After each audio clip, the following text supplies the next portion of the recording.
maybe I'll give you the best nut ever.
All right, welcome back, you guys. So, yeah, yesterday we started up a master run, just like a full no reset run. Basically, we got hit on Red Wolf. Got hit on Red Wolf, which I didn't indicate here, but I did continue on a little bit, just because it's a practice run, right? I made it to Gideon, but then my power went out, and so that's why I started streaming later today. It's because my power was out, dude. So yeah. It's kind of ironic. Twin Body, thanks for the 10-month Prime sub, and Odlotch, thanks for the 2-month Prime sub, and the best, thanks for the 3-month Prime sub as well. So yeah, my game crashed when I was going to Gideon. So here we are. Yeah, classic Canada, dude. Well, it's because there was a huge wind storm yesterday. I actually got it back online like faster than I thought, but I was honestly thinking I might not be able to stream today. So I need 4 of these, and I need... Okay, so we need more stuff. Yeah, my one hit run's invalid, dude.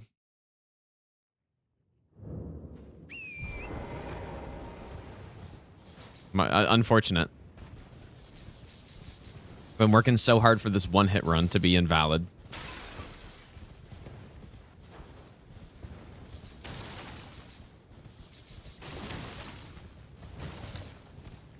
Hopefully that's enough. Yeah, we need 5 of these. I could also go grab the Madness Stone. I could grab a Madness Stone, which speeds up the kill a bit, but it's way over here, so it's not actually worth it.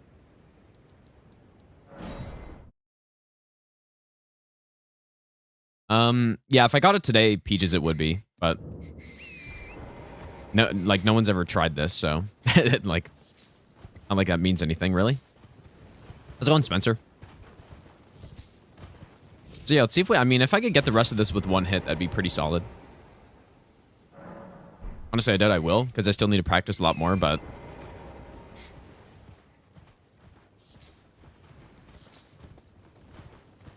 So yeah, dude. You haven't even gotten to the hard parts yet, really.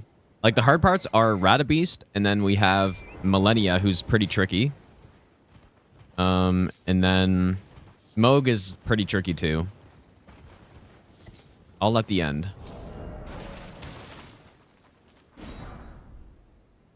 Okay.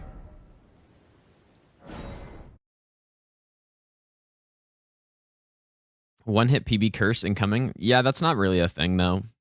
Well, it is, but not when you do runs like how I do them, usually. How's it going, Opie? The one hit PB curse, the reason why that exists is because usually when people do runs, they they start out at some like baseline PB, which, you know, is generally is pretty high. Like, let's say 30 hits. Like in the case of my first no-hit run, it was like 32 hits. And then what you do from that point is you just keep doing runs, trying to improve your PB. That's your goal. And so my second run was like a PB of 11 in Dark Souls 3. And then after 11, the next run was 2. And then at that point is like, okay, so now I've done 3 runs. My PB went from 32 to 2. And now it's not so easy to get PBs anymore. It's like I gotta work a lot harder to get a PB. So then it's like you get to 1 eventually. And it's like, man, now the next PB is the run, which is obviously the hardest one to do, so. Maybe I'll give you the best nut ever. That's where that comes from. But the way I do runs, I usually don't even bother getting baseline PBs at all. Like, I usually just go for the run. None shall take the throne. Queen Marika has high hopes for us. That doesn't really happen. To struggle. Unto eternity.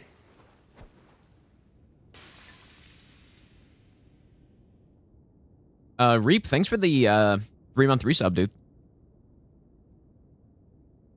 What's up, Lewis? I fought Malekith, like, I was gonna... my plan, honestly, last night was to finish this run. So that we could start a new one today, but then my power went out.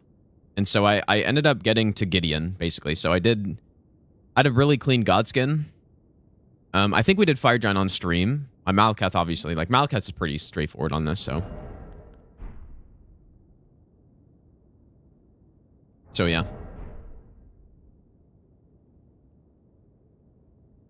You take credit for the NPC Gambit cheese before Mesmer? NPC Gambit cheese before Mesmer. What does that mean?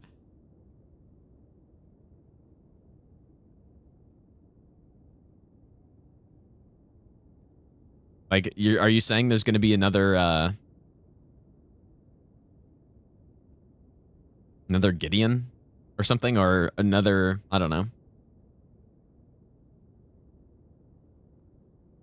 I honestly wouldn't even be surprised if there was.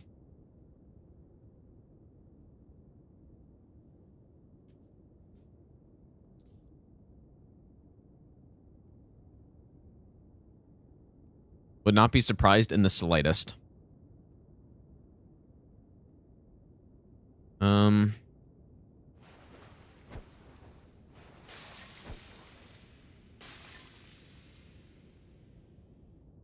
You know what? Yeah, we probably will get another Half-Light. It wouldn't be surprising either. Maybe I'll give you the best nut ever. Hurt Russell, thanks for the brand new sub, dude. No, Half-Light's cool, really cool if you're playing the game normally. I hope they do add another Half-Light, because it's a lot of fun to fight somebody who's the boss. It's also fun to be the boss. I think it's cool. It's only when you're trying to play the game offline where it really sucks. And I guess if you don't like PvP, it sucks too. But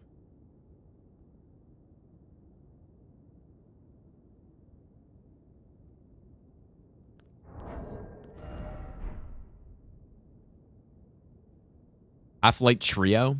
Well, Half-Light kind of already is a trio fight, right?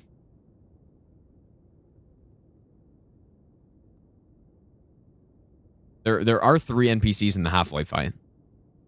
So the next one is going to be the Half-Light Quartet, dude. 4 of them. Lay girls? It's going to be just lay girls, dude. Probably. Thank God that's not a boss fight. I'm actually surprised it's not. Not yet.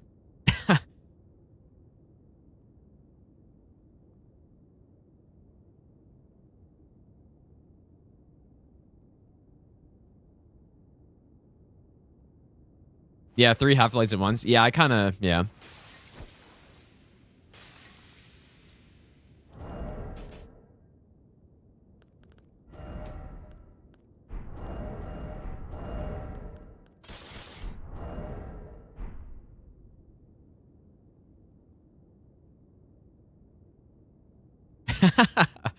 The insane, like, random copy pasta, dude. What's up, Johnny? Yeah, Lay Girls is Millicent Sisters, yeah. Yeah, that's what I was saying.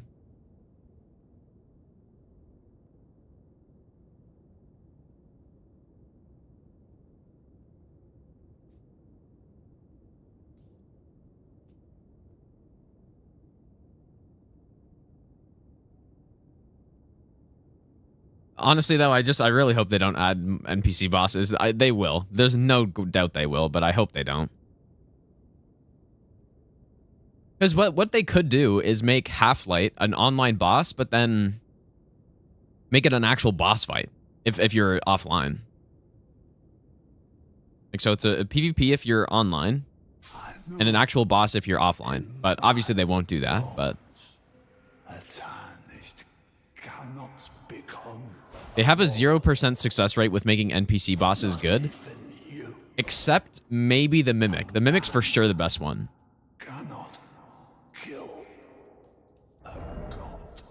There's no question about that.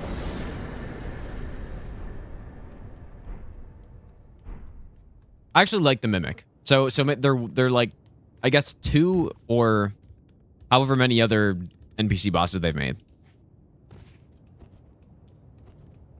I don't know how many they've made, but like Gravetender actually wouldn't be bad either if it wasn't like a gank fight with the wolf coming in. If they made the wolf come in like after the NPC died, then it wouldn't be as bad.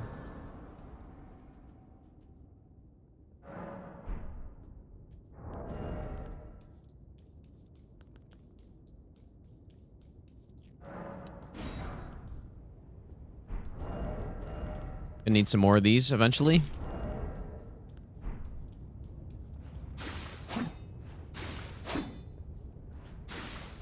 Old Monk is sick. No, it's not. Old Monk is... It's like a less annoying version, but still bad.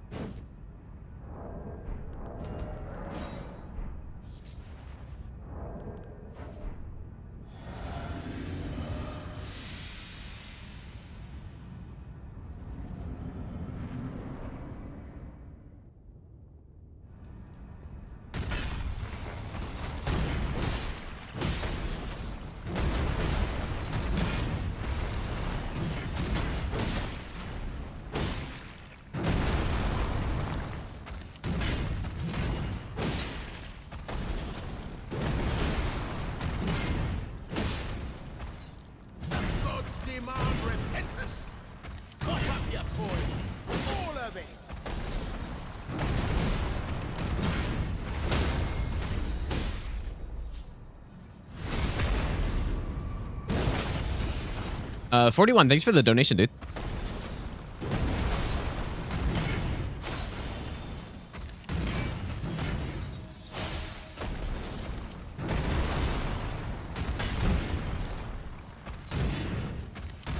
Oh boy, he's doing weird stuff.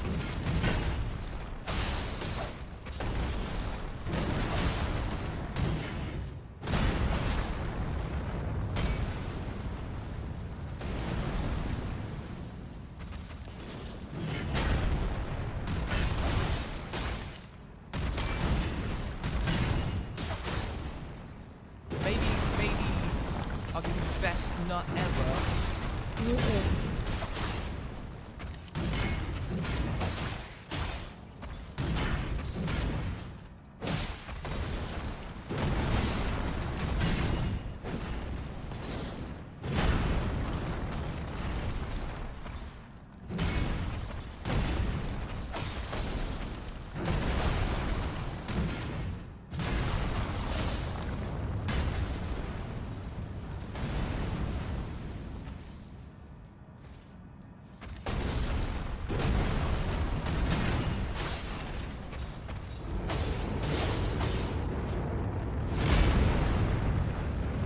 Probably should have used Mothlight there.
Oh my god, what is...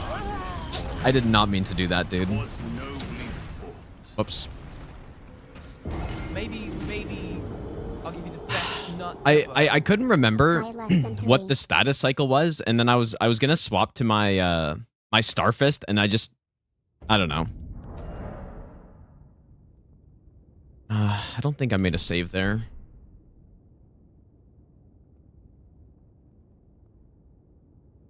Hits on this boss will not happen very often. Actually did make a save, I think. Vipera, thanks for the 18-month resub, and Ari, thanks for the 7-month prime sub as well. Yeah, that was not good. Because I don't know the right status cycle I normally do, if I try to get a bleed there or not.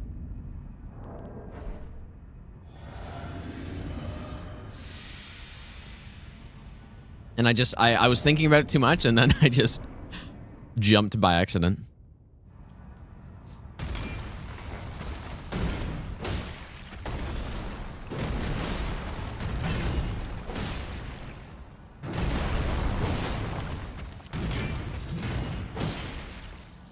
We'll rip the one hit, dude. And I would have liked to get an any percent as well. But...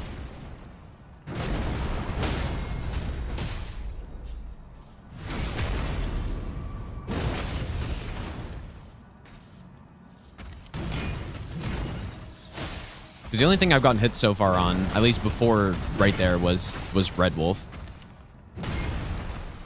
who is not on a normal any percent.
Yeah, see, I was supposed to get a bleed.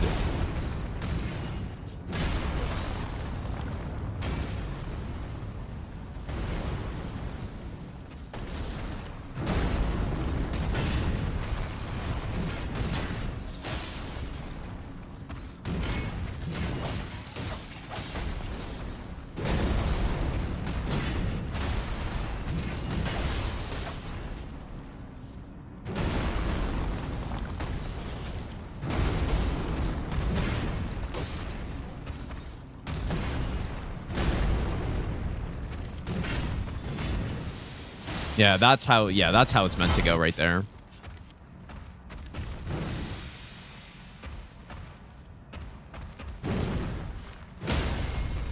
Huh, look at that.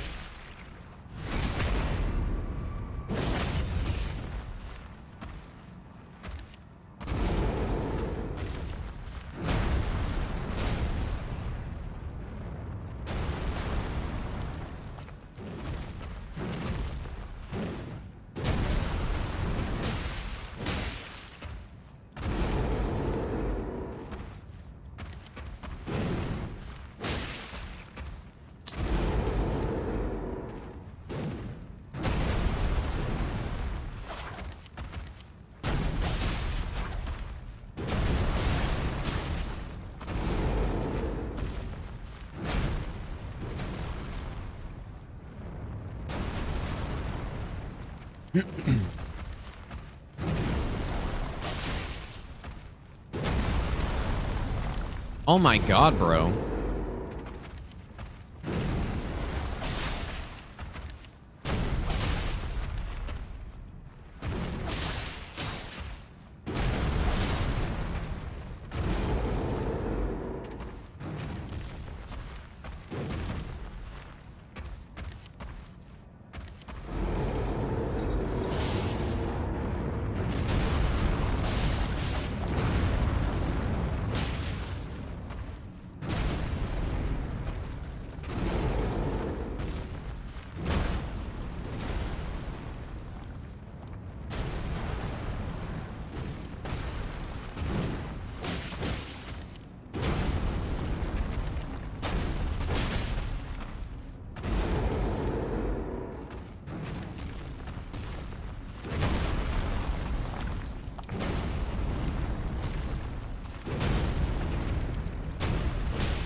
Thy strength befits a crown.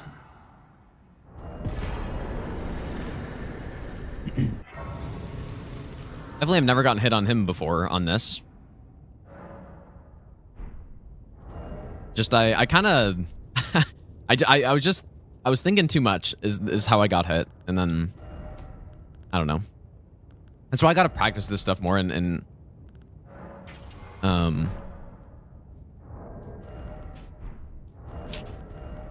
gotta practice it more so I don't have to think, because thinking is kind of not good. Okay, wait. Actually, I need to organize this.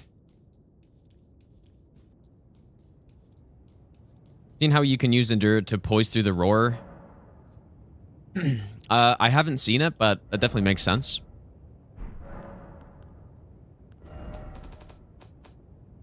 Is there a team hitless rule on that?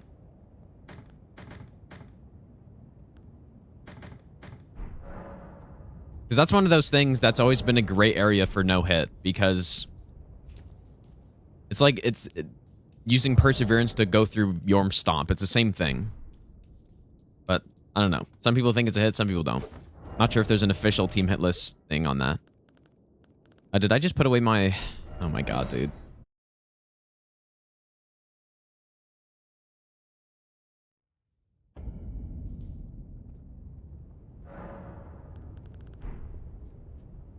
Somehow put away my, the thing that I need. Also take this one too, I guess. I don't know, at some point in the run, we want to swap from... I guess we pick up more items. I don't know.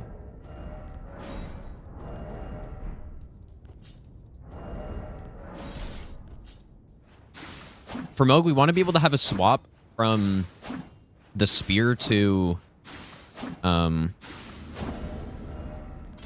the spear to poison mothlight, so just eventually.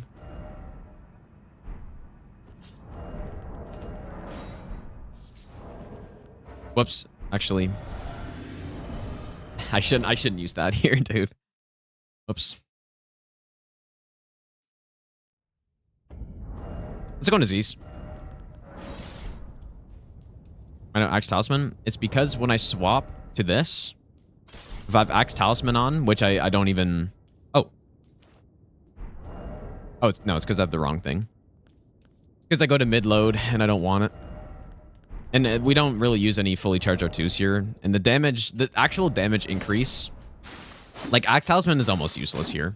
It just, I go right past it, and... It's better than not having it. But in this case, I don't want a mid-roll, so...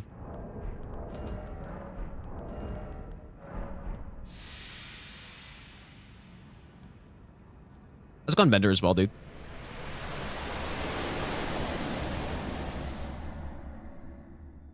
Yeah, especially when most of our damage is coming from statuses anyways.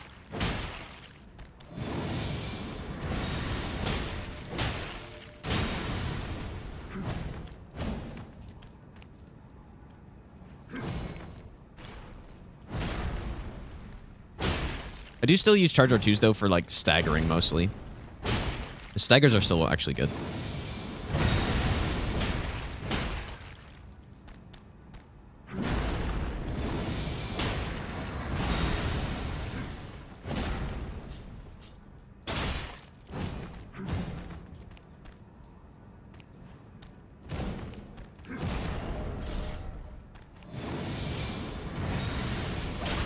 Maybe I'll be best nut ever.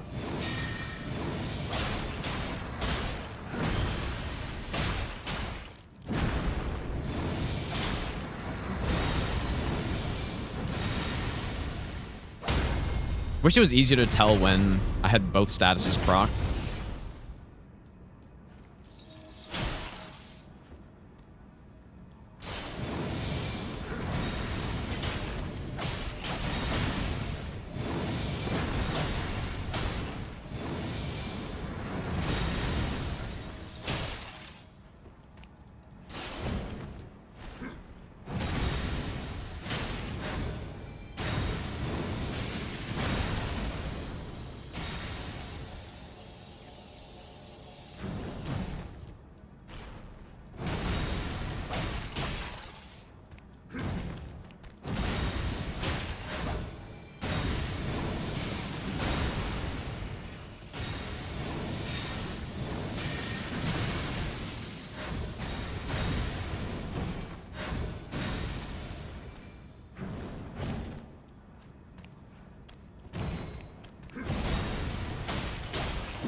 This is really garbage so far.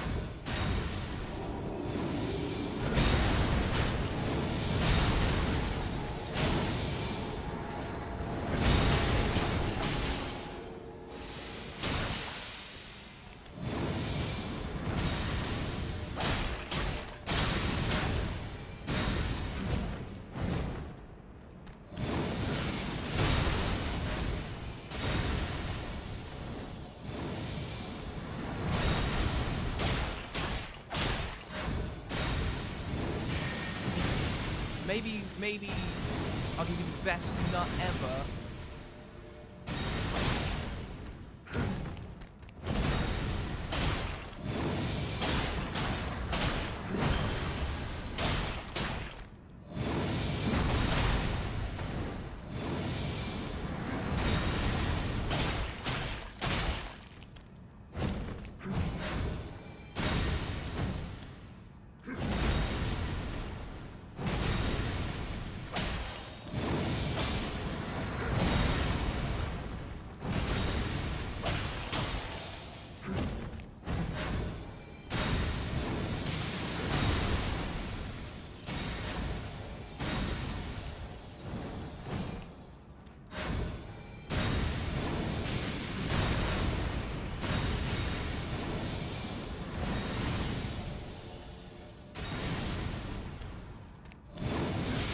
Holy smokes, dude. This is insane.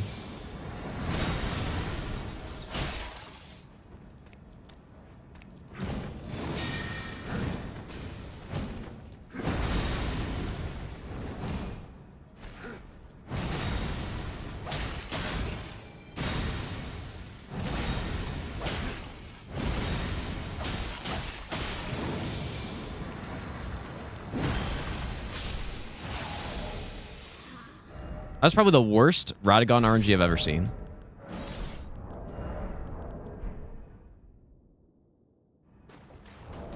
If it wasn't, it was at least close.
Actually not sure what punish I can get off on this one.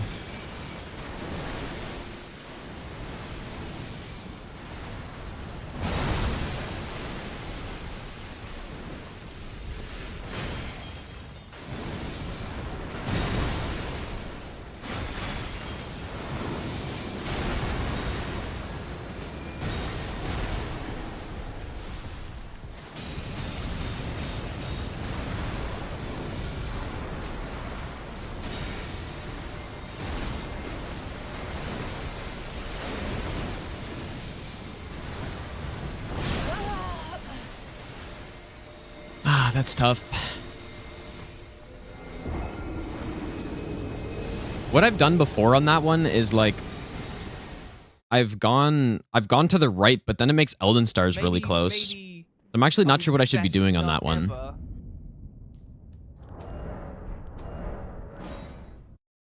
K-Stan, thanks for the brand new sub, and Handsome Milkman, thanks for the gifted sub, dude. Also, Mad Dog, thanks for the 50-month Prime sub as well.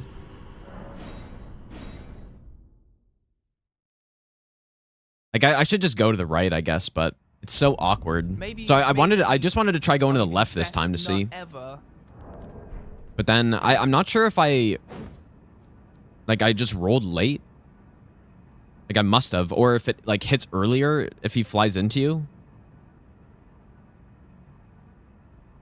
Tommy, thanks for the brand new sub as well, dude. I don't know. Maybe I should just go right. No, it's not a frame trap. Like I have gotten that RNG before. Whoops, I didn't mean to use that, but let's go on Bree, by the way. I've gotten that RNG before, and I usually just go right, but it makes Elden Stars so close because you're basically running back into the Elden Stars. So I think that was fine, but he has more active frames on his hitbox when you go where he lands.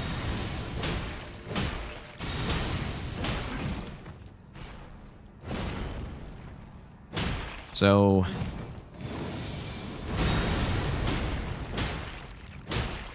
I'm actually not sure what I should do.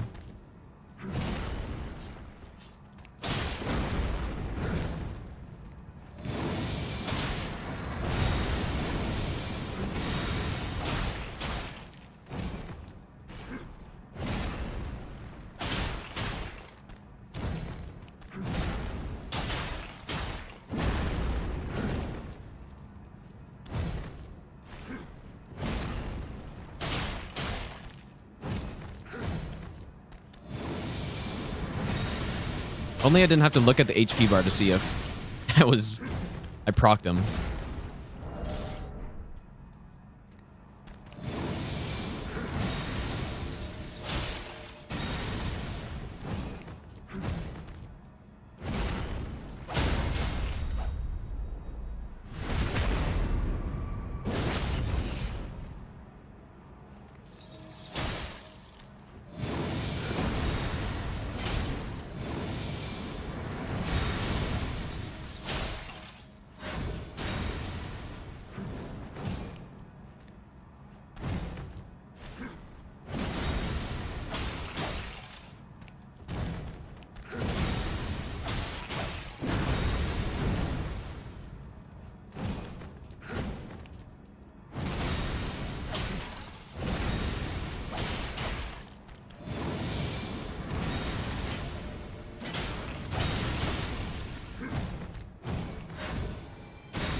Maybe I'll be the best nut ever. Thanks for the streams, Gino.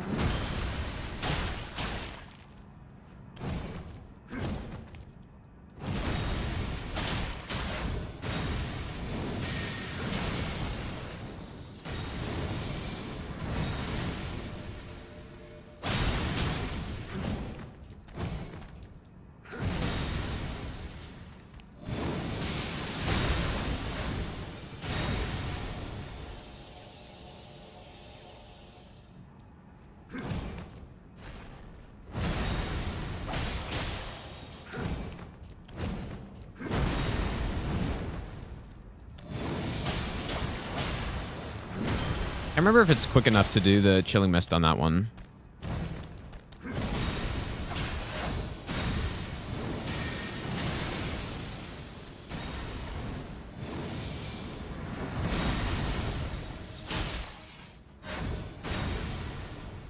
Do not fear to be eccentric in opinion, for every opinion now accepted was once eccentric.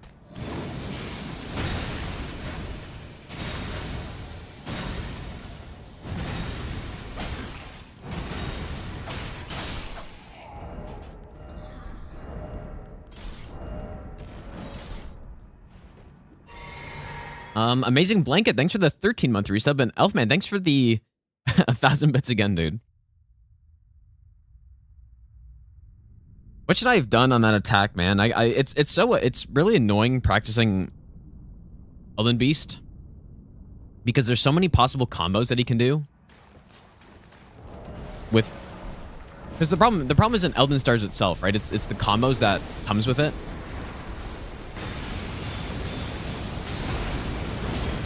It's very annoying to practice it.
This is not ideal either.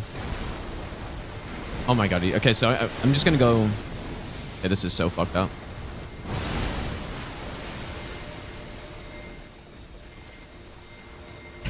Dude, that's... I'm dead. There's no way. Nothing I can do, man. That attack is just so fucking bad. Also, there's the wall right there, which totally messed it up. Yeah, if... That is the exact situation where the physic... That is why I have the stamina physic there. And, like... I used it on Radagon by accident, but... Right there is the exact reason.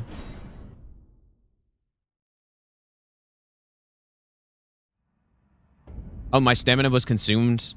Yeah, maybe I was just slightly late on it then. Yeah, what's the best way to do it there? But the wall fucked it up right there, man. So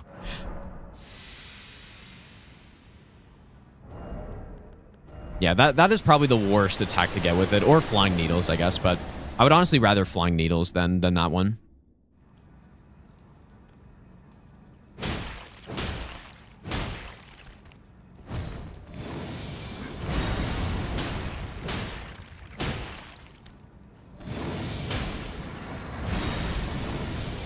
Yeah, I do think that was probably because of the wall, but like what did I need to do there though? That's why I placed the items, so that I can tell in the arena where we are. I guess it's almost like when he's about to do Elden Stars, I need to try to move him closer to the center, but he doesn't really do that. Like, you can't really control where he goes because he just has a mind of his own.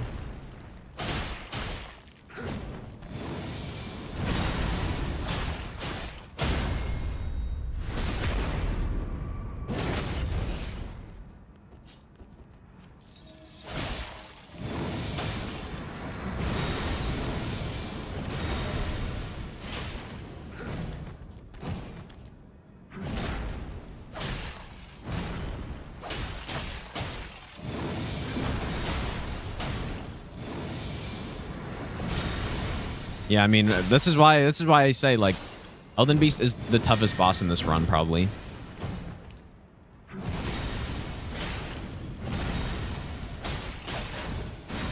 It's a shame that you gotta fight Radagon first, because if you didn't, Memory of Gracing out of the boss would not be a bad idea at all. It'd be something I would do a lot more often. But especially on Master Run, like, Radagon is so tough. He's such a long fight that my god, what a brutal roll that was.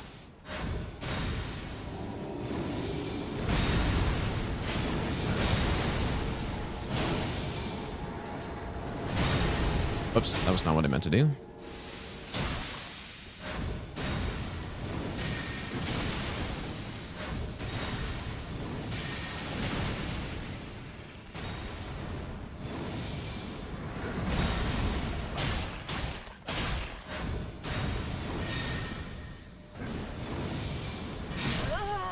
It helps if I roll the attacks, man. Good lord. No, with Elden Stars, you definitely do not have time to Memory of Grace.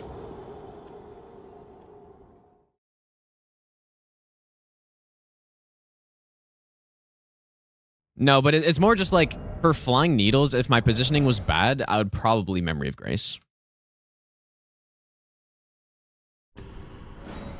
But, like, I don't know.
Not good.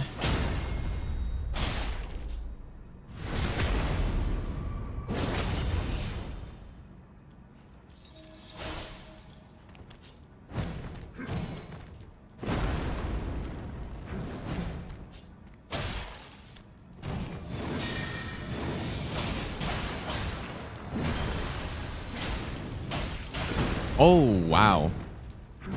Okay, that was I don't know why he wouldn't go do Stomp right there. That's crazy.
I'm pretty sure this is safe.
It's not really a good idea to go for it on these ones.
Oops.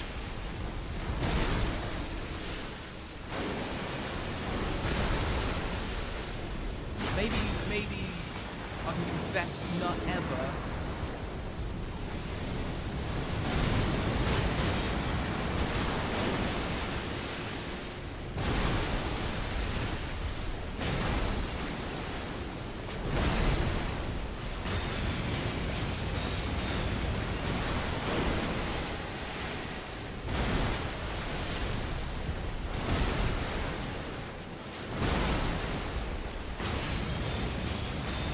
This was definitely a smart play, what I just did. I've never thought about doing it before, but basically rotate him around. Oof, that's a brutal combo too.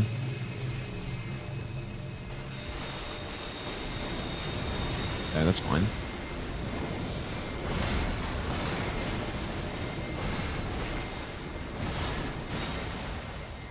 There we go. But yeah, just rotating him around, because normally I want to be between... like, I want him to be between the wall and myself.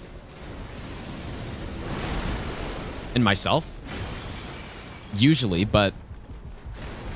in the case of Elden Stars, you're running towards him, so I want to...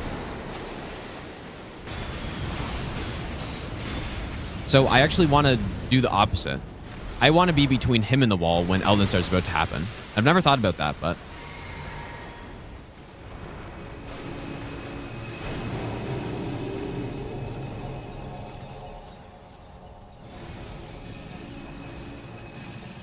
definitely makes sense, though.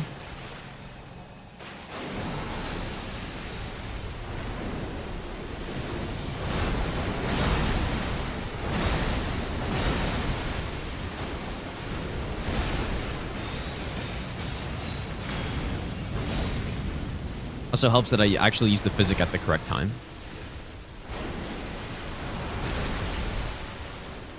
I can definitely go for some amount of punish here. I'm not sure how much, though.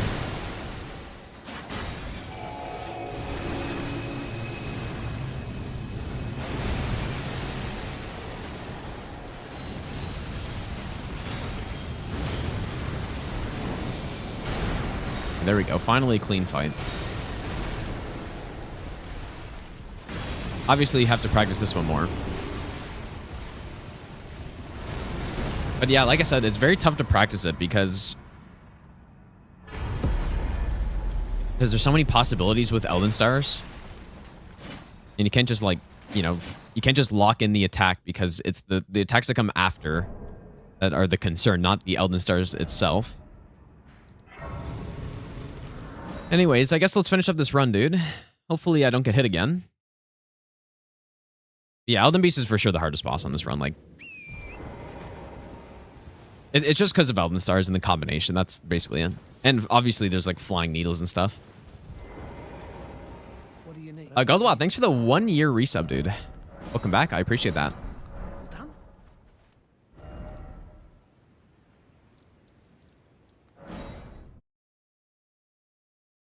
The longest fight, I'm not really sure. It's probably either Malenia or... it might not be Malenia, but Malenia feels pretty long. It could be like Loretta Ghost, dude. Not sure.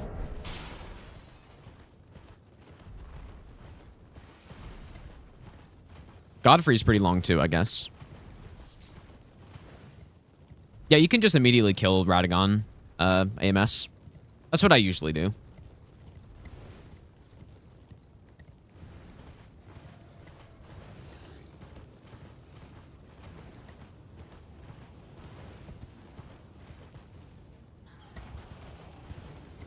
But yeah, I have practiced Elden Beast a lot. It's just, sometimes he can be so simple, and sometimes he can just be the worst boss of all time.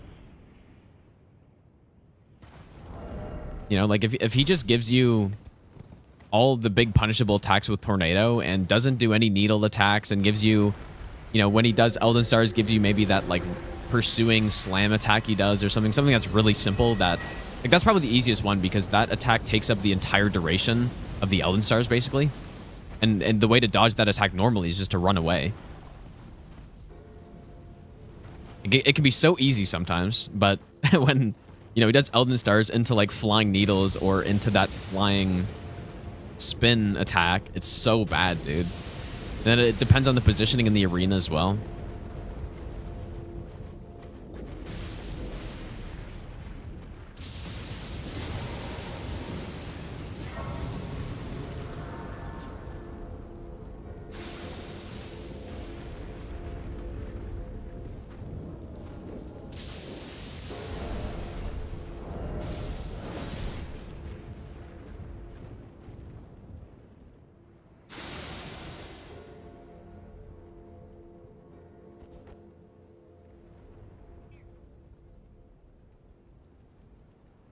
The rest of this run's been pretty clean, though, I guess, except for just starting. Like, it also, I think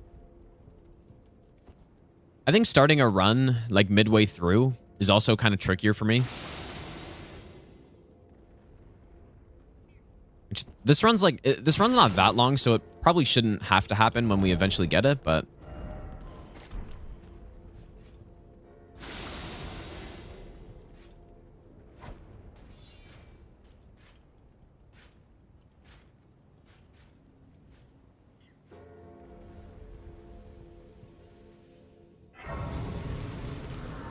This fight is concerning because if for some reason I ran out of branches, I have no idea what I would do. Like, there's not a lot I could really do. I don't know how that would happen, though.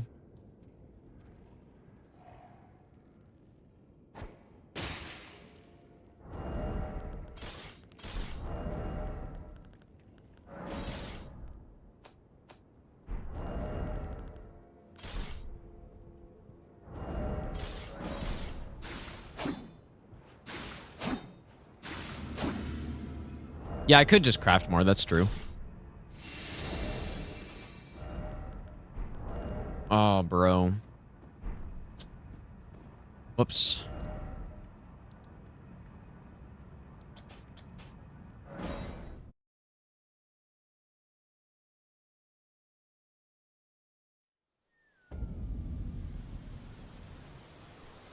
I think so, Sizzless, but I don't know. There really should not ever be a situation where I run out.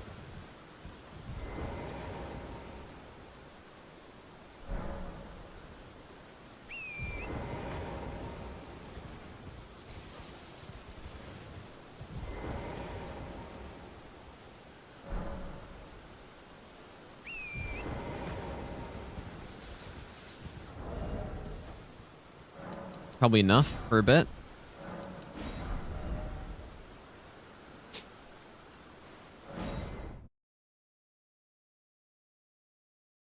Definitely got to practice more Elden Beast, dude. Willie, thanks, dude.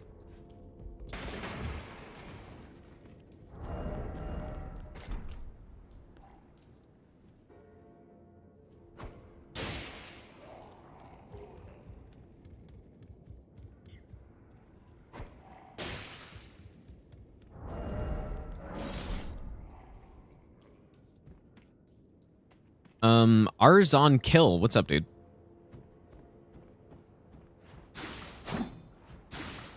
That chef also, I appreciate that.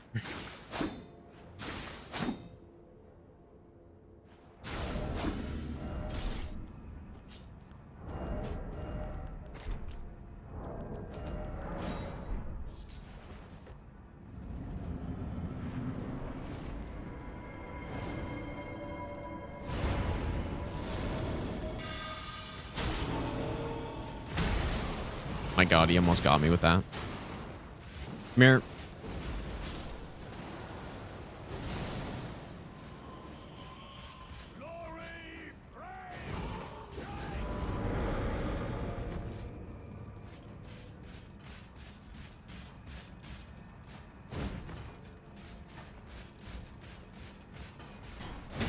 Oh my god, you are such a shitter. Why can you do that? That's really close, dude.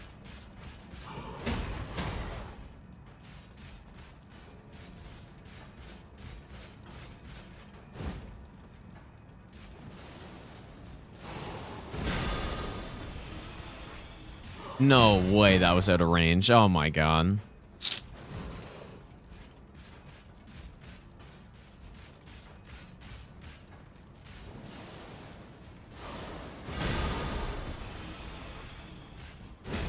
Okay, clearly my spacing is not so great right now. Surely this time. Oh, and he does the other one. I guess this is how I would run out.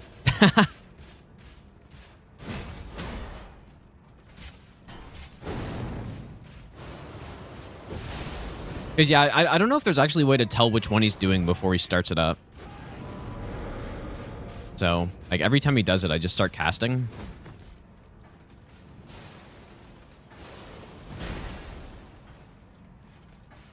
No, there's 3 more of these pickups, I believe, in Weeping somewhere. So I'd probably do that before crafting, but...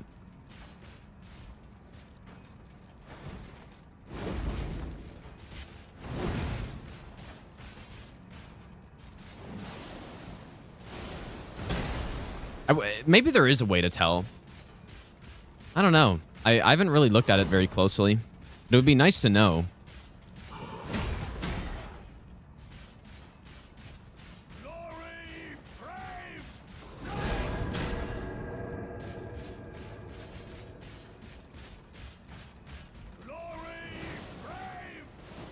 Okay, good thing I didn't do it there. I was going to. I just had a feeling.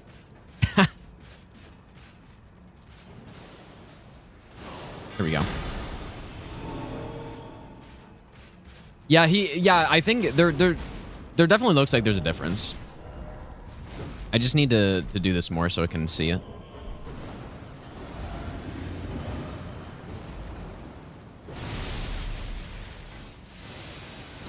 Not sure why I waited so long on that.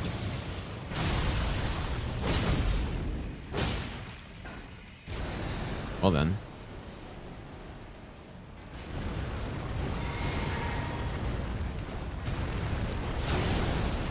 I usually go for a stun here, but...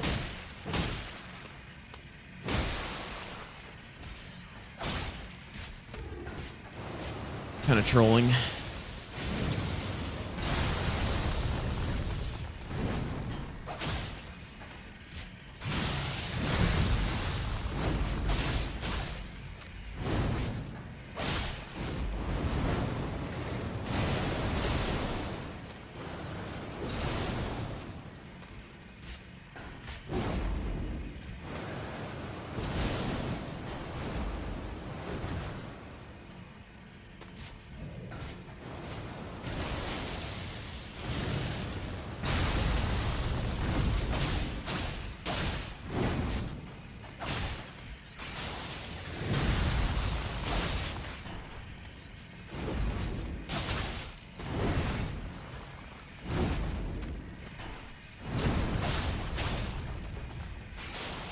Must have procced him at this point.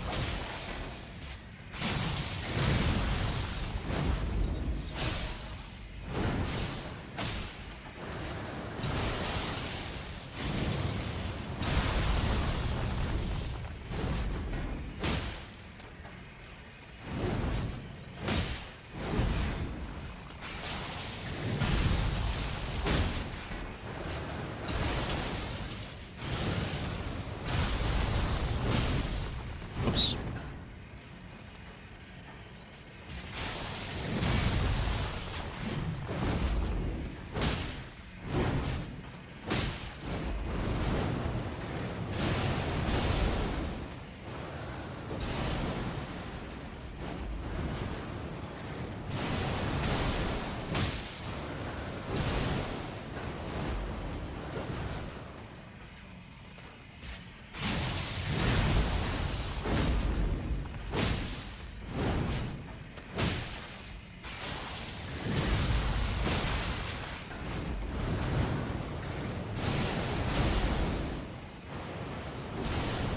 I don't think I'm gonna have enough damage to get Mothflight a finisher here. Probably gonna have to proc him again, dude. Yep, there it is.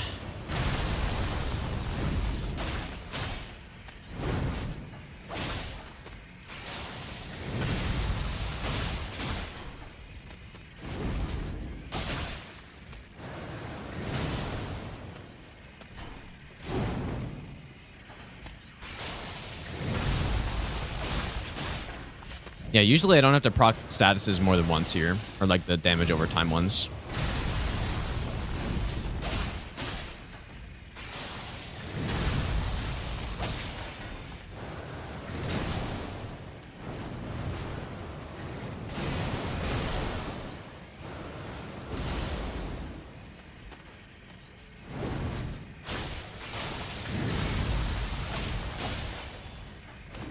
But yeah, this fight is basically all about just not getting stomped. Like this one. Just not being in range when he does that attack, because that's how you die. That is how you die.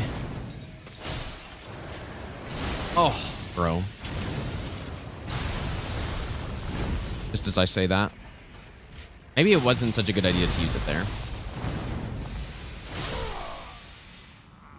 My positioning is still fine, but...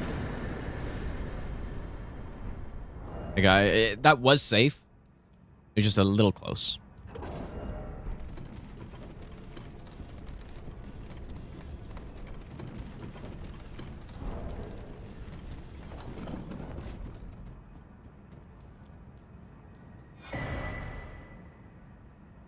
Oh, I forgot to get the grace down here.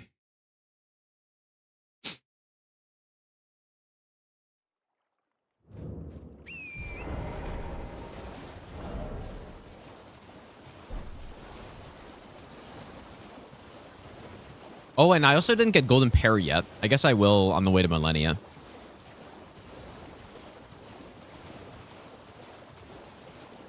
I don't do Fortisax on this. Fortisax isn't a great rune boss.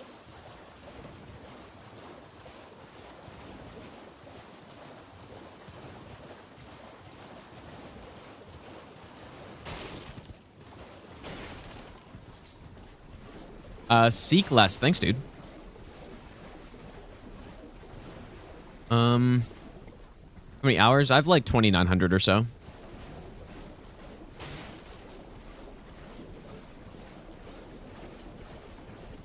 wonder if I should get any sleep stuff, but I guess we're okay. The freeze buildup doesn't count, but a freeze proc would.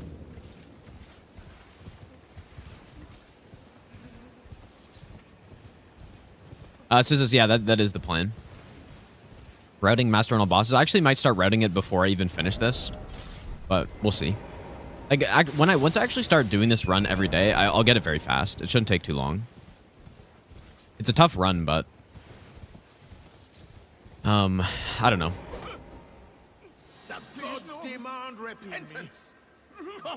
Gulo, thanks for the the donation as well. No secrets lie with me, not a one. Yeah, no, I could do that, except the problem is more getting the ammunition for it and stuff. Because obviously our bows would literally deal 0 damage. It would deal like a couple damage a hit, so.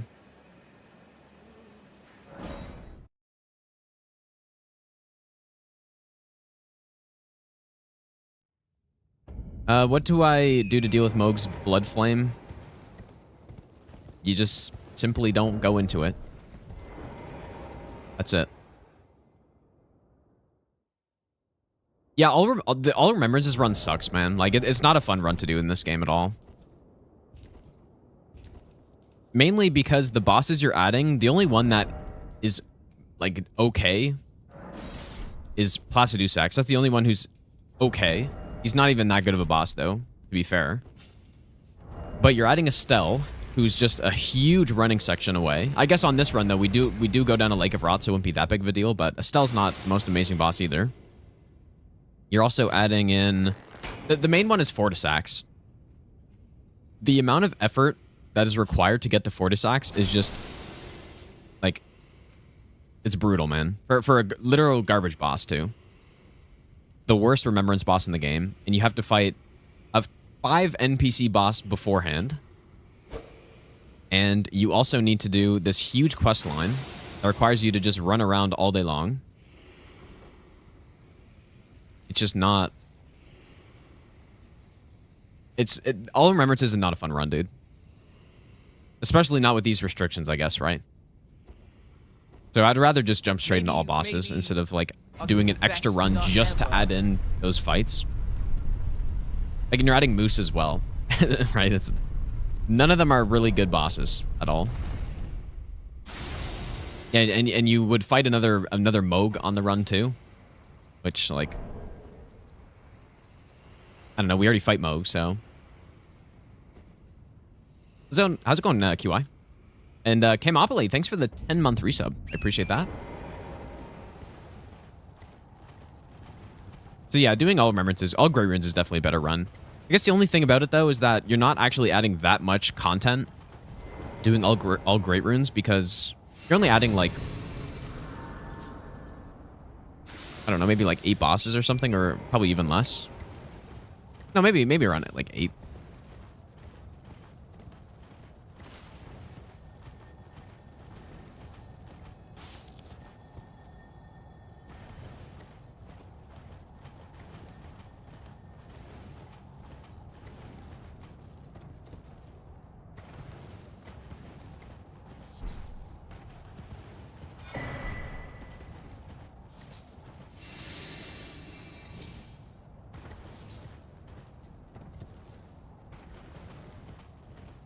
I do wonder if frost pots would actually be a good strategy somewhere here.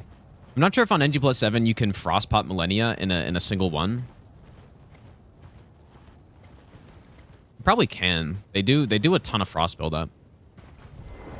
I've never liked the strat of preventing waterfowl with it though. Like, it's pretty smart, but I don't know. The few times I've tried it, I've, like, somehow missed. Beast is definitely harder for this run, John. Yeah, like it's. Malenia is... She's tricky mainly because of one thing she can do.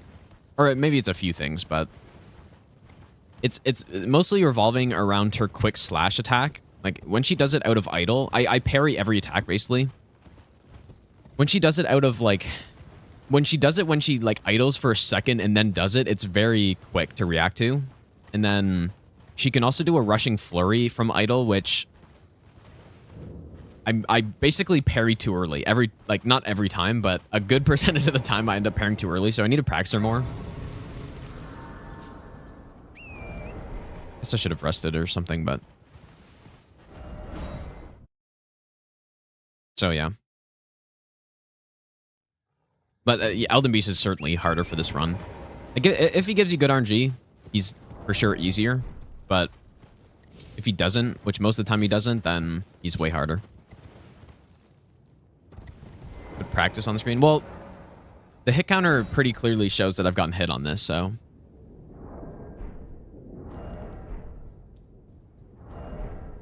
I could, though. I think it's pretty obvious.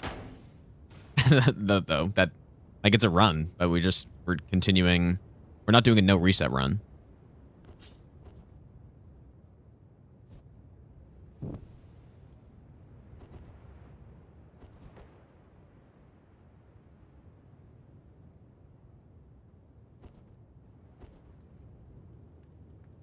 Rennala kind of sucks on this run. There's one situation that I haven't figured out yet with one of the spawns of the students. If the bubble spawns on the back right student, I honestly don't know what to do. Like, at this point, if I got there on a live run, I'd just Memory of Grace out. Because the risk of a student falling on you or, I don't know, something happening is very high.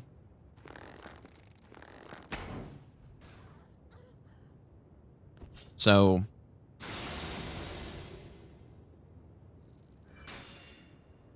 yeah, at this point, I'd probably just Memory of Grace out, but there must be a better way to get back there without the threat of a student landing on you or getting hit by a book or something like that.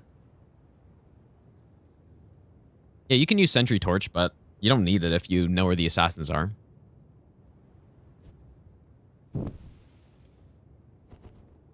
Sentry Torch is probably recommended for a normal playthrough, though.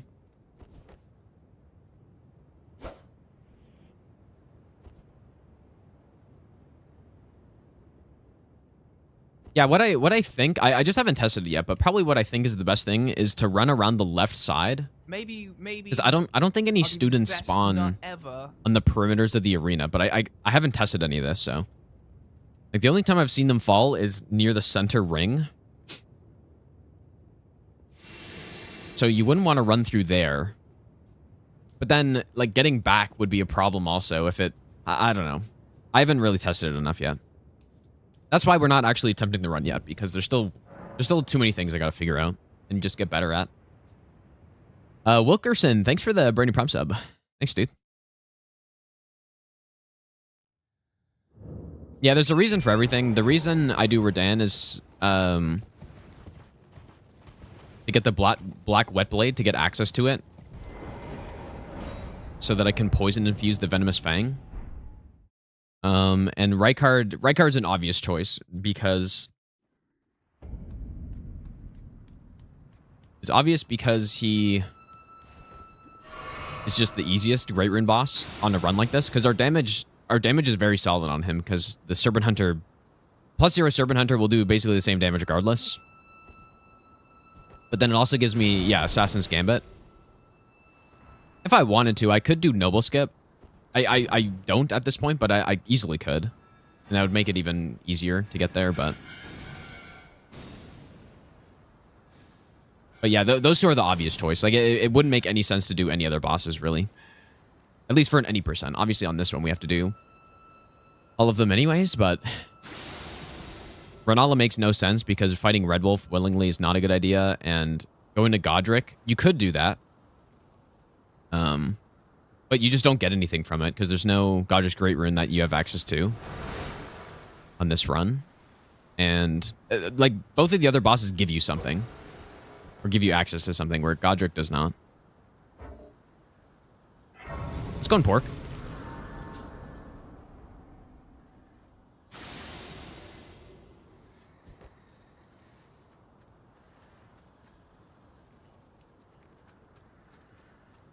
Okay, so we're going to do something here that I've been meaning to test out.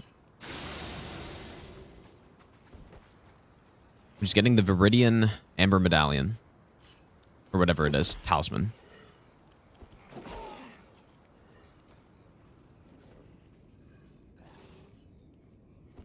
I wonder if I should rest at the Grace first. It's probably not a bad idea. Because I have to light it regardless.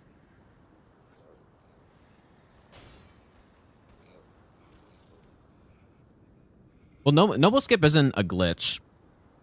So... But I don't...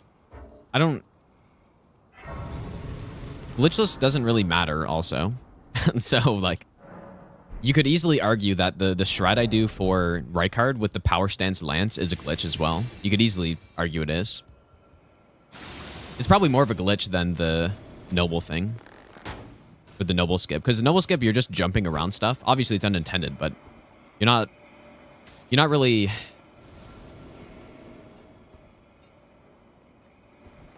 using any unintended mechanic, really. Whereas the Power Stance Lance thing is probably closer to that. Okay, this looks perfect here. Yep, there we go. How's it going, air?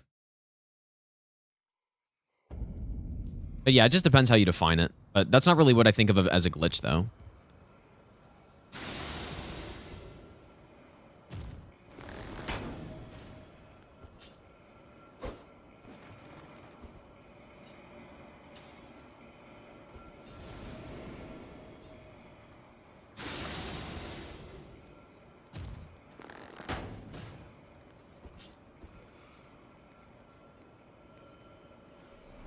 Damn, 3k runes for that guy jumping off. Also going to start going lower here. Not something I normally do, but... I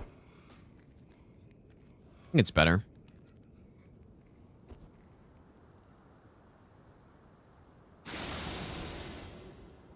Because then, like, I can still fast travel out here and stuff.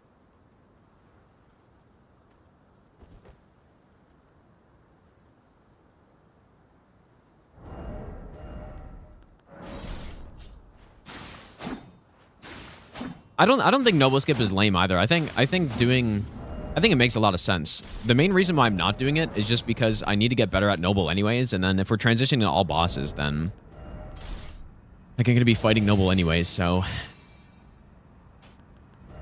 But yeah, for an any percent, or even for this run, it makes way more sense to actually just do it. Especially since you fight a noble later anyways. So it's not like you're skipping fighting noble entirely.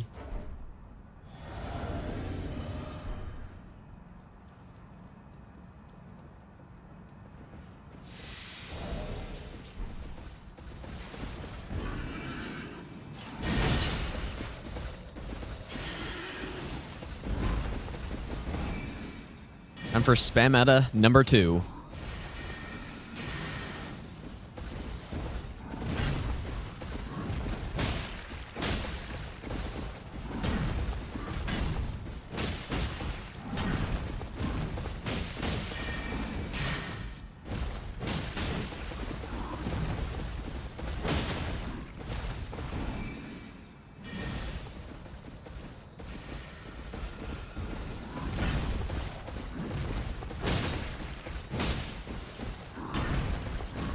I should not have done that. Holy shit, that was bad. I don't know why I did that. And I didn't mean to roll there. Holy smokes, dude.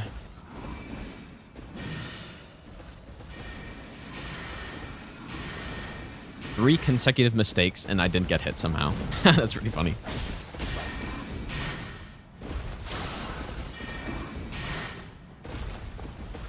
I should be doing poison before the frost anyways. I don't know why I did that. Especially since we basically every time have to proc poison twice here. I mean, yeah, every single time we do, so.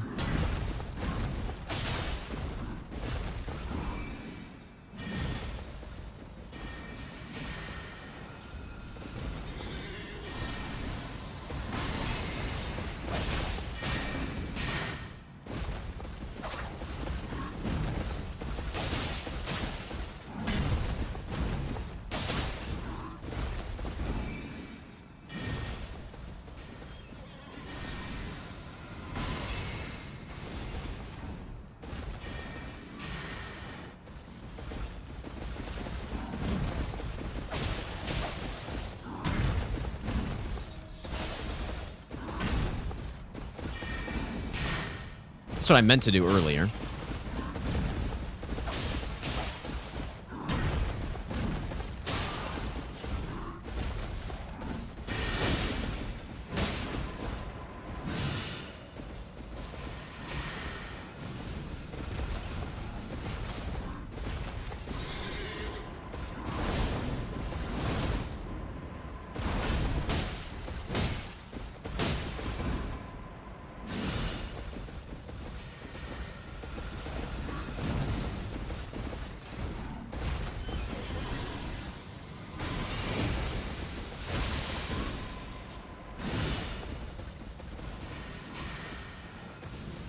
Maybe I'll give you the best nut ever.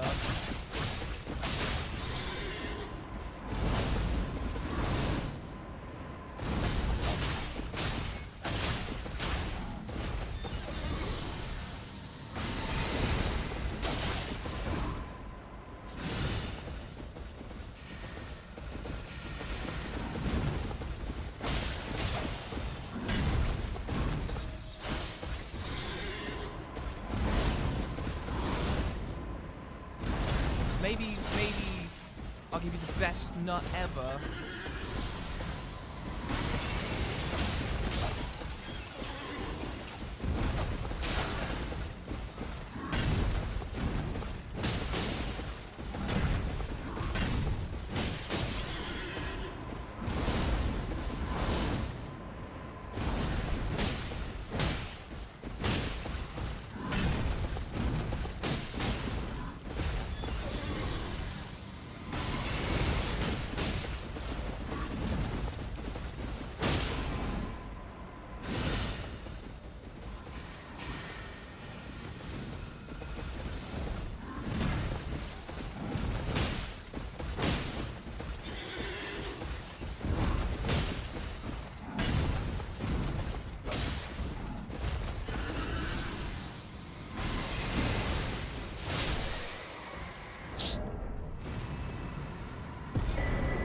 Fights are easy, but like, the mistake just came from a lot of the hit I took on Godfrey or Horlu, and the almost hit I took here was just because I don't remember what status cycle to do, basically, and so I had to think about it, and then I make a mistake because I'm thinking about what I'm supposed to be doing.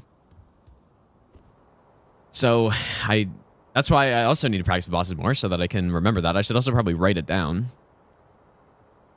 NPR Dad, thanks for the brand new Prime sub, and Mr. Freezing, thanks for the brand new Prime sub. Also, there should be a video out now, you guys.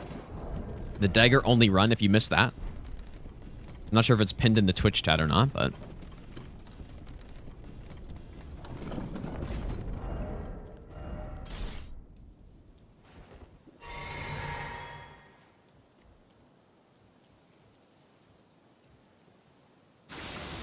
I really hope that in one of their games, their next Souls game, they add a visible status bar on enemies, or at least something that tells you once you've procced something.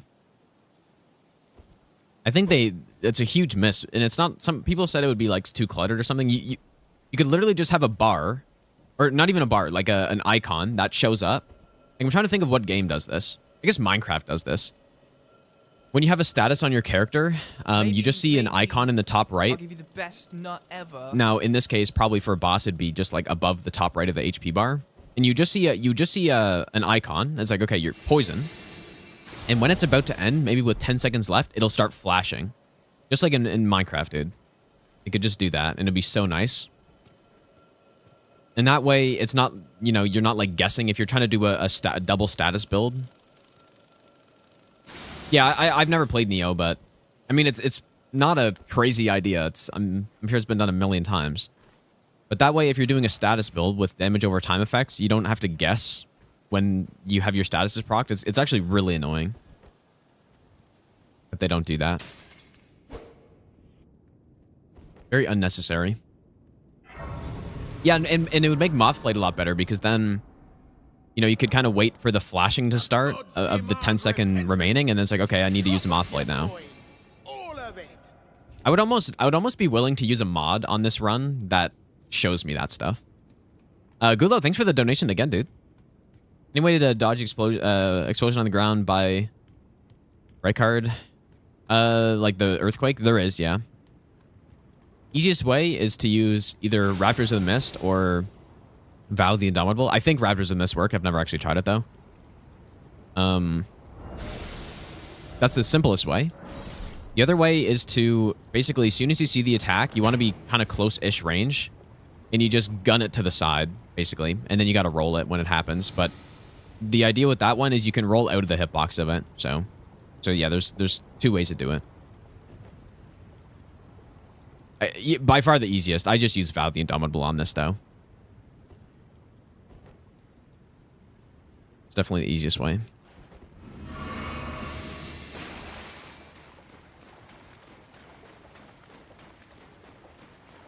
Yeah, a posture bar mod I think would be cool too. I would say though, if you're talking for just normal gameplay, or let's say no hit runs, a posture bar is way more. Like I wouldn't use a posture bar in a no hit run, because it actually is a huge advantage. Because then, if you're not really tracking it yourself, you see the boss has like one hit to poise break, and then you would go for a hit that you wouldn't normally go for if you didn't know, right? So I think a posture bar is probably not something that should be allowed for no hit, but I think I don't see any reason why a status bar wouldn't be. It's not like it has a huge effect on the boss fight like that. It just makes it so it's way less annoying to, use Mothlight and use multiple statuses on a boss and tell when it's actually procced. So like I would say a status bar, a poise bar is kind of like, for example, if somebody was doing a no hit run and they had, let's say they had ER tool up and they were looking at the poise bar of an enemy the whole time, I would say that's basically cheating for a no hit run, I would say. Whereas status bar, I don't really think so as much.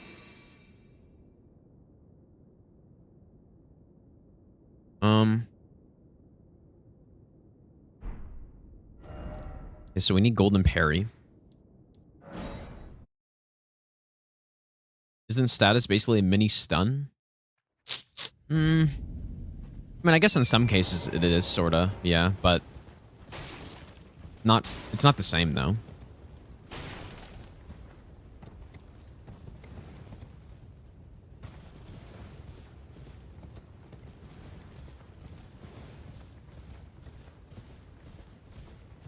Because most bosses don't have any sort of stun when they get status procced, right? It's only like Malenia and Loretta. But yeah, that is true, though.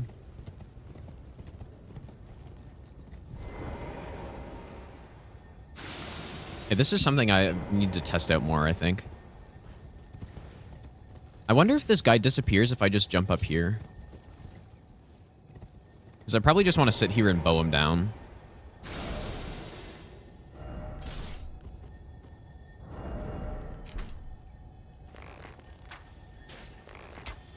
Oh, he still disappears? Really? The guy in the swamp doesn't disappear when you try to bow him.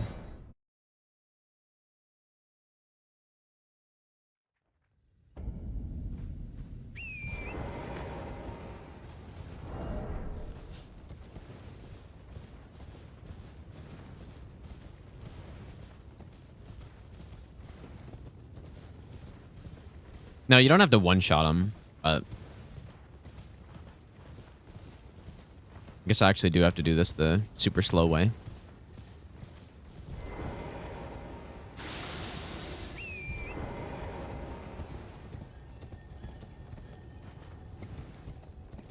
Just don't want to get, like, hit by a spell.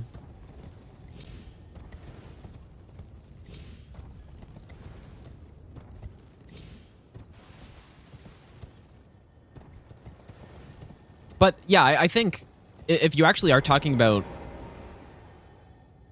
rules for a no-hit run, I would say that a poison and... Because it would only be for poison and rot, right? It's not like you do that for bleed, which are the ones that do the staggers. I think a poison and rot one would be perfectly fine. Wonder if I can use tornado on him, actually.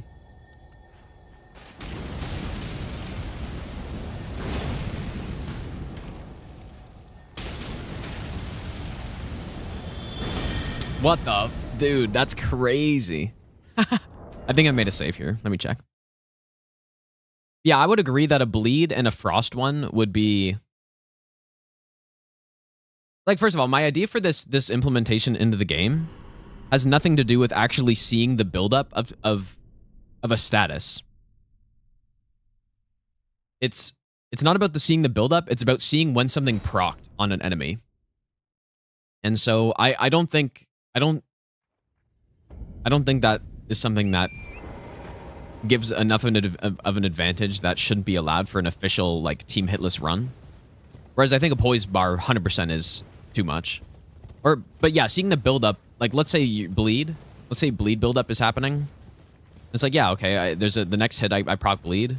That's yeah, I agree. That's too much for sure.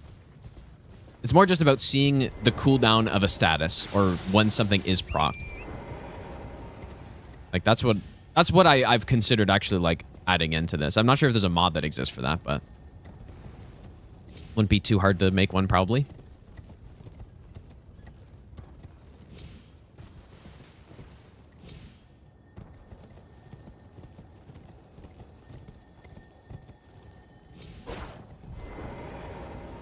I don't remember what I would have done on this guy before, because I did test out this kill, but I guess just like Starfist or something, or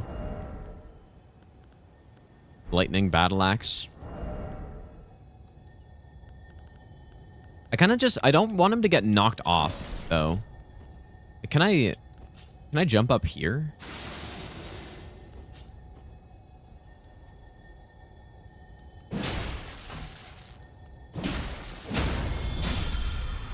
Okay, there we go. Okay, I should already have 2 starlights. Unless maybe I didn't get this one here.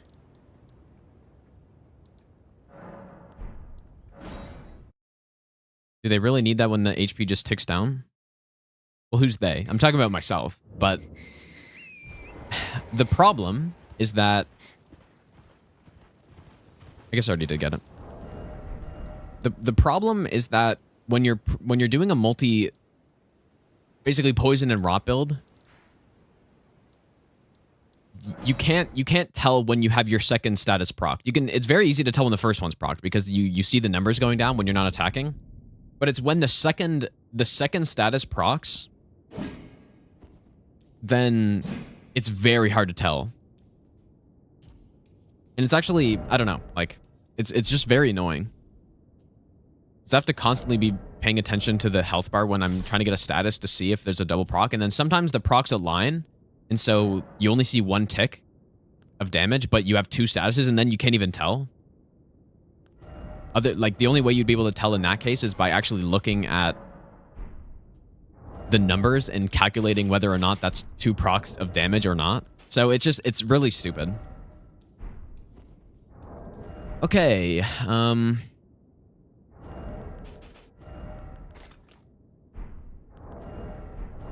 might as well get red feather set up.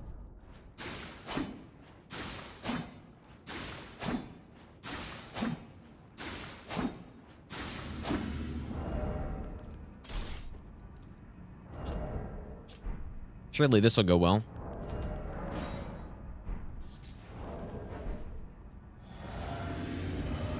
But yeah, I don't think... I think you could... You know, if I were to make a mod, I think I would probably add something for bleed. Well, first of all, I guess there's literally nothing to show for bleed, but for frost... I mean, maybe even showing frost gives an advantage too, because... Like, frost... The way it works is it like cools down. So you proc frost and then the status bar kind of like resets. And that's when it fully resets, that's when you can proc frost again. But I guess that would be kind of an advantage too, actually. So yeah, probably just for poison and rot, I think. But like not really give you any advantage over what's possible in the normal game. Like I think that's the main thing.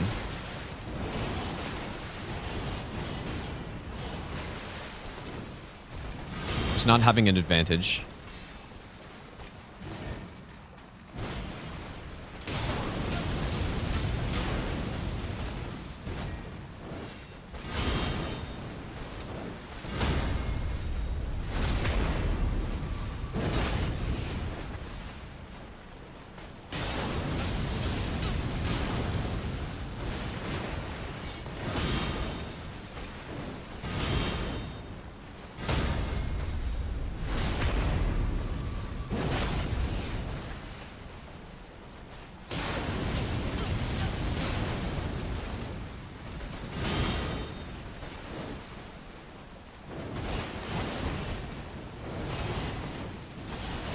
Should have drank right there.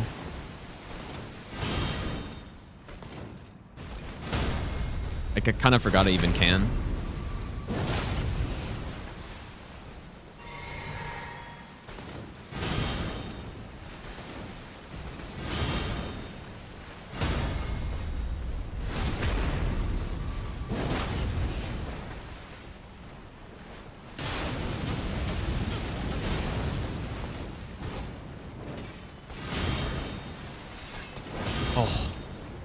Yeah, that's the tough one right there. That's what I was talking about earlier, but that was nice.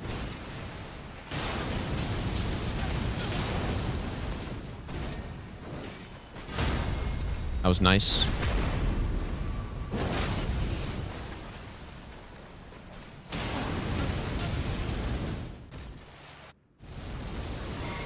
It's very good to end... Oh! I forgot to make sleep pots. This is kind of a new thing I've been doing.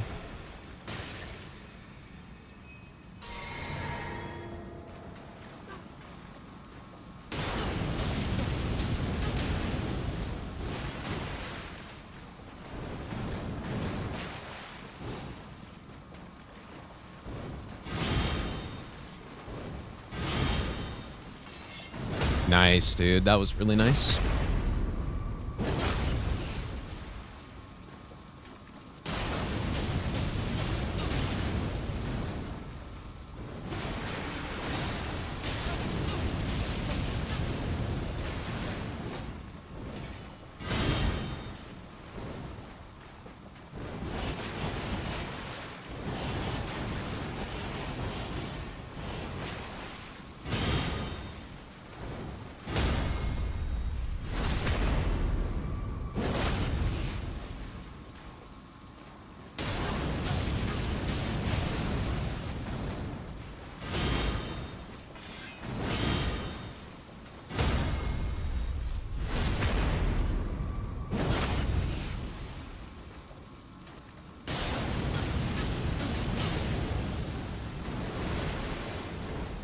That was really nice. It's funny, she's done it 3 times this fight. That exact thing that I said was so tricky. This is where I would throw 3 sleep pots to get another sleep, but...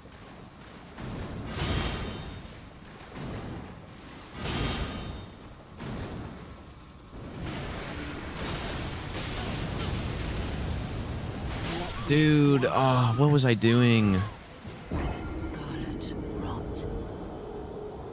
I lose focus for 1 second, and then I cancel the tornado too early. Whoops. That's probably the best Malenia RNG I've ever seen, actually. Like, just in terms of punishable attacks. And I still died.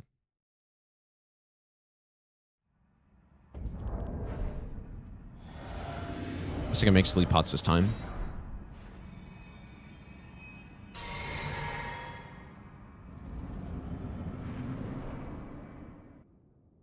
Yeah, I just canceled the tornado a bit too early.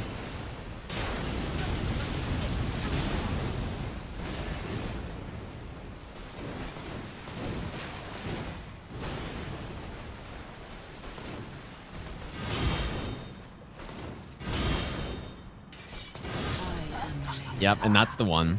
God damn it, dude. God damn it. I just need to see it more times because what in my brain what happens is that I think it's the quick slash, and so I parry to that timing. And it just, well, it's not even that, dude. It's just, it looks like it hits earlier.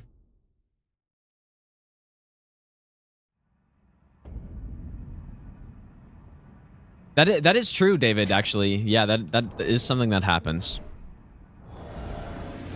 There's a few ways you can do that, too.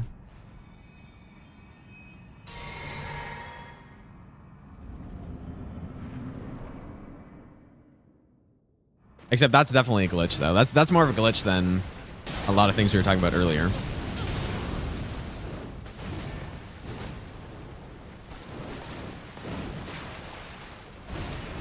Oh, wow. That was fucking close as hell, dude. That was so weird. I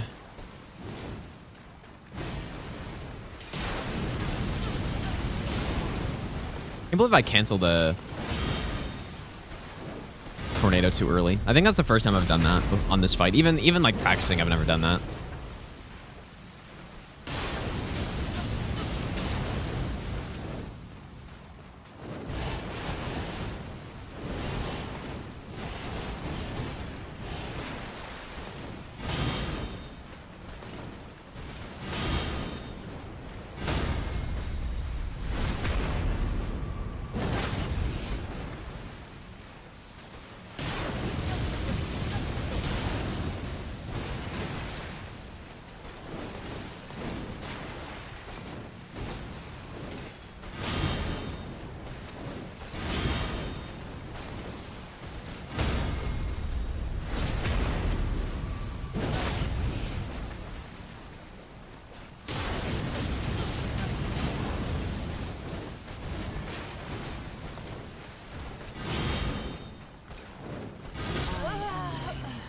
Whoa.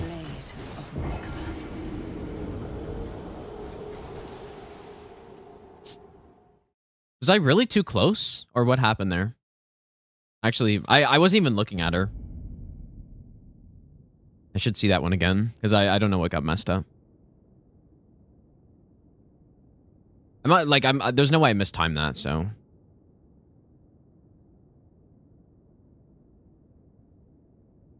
Dude, that's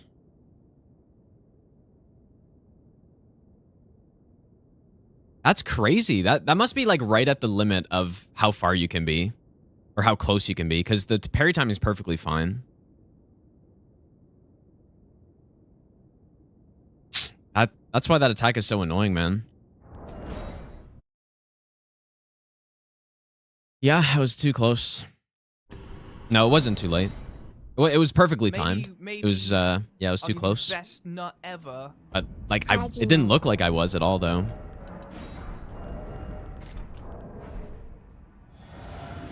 Damn, bro. Chicken, thanks for the 3-month Prime sub, dude. No, that's why the parry on that attack's so brutal, because you have to be the correct distance. If you're not and you sit close, she just dead angles you. Is what happens. A symptom of not having the like 360-degree parry that. Well, maybe it wouldn't even save you, but that DS3 had. Buckler parry's not better.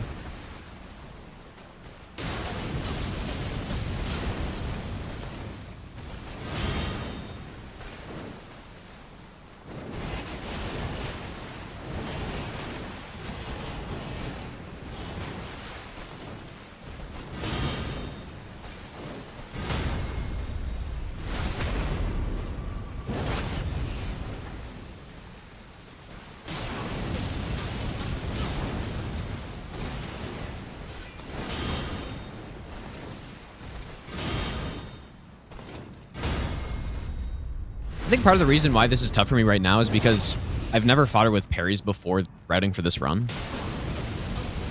I'm not super used to it.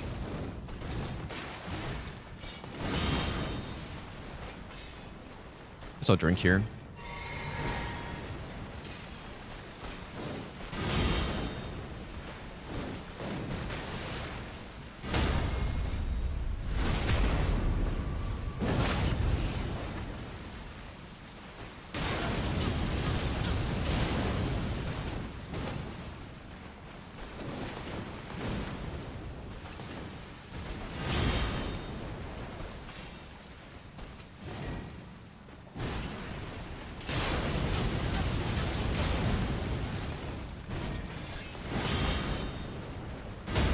See, the problem isn't that attack when she's running, when she does it like after something. It's when she does it from idle.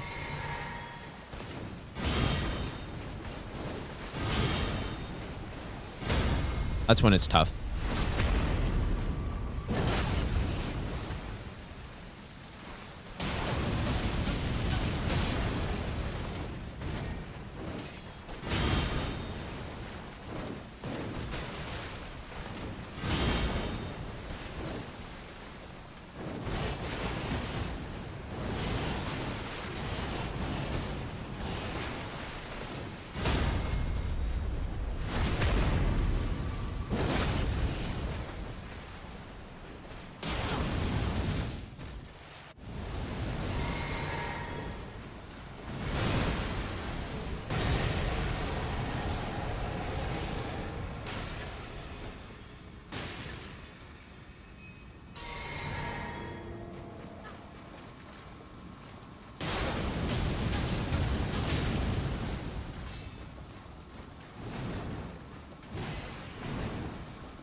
There we go. Extraordinary. So yeah, the main thing I just have to practice here is just that rushing flurry attack. True Lord. That was really the only like major mistake I made.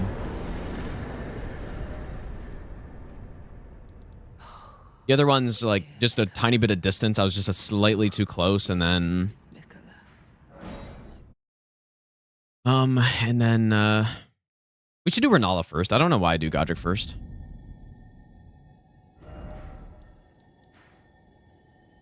And what was the other one?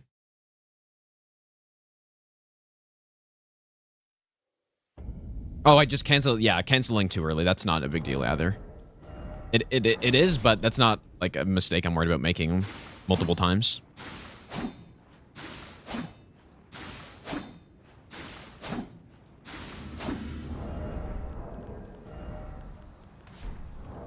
Okay, whoa. I haven't gotten all this stuff yet. Go here?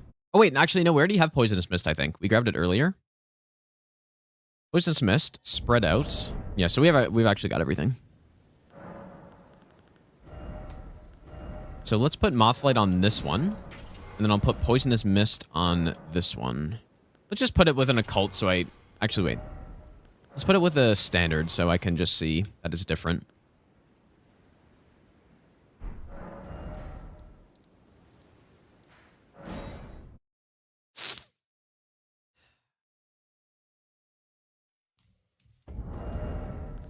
Oh, yeah, I guess this weapon is longer.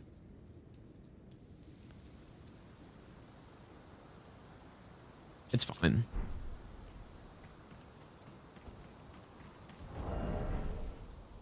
Should be fine.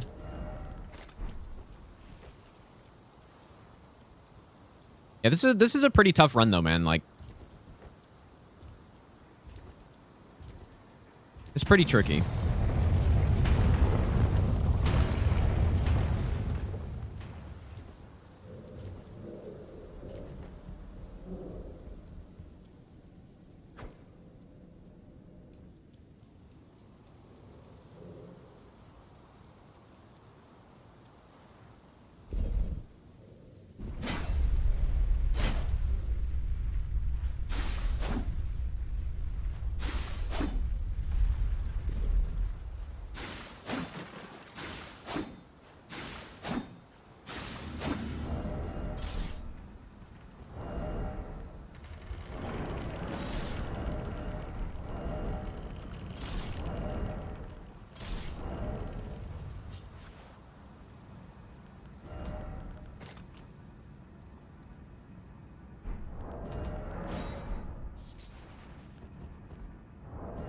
We shouldn't use sleep arrows for this, but this doesn't really matter.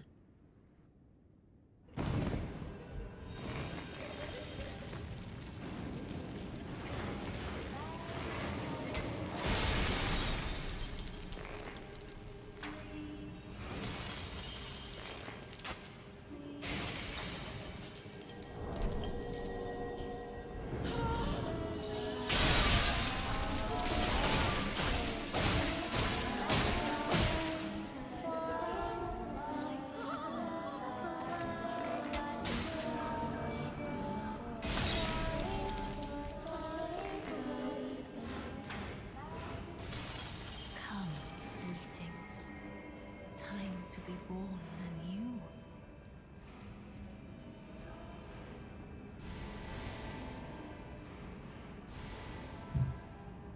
If I wanted to speed this up a bit, what I actually could do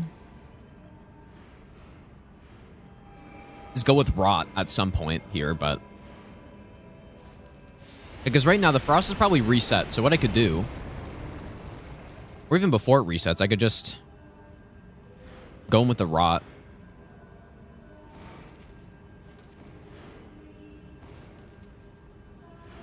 Yeah, I don't know. Maybe I should try it. The only concern is I have to buff first.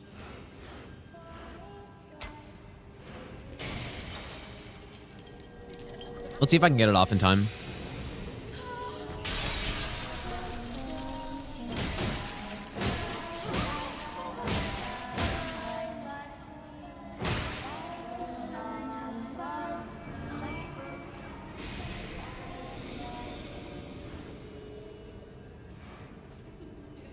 Come, sweetings. Time to be born anew.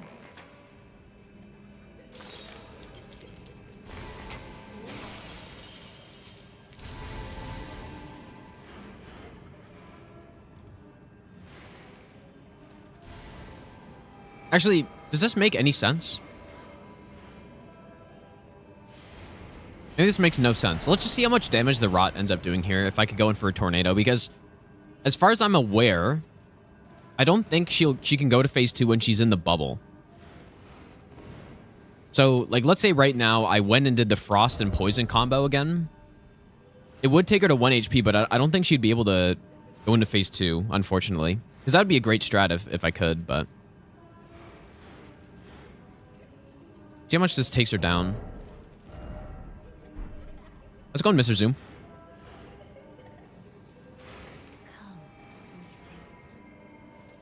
Iron Balls is probably the easiest for beginners, yeah, I would say.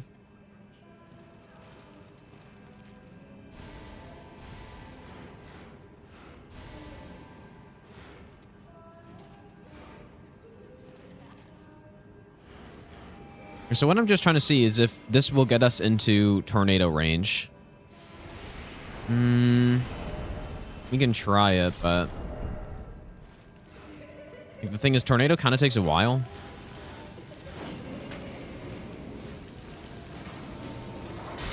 Fuck off, student.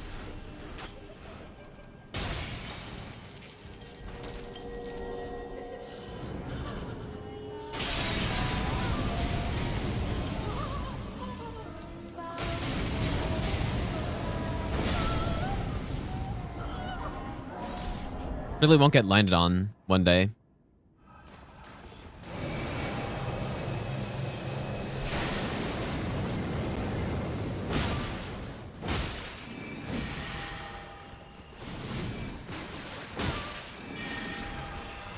First.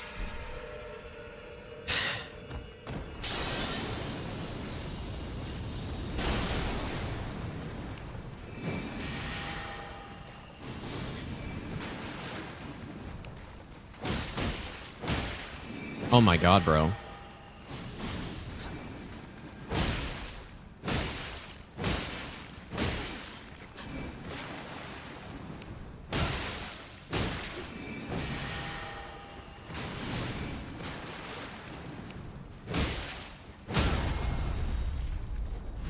Okay, we got the rot, so it's good. Ideally, I get the poison as well, though.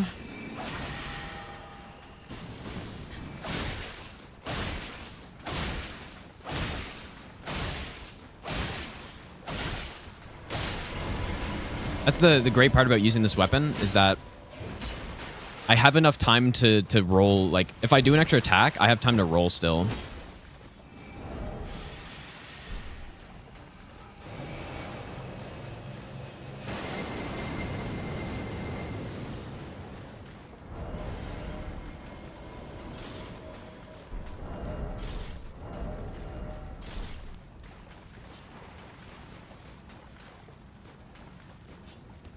Yeah, in this case, we've dealt a lot of damage, so we might not even need the Poisonous Mist at all.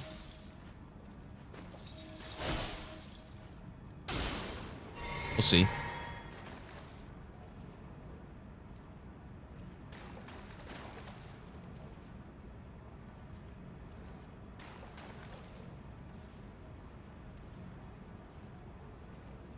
Yeah, I mean, the rot's still even going, so... I don't even think we need it.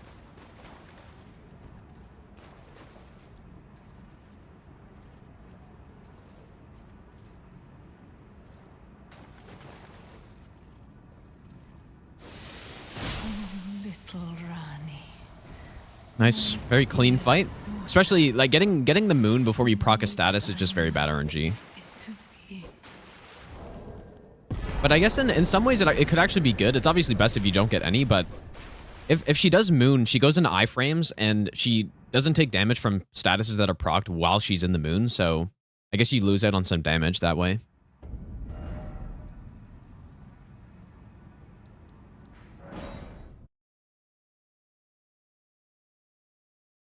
All right, time for Mr. Godric. So here we go with this one. Get rid of Loretta's. And then my inventory will be all sorted out properly. There we go.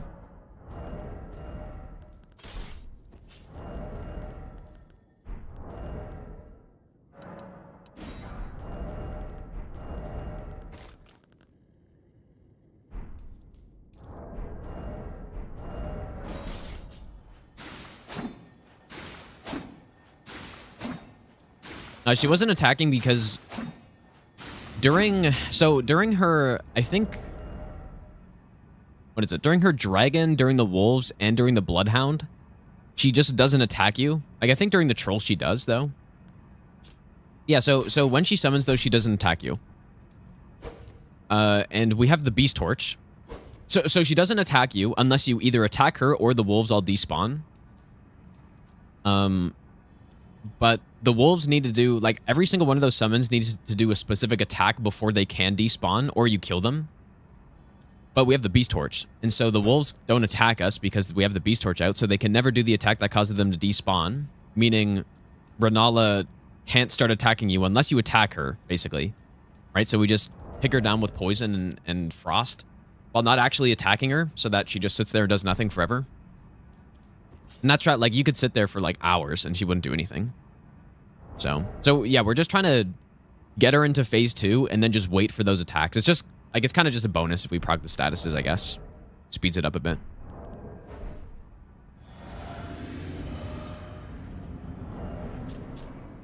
Yeah, the beast torch is insane, dude. Honestly, it's an item that I would never play through the game without the beast torch. One of the few items that are like that, I guess. Most other items, it's like, okay, yeah, I don't have them, but it's kind of fine.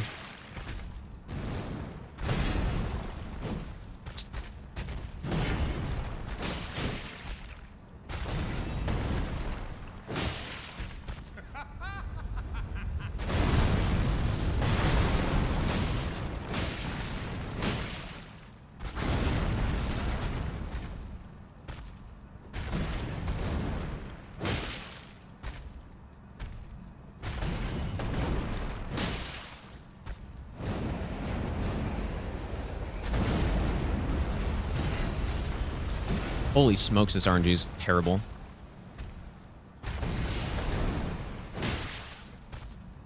Good lord.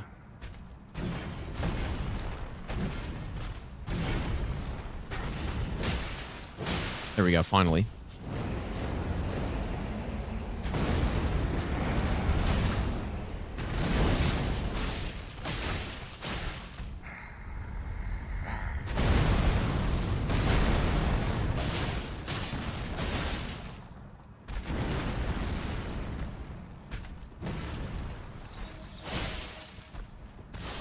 All right.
I am the Lord of all that is golden, and one day we'll return together to our home, bathed in rays of gold.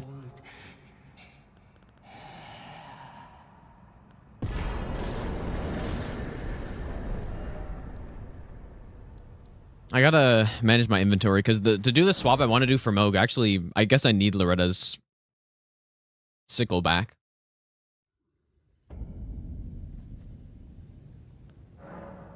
Kind of annoying. Or we just need something in the way.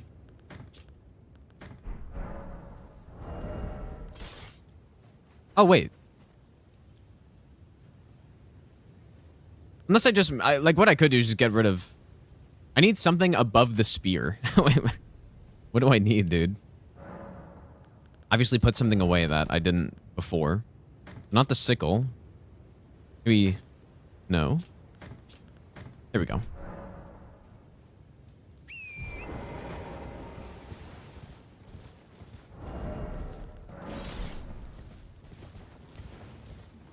Alright, final boss.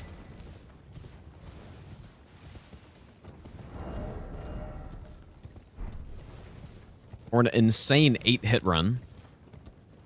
Really, it was just Malenia and Elden Beast, who I obviously need to practice more. But the rest of the run, besides those, was pretty solid.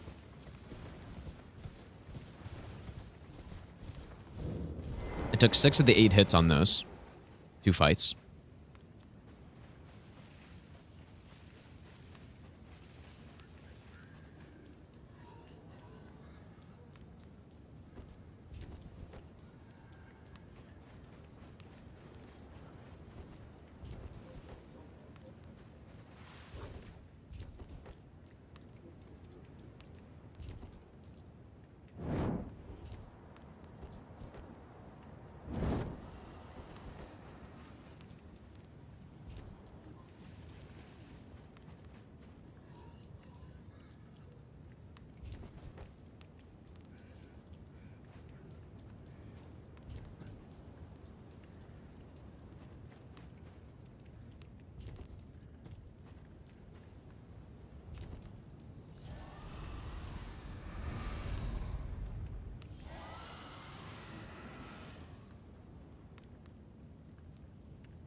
He's taking a while this time.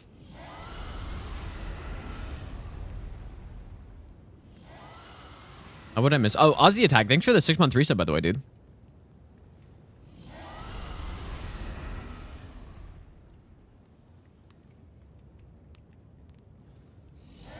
Holy smokes, man.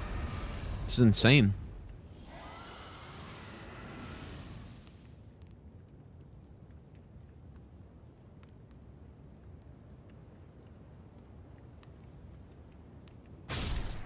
I wonder if Night Maiden's Mist would work on Rennala when she's passive. I doubt it. But I wonder if it would. Yeah, we're just waiting for the physic. So the physic tier, obviously it's not needed for no hit. But what it does for us is it allows us to get way more punished during the transition, so. Like, it actually gives us an extra couple thousand damage easily.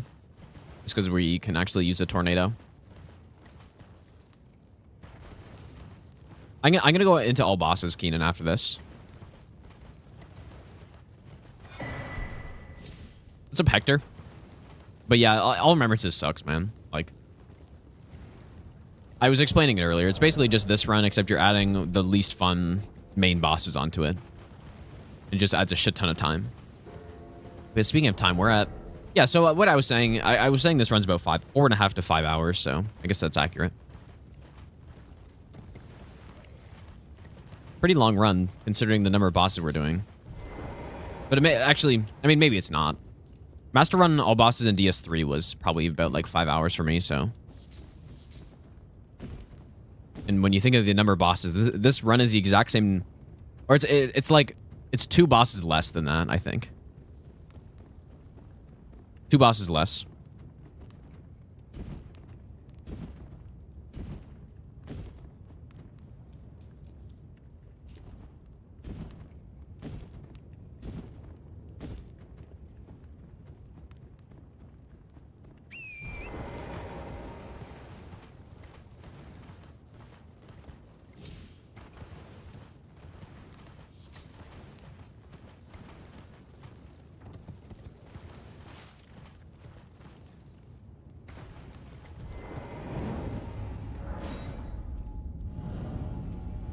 Well, all bosses master run, I mean, it would be shorter than a lot of the other runs I've done, probably. I predicted it would be probably around 20...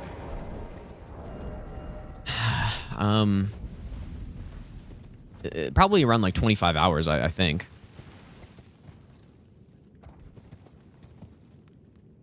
Let me just think. How long is a normal All Great Runes no-hit run? Maybe like 2.5 hours, maybe?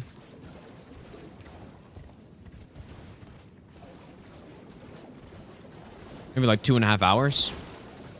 So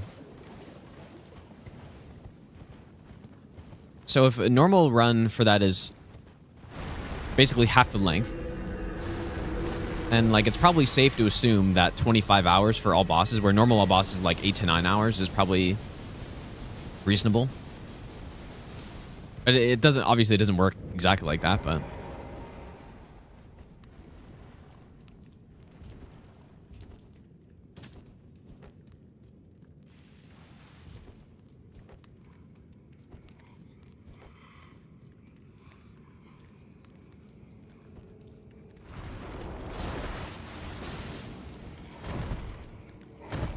Holy shit, the barricade.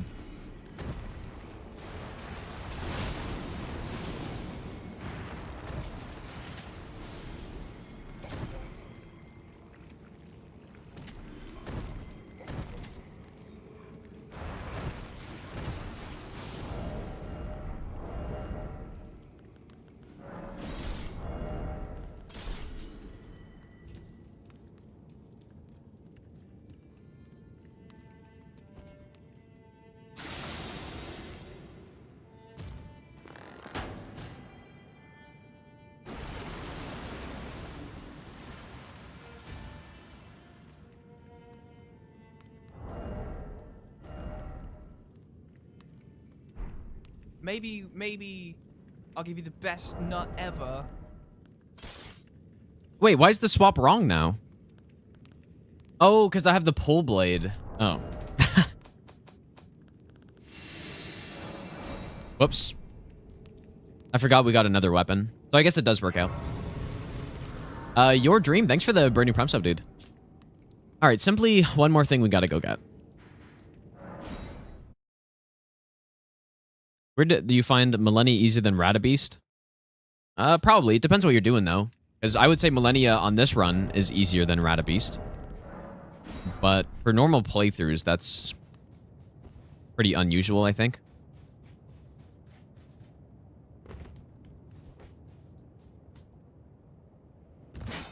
Especially, yeah, for normal playthroughs, like a lot of time when I say Elden or Beast is really hard on this run, people that don't know this run so well are like, dude, how's that possible? Elden Beast is... Or I say specifically Elden Beast usually. It's like, Elden Beast attacks are so telegraphed and it's so easy, dude. How is it hard? But for normal playthroughs, like, getting ticked by Elden Stars doesn't matter. And... you know, the combinations that happen with Elden Stars, usually, you know, people just tank it and it's like, well, whatever, I just tanked it. That's fine. But now the rest of the fight is like, oh yeah, his attacks on their own are so easy to dodge. But yeah, so it's the case for this run. Probably for most playthroughs, though, that's not normally the case.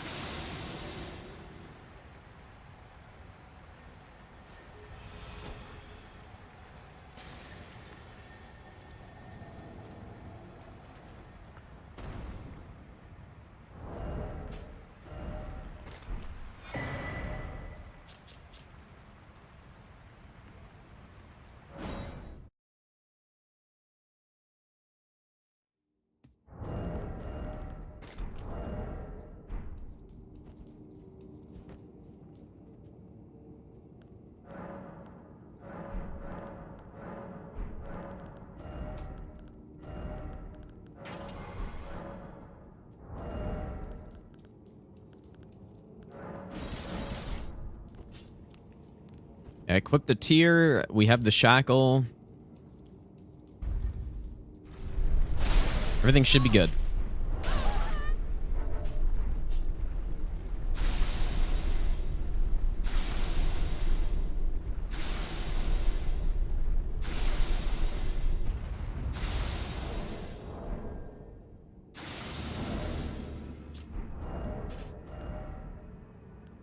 Okay, so this one... Oh. God damn it, dude. I always forget something. Every time. There's so many things to remember.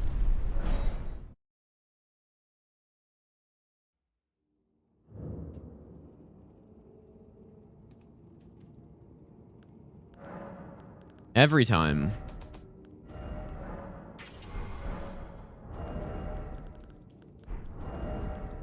I guess I didn't have that in my notes because normally, like, when I made my notes, I was fighting Malenia with Parry and Retaliation instead. So I didn't have to swap it, but...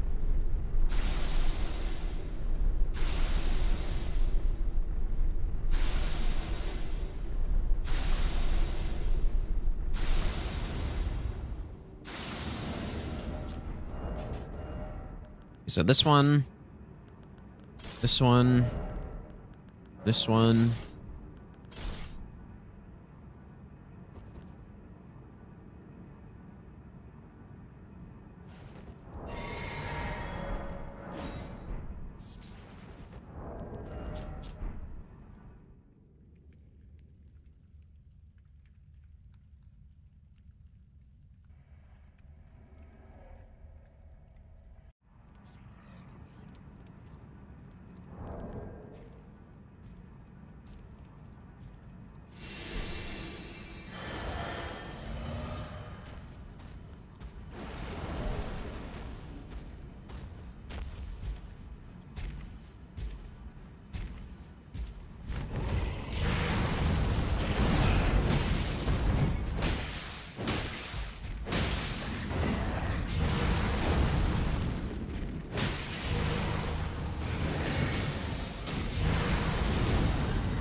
I wanted to test that. I've been meaning to test that for a while, but clearly it's not safe.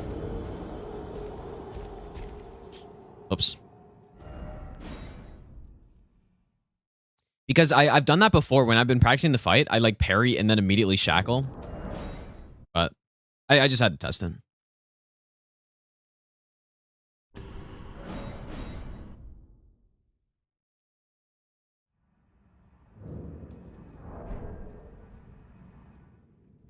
I probably shouldn't even count that hit because I've been meaning to test that for a while.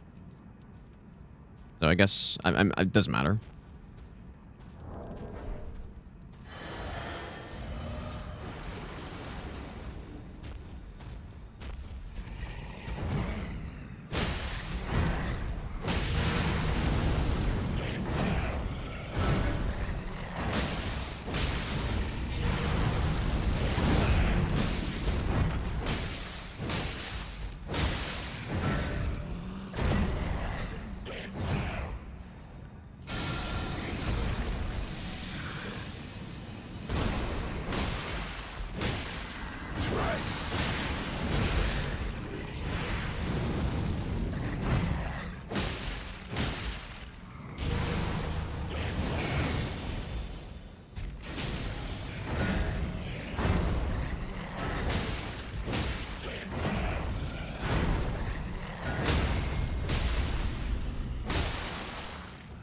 I actually didn't mean to do that, but...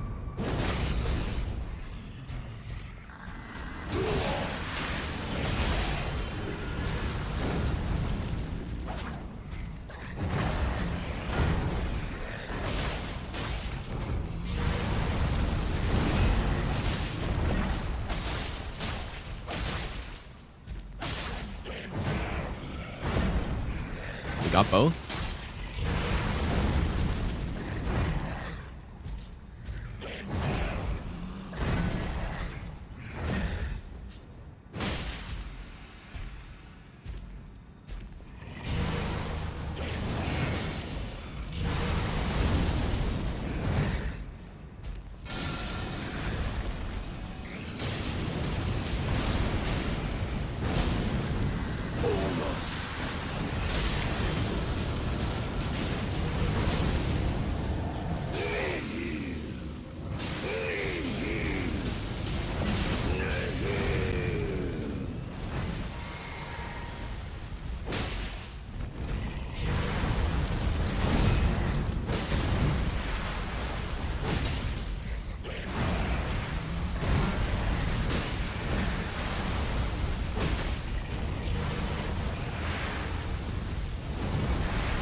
Go for it.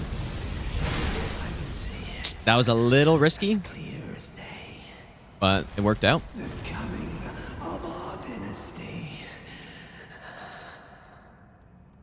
Yeah, Moog's good. Like I haven't really had any issues with Moog. The only thing that can really happen here is he gets into a bad spot against the wall, and then you get like memed by fire or something. It's really the only thing that can happen. Honestly, though, this was a cleaner run than it might have looked. It's really just cleaning up the Elden Beast and Malenia. It's really what it comes down to. Like the hit here, I just was testing something, and then Horlu, I just need to not have to think about the status cycle, and then the Red Wolf hit was, I just have to I have to Vow the Indomitable like 1 frame earlier, so. But I also learned something, like, the further away you are, when Red Wolf does that frame shot combo, the better. Because then it just gives you more time, so. Spend all my runes, what level do I get to? I guess I could try that. It's a good question. We should probably Memory of Grace with like 300k as well. Let's just see, though.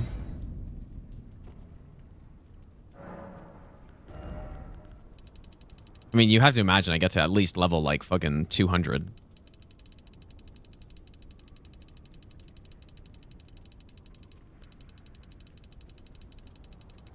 Or maybe not 200, but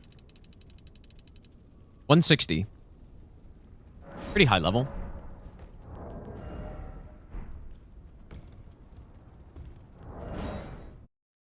Okay, I think I'm not far off on this run, dude. Just gotta practice some more.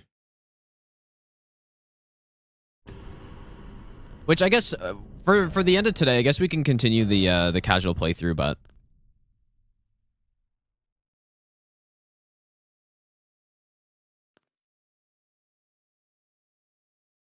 yeah, I could probably get the run by now, actually, based on how that run went. Because the thing too is that when I'm on a live run, it's much easier to not get hit. So, because I'm just fully focused the entire time. I don't really make the like dumb mistakes on things. So I feel like I'm probably ready to get that run, like right now even. But I should probably practice a bit more first. Just to, I don't know, make it for sure.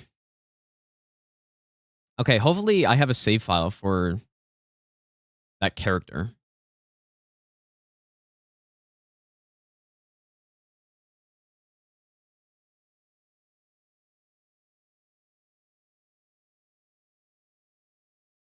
Imagine I lost that save.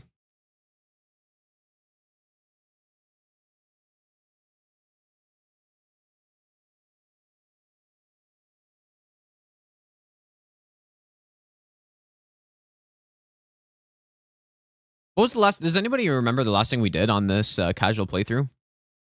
Oh yeah, we killed the Blackblade Kindred is what we did.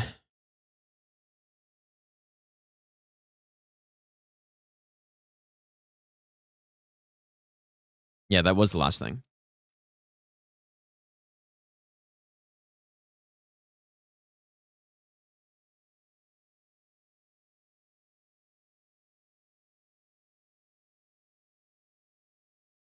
Surely not banned. The lore through... It's basically a lore through at this point. The lore through continues. I guess... Let me change the titles and stuff.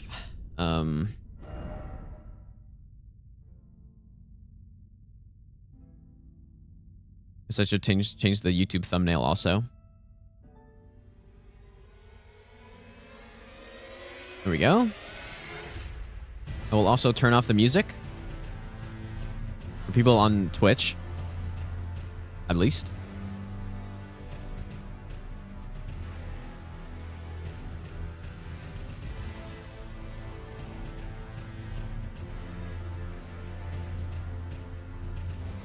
All right, should we turn back on the ray tracing? I don't think so.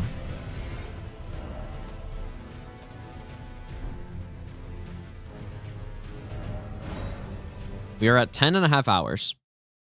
Read today that Anatria will be delayed. I saw that as well. I'm not sure by how much, though. I don't think they've said. I could be wrong, though.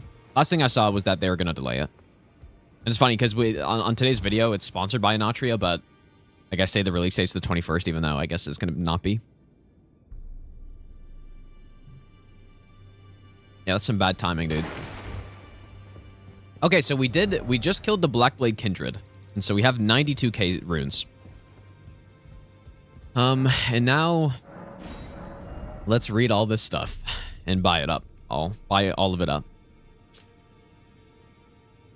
Ah, man, all right, here we go. Don't want to lose out on... Well, I mean, that's obvious, right? Obviously, they don't want to lose out on players. So... Let's go on Roball. That's the obvious thing. The right thing to do is to change the release date. If they push it back like a month or two, then maybe they have more time to refine the game, and then, you know, people will be done with the DLC by that point. Obviously not me, but most people will be done by the DLC, and then it's perfect time to release a game. So, okay. Rune Arc, a shard of the Shattered Elden Ring. Grants the blessing of an equipped Great Rune upon use. Even if no Great Rune is equipped, it will slightly increase maximum HP. The lower arc of the Elden Ring is held to be the basin in which its blessings pool. Perhaps this shard originates from that very arc. The lower arc of the Elden Ring is held to be the basin in which its blessings pool.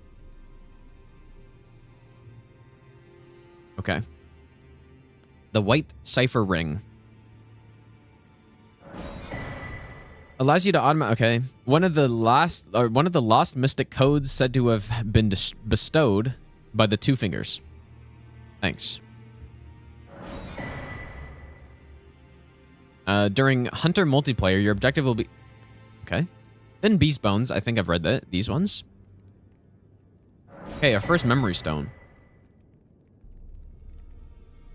No, I don't think it's like the basins for the crystal tier. I think this is something else.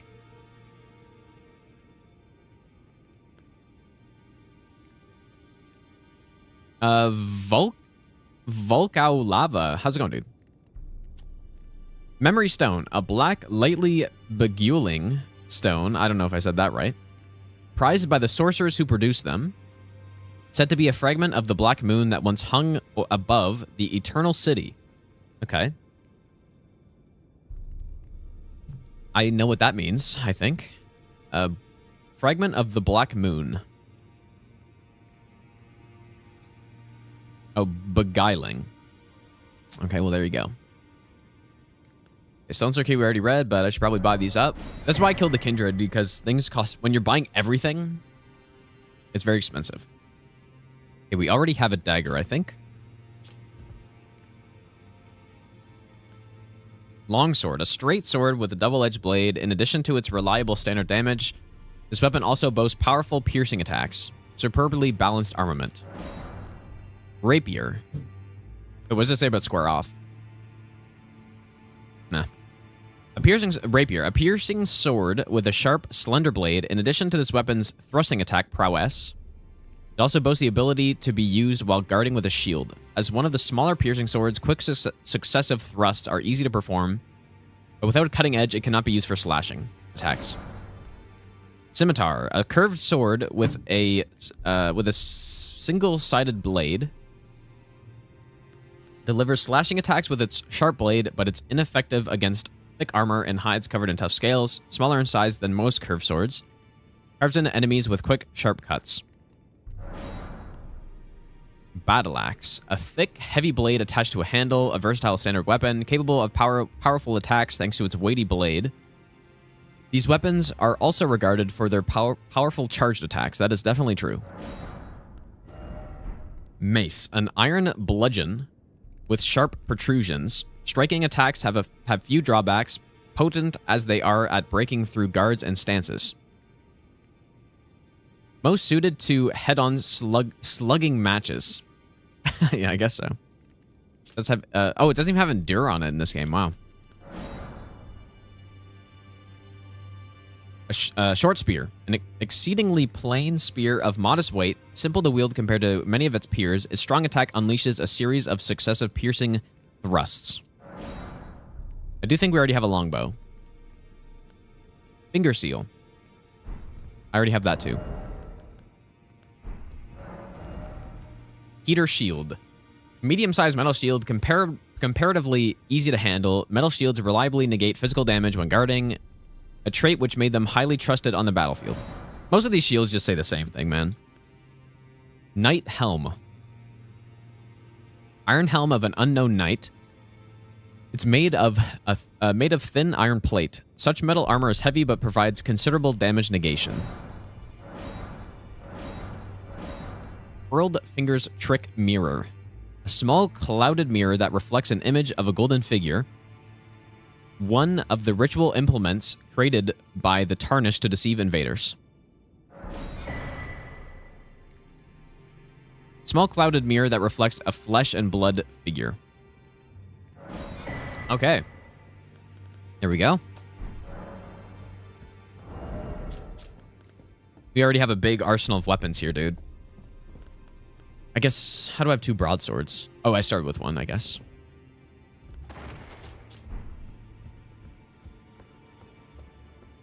Okay. We've talked to this guy already, but we haven't gone through his incantations because I didn't have enough runes. Urgent heal, we already have. Heal. Incantation of the 2 Fingers Faithful. Heals HP for the caster and nearby allies. The 2 Fingers has high hopes for the Tarnished that even if they should be wounded, even should they fall, they will continue to fight for their duty. Cure Poison. Incantation of the 2 Fingers Faithful. The 2 Fingers have... It's the exact same. Follow the path that... Okay, so magic fortification. Follow the path that has been set for you, and you will make enemies of all others. The monks, the sorcerers, the ancient dragon knights. Ancient dragon knights. Huh. That's weird. In the Scions of Gold. Heed me, the lands between offers no welcome to the Tarnished. Ancient dragon knights. I guess that is some connection to Vike, I would assume, right? Somehow? Yeah, maybe the Draconic Sentinels. But I'm just thinking, I know there's some weird thing with Vike and like Lanciacs or something, so maybe it's something like that. But look how quickly the runes go down here, man. If we're actually buying everything. Probably the Banished Knights. Well, I guess we'll find out. Flame Fortification. This says the same thing. Rejection. Hark, Tarnished. If you truly walk in faith, you must be prepared to reject all else. Catch Flame. Incantation. Incantation originating from a sinister prophecy. The Flame of Ruin and Anathema, or Anathema, I don't know which one it is, to the Erdtree, but prophets sometimes glimpse it within the faith all the same. Sadly, when this occurs, their sole reward is banishment. It's always the pyros getting banished, dude. They don't like pyromancy.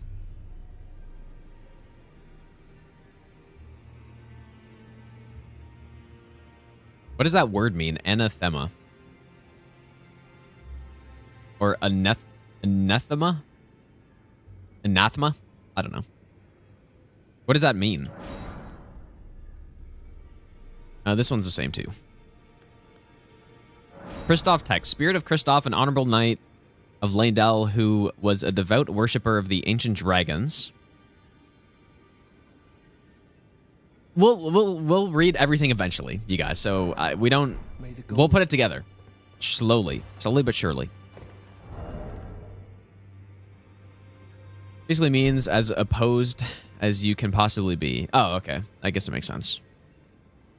You've met Okay, Garank. I take it. New voice. Then owing to our duties shared, we are now comrades in arms. I think you've earned this. The power of the Golden Order to aid the hunt of those who live in death. Okay. Litany of Proper Death. One of the incantations of the Golden Order fundamentalists, used by hunters of those who live in death. Creates an image of order, dealing holy damage to nearby foes. Is this any good? I've never tried it. We can try it on this playthrough. Incantation is especially damaging to those who live in death. Yep, okay, they can't revive. The role of the hunters is to stamp out defiled reason. All for the perfection of the Golden Order. Order's Blade. One of the incantations of the fundamentalists, sure. Held in the right hand with Holy Affinity. So this is just a buff, right? Basically like Sacred Blade. Well, Litany is meant for undead enemies, though, right? Like, maybe it's good on them.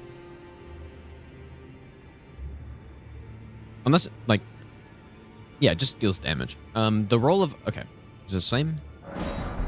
I serve the Golden Order, that I might put this crooked land to rights, following only the guidance of the Great Elden Ring.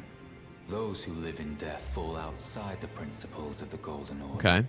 Their mere existence sullies the guidance of gold, tainting its truth. And so it is the vermin must be exterminated, down to the very last. Okay. D. Hunter of the Dead.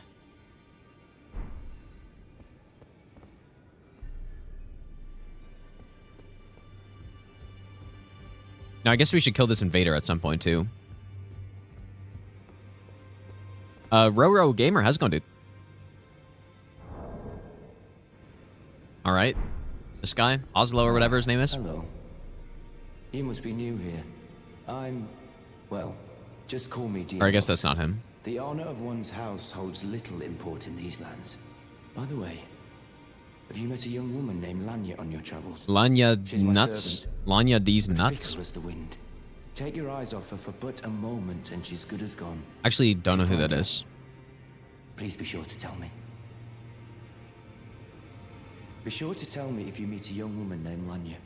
She's a servant to my house. She's been my companion since childhood. Suck Lanya I've lost count nuts. of the number of times I've had to find her like this. Honestly, she's such a little tomboy. Is that the snake girl or is that somebody else? Be sure to tell me if you meet a young... She's a servant to my... She's been my companion since... I've lost count of the number Must of be times I've Serpent had to Girl, find right? her But I like thought her this. name was... Honestly, I don't know. she's such a little tomboy.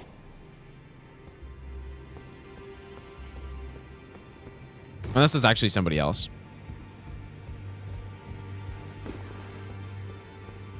But I have done that quest, though, so...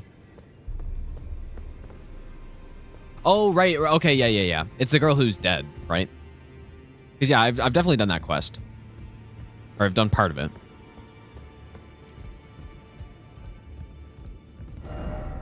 Also, if anyone wants to join the online group, Esger is the password.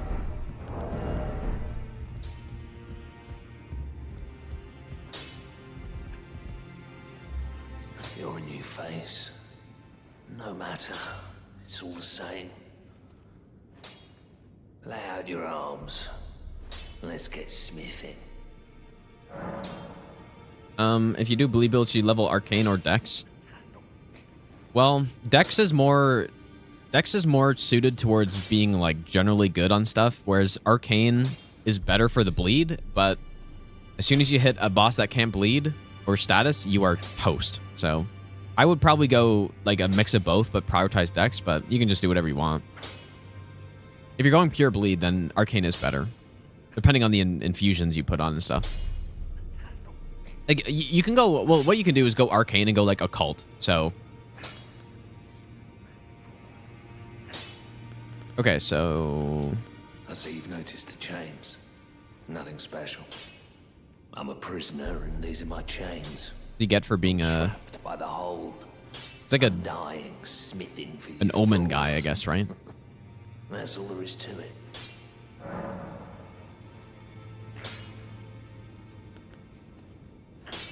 Yeah, Misbegotten, yeah.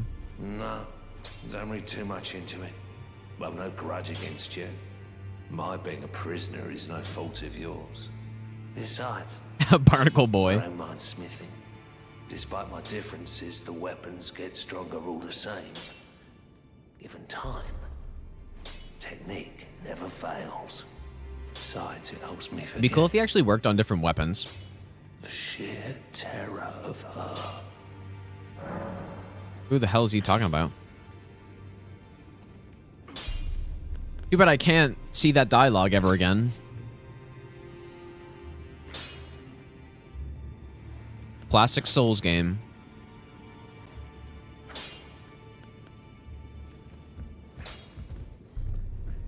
Back already. No matter.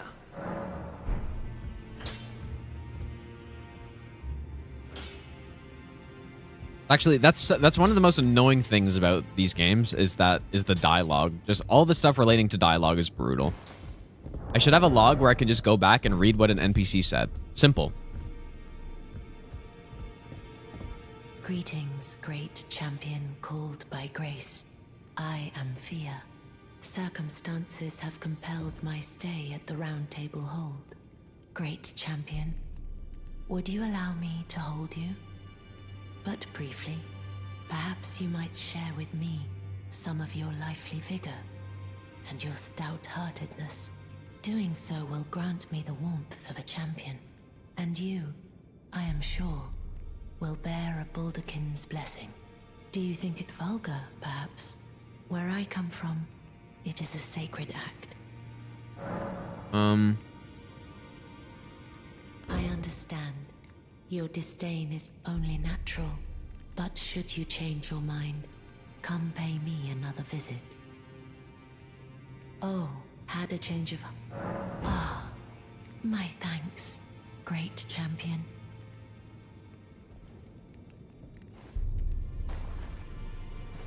I have to read the lore of the item, so...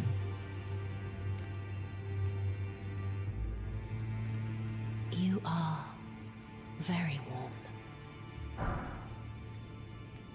What you felt light up inside you was a Baldakin's blessing.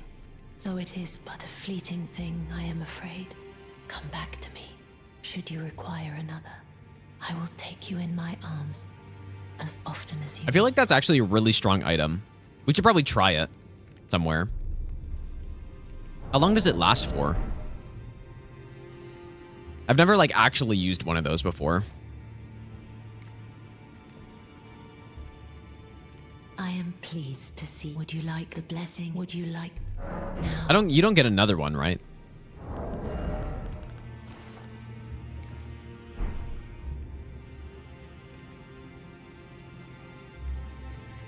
Like 15 seconds. If that's true, that is insane. Then good Oh. day to- Oh, talk in secret. What the hell?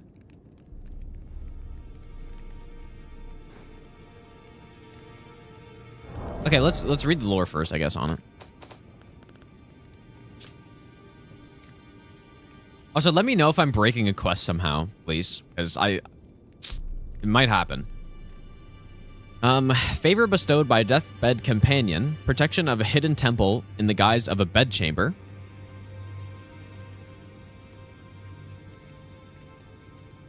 The favor allows one to forget any aches and pains. In death, there's only peace, for in death, there can be no sensation.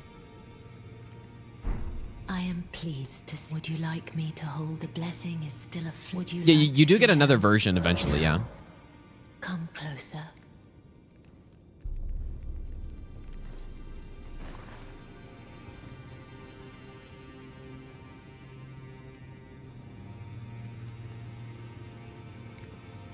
You are so. I was known as a deathbed companion. Where I come from, after I received the warmth and lively vigor from a number of champions, I lay with the remains of an exalted noble. To grant him another chance at life, to do so is the purpose of my being.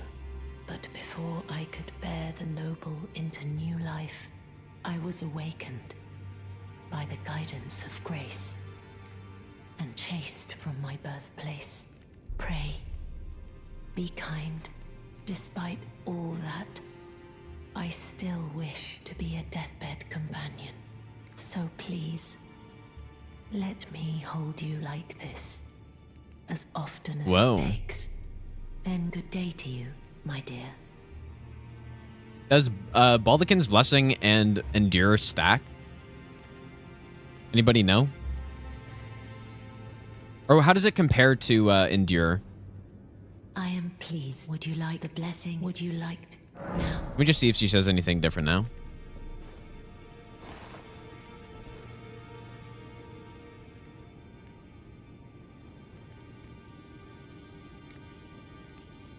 You ask, then Oh.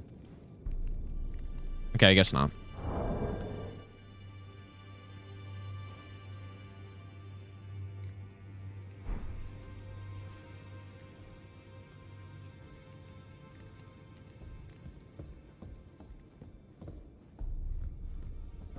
Oh, do I have tutorials turned on?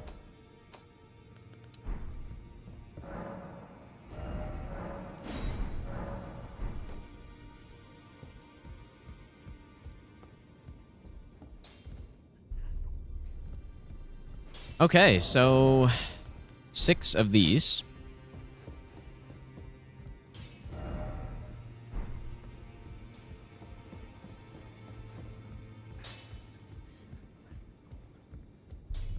I'm gonna try to use this somewhere. Because it should be insanely good. Maybe I'll give you the best nut ever. Benji, thanks for the 10-month resub, dude.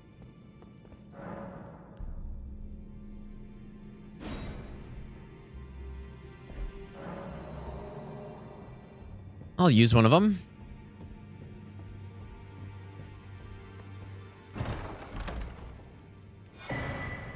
All right. Crepus's Black Key Crossbow.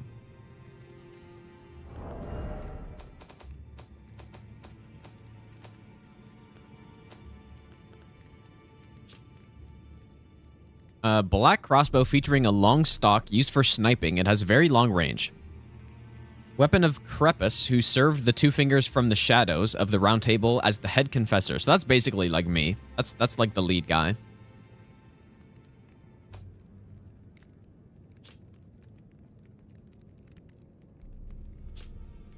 Bolts used in Crepus's...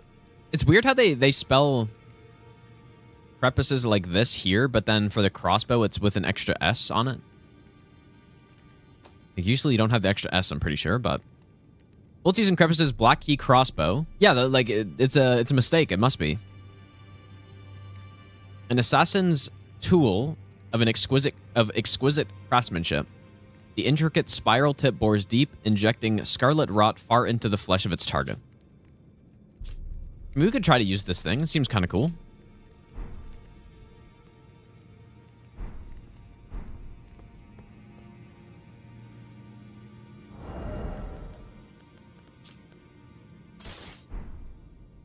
Oh shit, it really is long.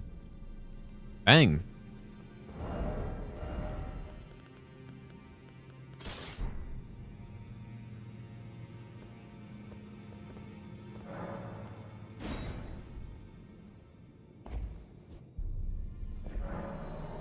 The long one, dude. Let's go on Darkas. No Estus soup.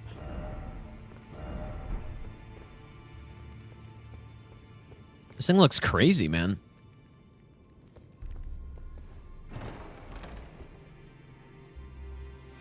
Assassin's Prayer Book.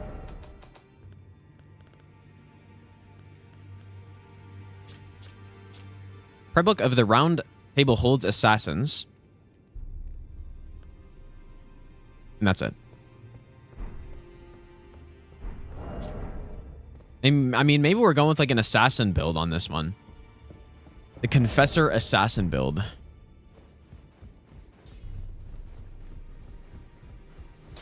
All right, anybody else that we need to talk to? Why, of course, Mr. Gideon.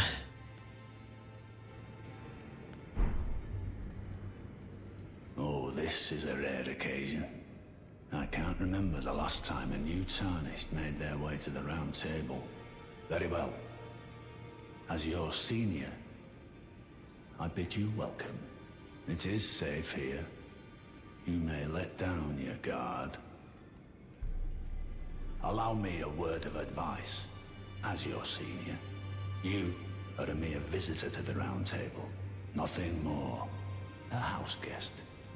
Yet to earn their keep. Remember your place, newcomer. There's nothing left to say. Be at your leisure. There's nothing left. Yeah, surely let down your guard. If only there's a way to kill him before the boss fight. That'd be sick, dude. Just poison him at Roundtable.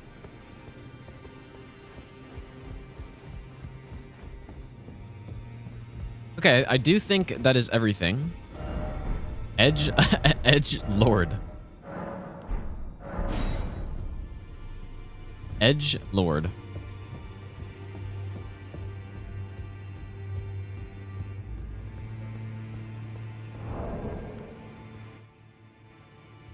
Wish I didn't have to adjust the volume constantly.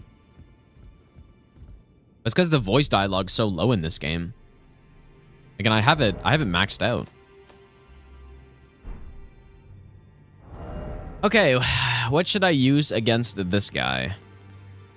Bloodhound Fang's probably not bad.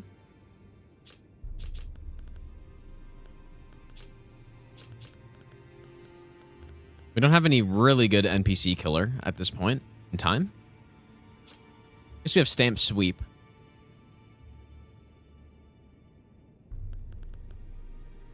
Bloody Slash is good too, actually. Maybe Bloody Slash.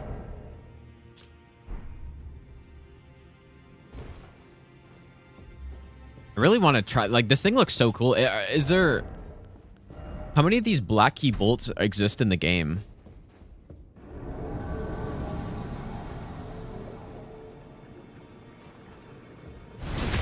Alright, here we go.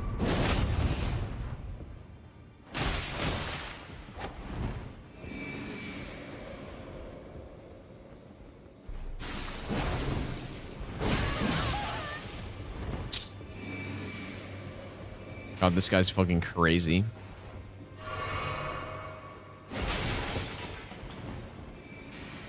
Oh, did I miss the gesture? Oh. Oh, okay, wait. Oh, I can't quit out even. I think I have to die.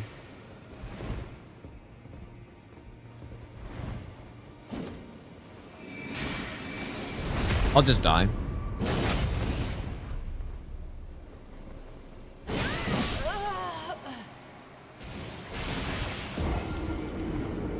Only 90 Black Key bolts can be found. I feel like I remember some underground somewhere, maybe. Or maybe that was in Lake of Rot.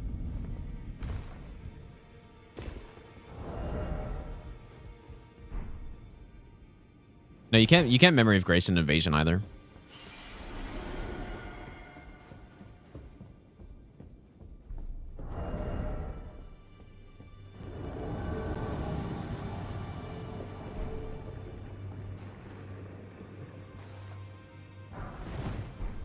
Guess I actually have to wait for the attack to happen.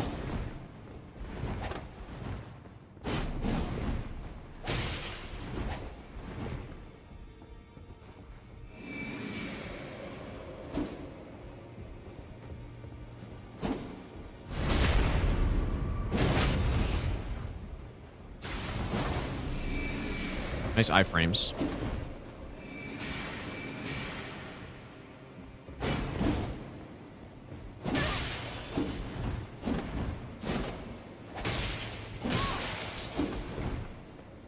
Oh, wow. They gave this guy such an annoying build.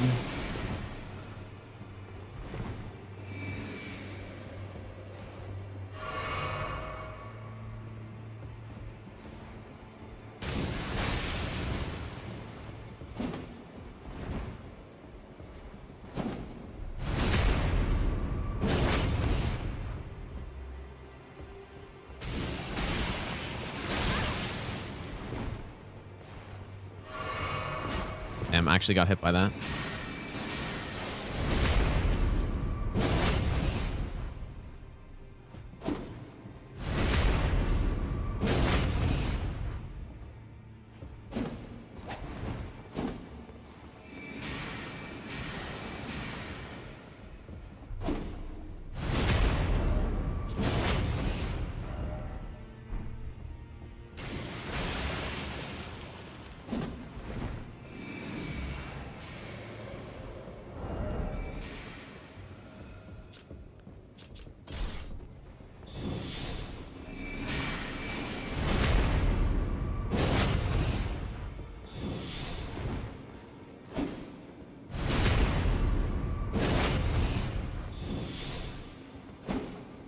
But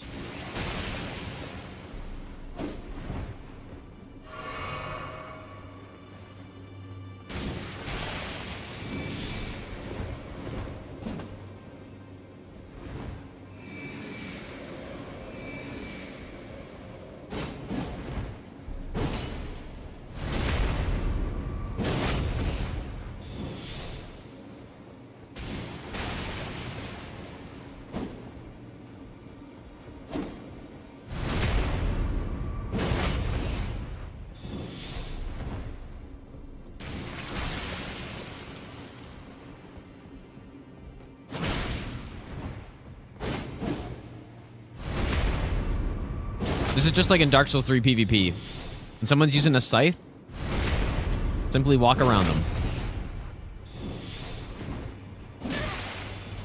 Except when they do a rolling attack. There we go. Haunter's Tongue.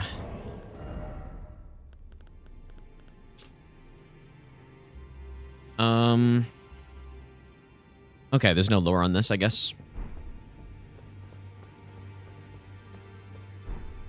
Whenever, can I see my own death stain? I guess I can't. I died like here.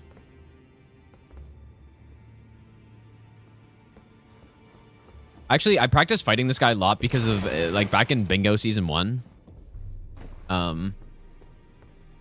There was like a kill 3 invaders, and so I actually practiced that guy quite a bit.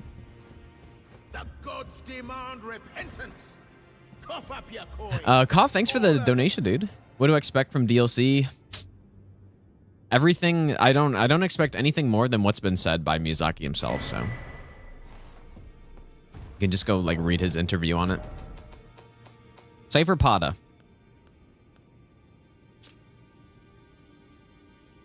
Never looked at the actual icon of this closely.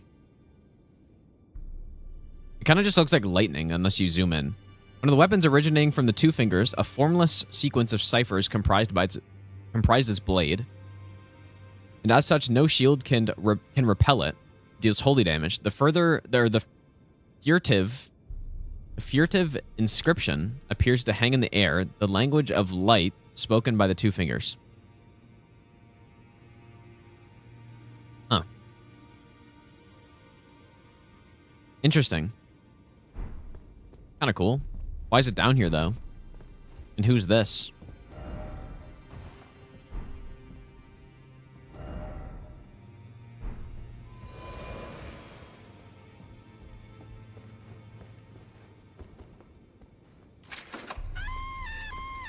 Or you could, I wish you could pick up bolts that you shoot or something. Dahlia, thanks so much for the raid. How was your stream?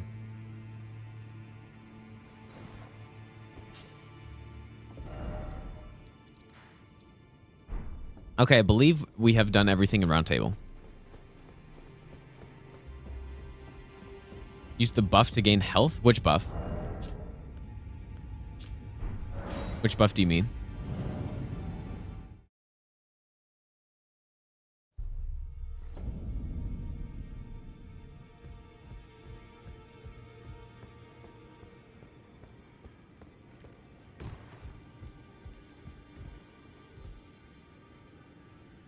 Oh, yeah. Oh, obviously I know this takes away HP, but I want to use it somewhere, so.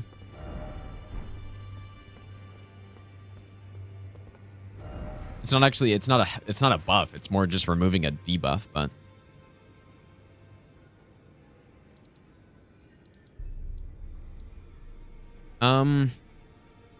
Have we finished the main Limgrave area? I think so, right?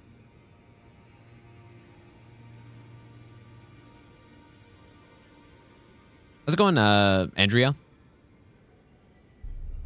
Finished talking to Roderica? Well, she's not here yet. Guess we can go back. We didn't finish the painting yet, either. Muffin Man, thanks for the 100 bits, dude. Gonna post on YouTube. Maybe on the second channel, but this playthrough is gonna be way too long for like a normal video, probably. Pleasure to see you. Did you give the little that I love them? Yeah, she's still saying the same thing. Like, I'm pretty sure, yeah, I don't know how far into Stormvale you need to go for a move, but I'm pretty sure that's it, right? Or go into Liurnia. So let's go here. No, I haven't given the scroll to Selen yet. Well, I'm not sure who I should give it to. Probably giving it to the turtle guy's the best. Oh, well, you made it through that entire mess. Oh. All the way to... Actually, is new stuff. Oh, well done. Well done indeed.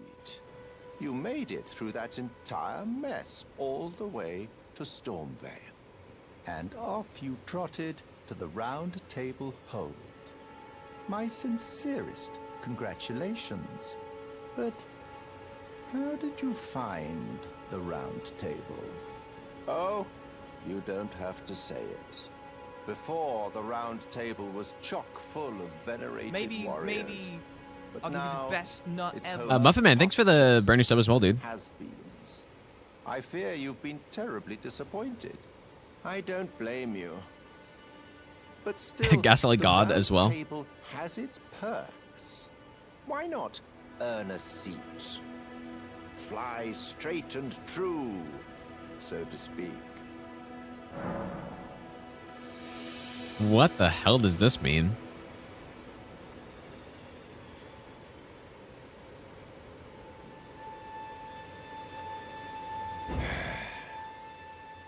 Yes, I see.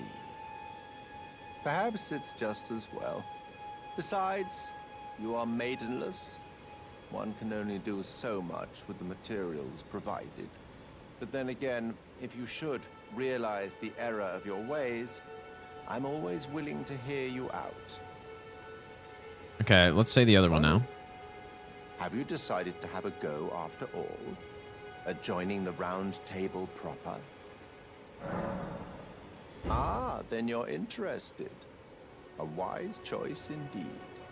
To join the Round Table proper, you must acquire a great room and request audience with the two fingers. Maybe I'll in give the you the inner best nut chamber. ever. They are the purported masters of the grace that guides your kind, the Tarnished. Yes.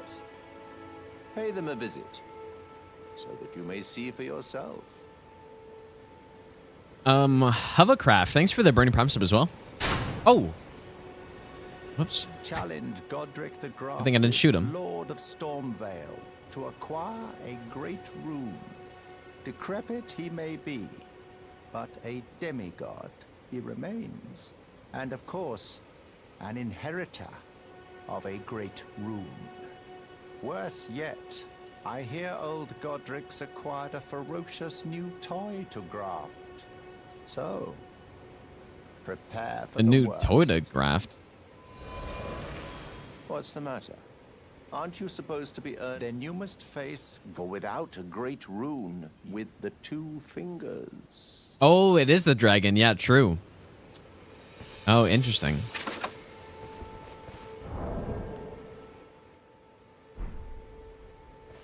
Maybe we should go talk to like all the NPCs again, but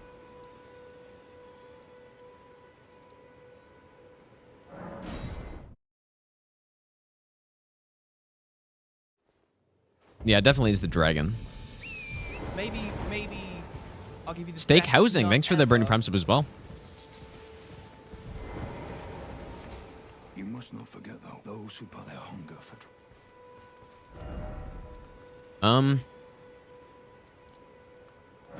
Like, I'm just gonna go talk to everybody. No, I probably won't do Tongder's Tongue until a bit later. Like, early game invasions, man. The people who invade in early game are not fun to fight with a character that's not good.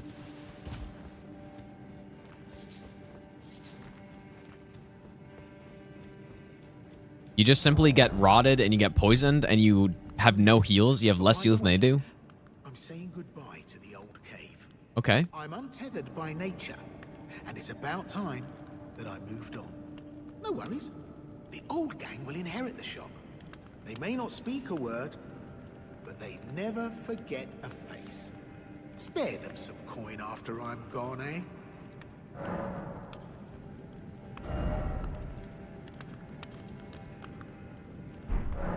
Cheers for that.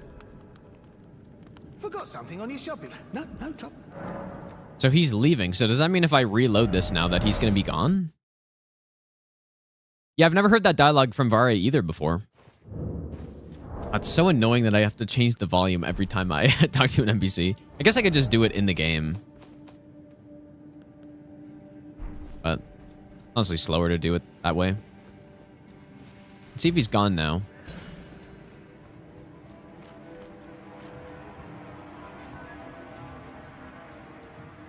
Oh, yes. But by the way, I'm saying goodbye to the old cave. I'm untethered by no worries. They may not speak. Spare them. Okay, well, I guess he must not leave until... Like, I know he moves to Liurnia next, but... I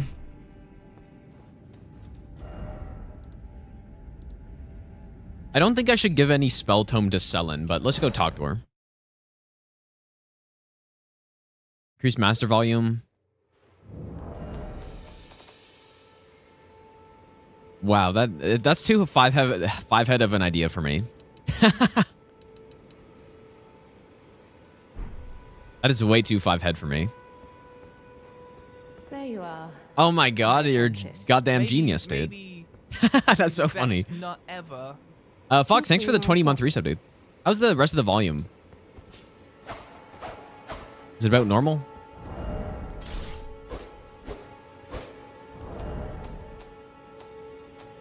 Like maybe it's a bit louder than normal. Should I go one lower? That seems probably good, actually.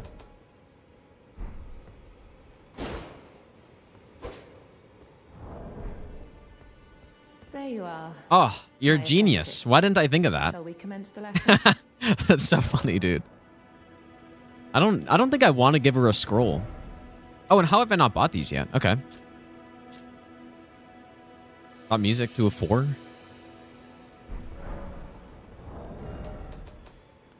You think? I can do that, I guess. You wish to continue the lesson? It's still kind of quiet, well. but... I have time aplenty. Okay, Glintstone Pebble. The most basic glintstone sorcery of the Academy of Raylucaria. The glintstone serves as a conduit, launching magical projectiles at foes. This is a universal first step on the journey to true knowledge of sorcery. Maybe I'll give you the best Belehu, nut thanks for the ever. 4-month Prime sub. And Fox, if I didn't say, thanks for that 20-month resub. Thanks so much, dude. Right at 2 streams ago? Well, I missed it, I guess. Glintstone Stars.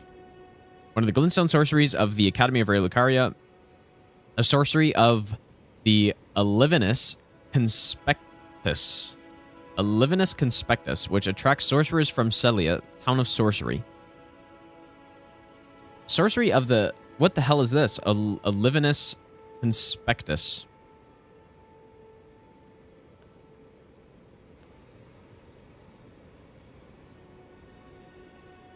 Miss out on a funny interaction with Alexander if I continue on? What do you mean? It sounds like a position to me. Like a... Yeah, exactly. Like a... I don't know. I don't know what that actually means, though.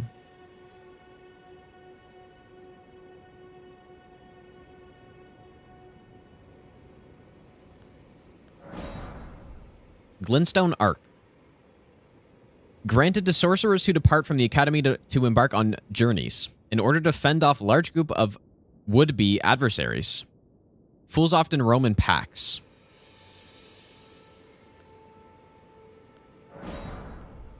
Crystal Barrage.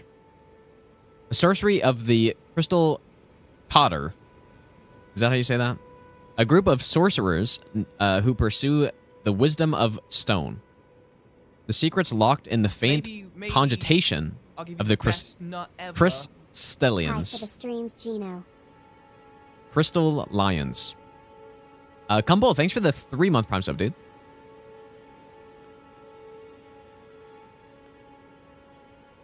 Okay. Crystallian sorcery. Scholar's armament.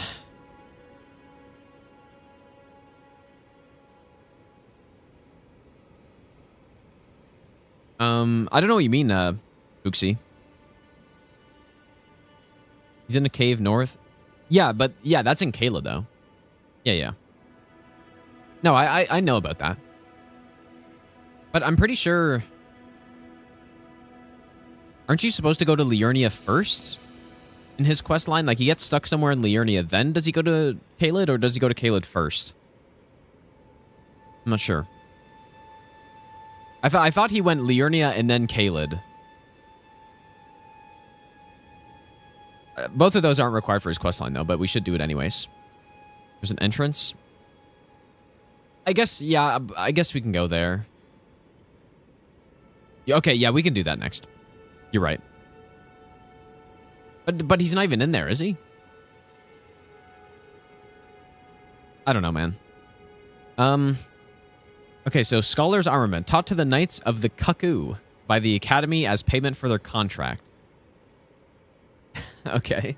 The Cuck Knights. Scholar's Shield.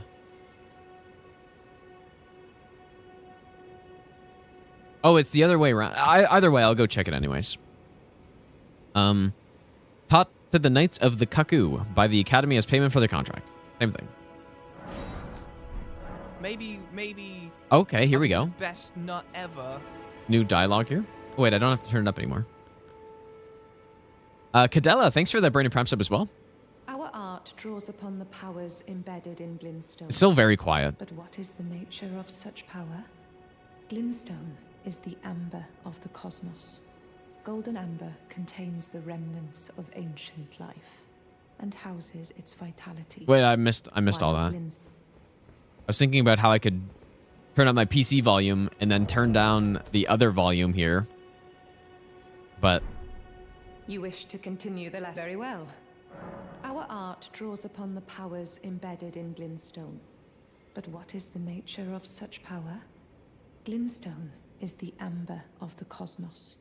Golden amber contains the remnants of ancient Golden amber life and houses its vitality, while Glintstone contains residual life and thus the vitality of the stars. It should not be forgotten that Glintstone sorcery is the study of the stars and the life therein, a fact lost on most sorcerers these days. Your appetite. okay.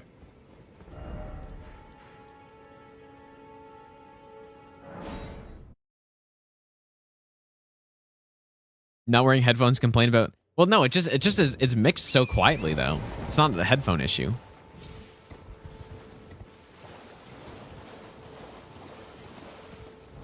I mean, I literally have the voice at 10 versus these at 4, and it's still like too quiet. So.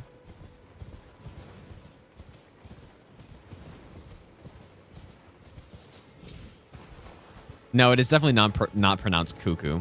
That's that's like something else. Okay, the entrance to this is up here.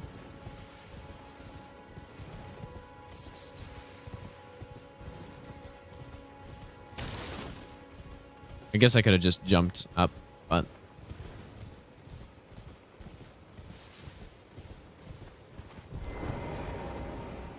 maybe. I guess it makes sense that he moves here first because this is still Limgrave, so. Heavy Metal Vamp, thanks for the 5-month resub. Maybe I'll give you the best nut ever. And Ox Ghost, thanks for the brand new Prime sub as well. And Gabriel, thanks for the 3-month Prime sub, dude. Yeah, we're not even close to done with Limgrave, dude. We've barely even finished the top part. Not done with Limgrave yet? Yeah, Cuckoo. Yeah. Cuckoo, I think, is right. But Cuckoo. Cuck Knights. Ah, I hadn't expected to see your face again. Are you heading to the Festival of Combat too? Oh, no need to be coy with me. Judging by the fine wallop you gave the old backside earlier, I would venture you're something of a warrior yourself. Maybe I'll give you the best nut The ever. mere thought of such a festival gets the blood pumping, eh? Now, according to my calculations, passing through this road should lead us to the Kaled Wilds. But, however you slice it, it seems we've reached a dead end. I'm sorry to have raised your hopes. It seems my calculations must have been off. This guy really is just the Sigurd of Elden Ring, isn't he? Applesauce Factory, thanks for the 2-month Prime sub as well. I was created to be a warrior vessel. Many great warriors reside within me, ever dreaming of becoming a great champion. It's my destiny, and the reason for which I quest. It is my ordeal, you could say. To test myself, to better myself, to fell ever greater foes. And then, one day, we'll be a single great champion. The greatest of them all. What do you think, eh? How do you rate my chances? Simply Kool-Aid Man through that wall right there. I was many great... Okay. It is my ordeal. And what do you think? Oh, a smithing 4 you get here. That's interesting. I didn't even know about that. Because that's technically a Limgrave smithing 4 you get.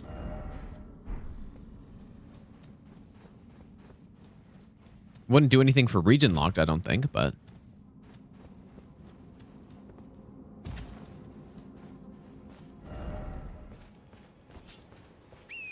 Okay. Is there any other NPCs I should go talk to? Maybe Bernal, but I doubt he has anything new to say. Let's just go talk to him. I really do not want to miss anything, you guys, on this, clearly, as you can see. As you can see by being almost 12 hours into this and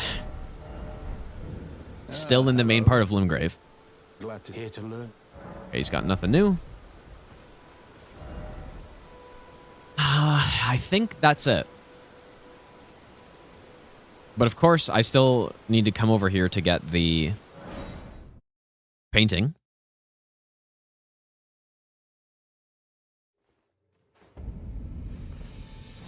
What's the matter? Aren't you supposed? Then you must face. Oh, I guess Bach is... Where's Bach at right now? Not sure where he is. He's not in here anymore. I'm not sure where Bach is right now, but he would have moved already, I guess, right? And he's gone. Wait, Heartbroken Maiden? Does it always say that? Like Bach moves into... Where does he move next? Altus or something? Or I don't know. Oh, is it Liurnia? Okay. I have not done his full quest for sure. I don't even know what is the next part.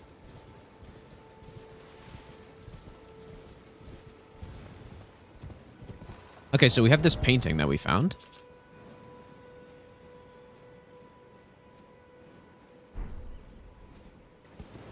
Which, of course, is right over here.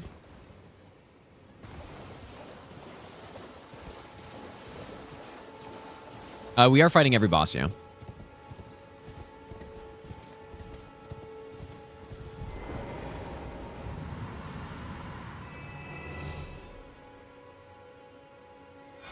Incantation Scarab.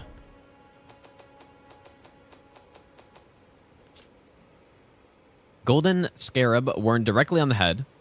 These scarabs roll clumps of incantations during their labors. What? As a scarab approaches death, it abandons its rolled treasure and stretches its wings wide for the long journey to its home nest. How does it roll incantations, dude? What does that even mean?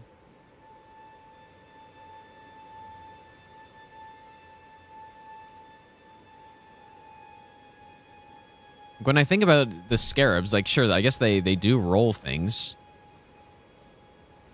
But I don't know what it means to roll an incantation, though. Like, is it actually inside of it? I don't understand how that works.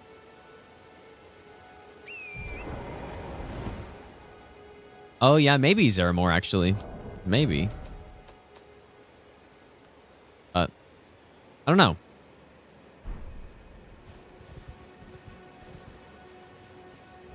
Anyways. Not actually a bad helmet, I guess, for if you're doing a spell caster. Or incantation build. So here's to another month of emotes. Frozen, thanks for the 3-month resub, dude. I appreciate that.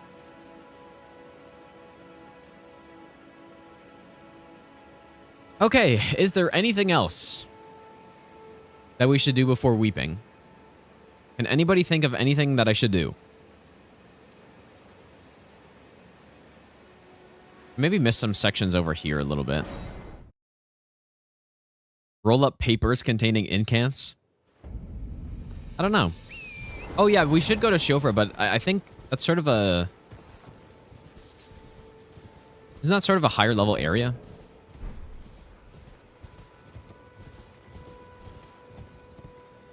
What the hell's down here?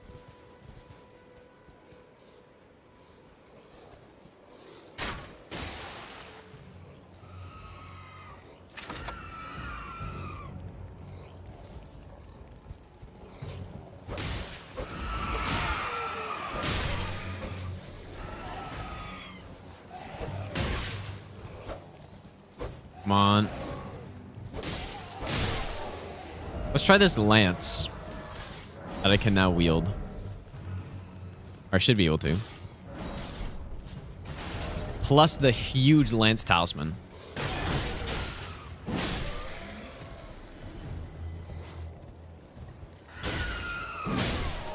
Dude, actually, like, kind of not even bad, though.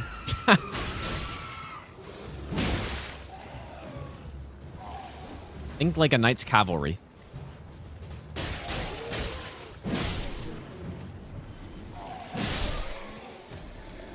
Huh. Actually, not even bad.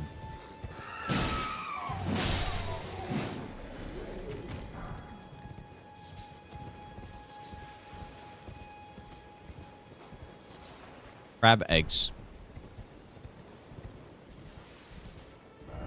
Death ahead.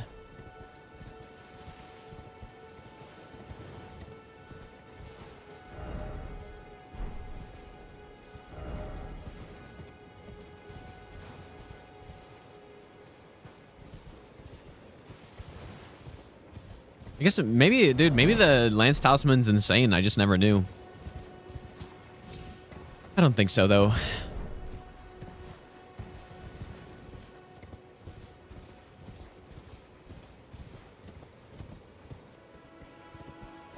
wonder if... Yeah, Blight should be gone by now, I think.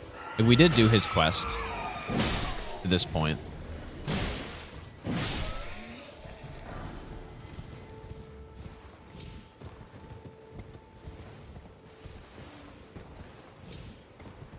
We should go check if he's still up here.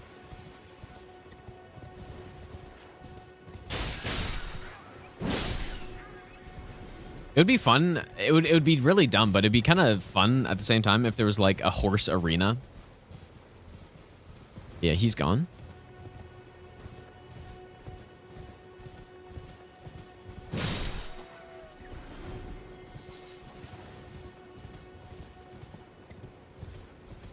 Yeah, we haven't gotten to Stormvale yet. I'm saving that for last. I'll probably do the underground first, even before Stormvale, but I kind of feel like that area is higher scaling. But maybe I'm wrong. I need some more water, too.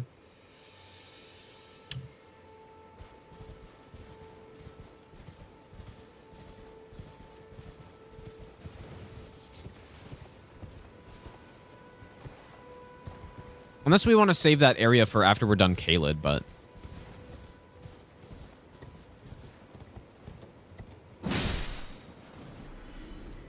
guessing I can jump to this? Huge.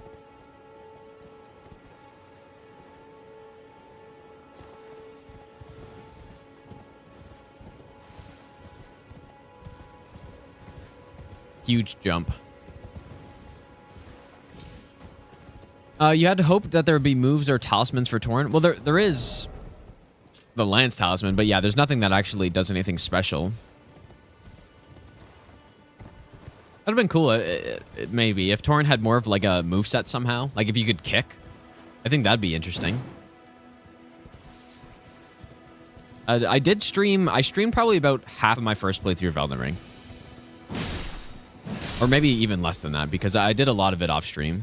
Just so that I would, you know, just enjoy it as playing just any other game.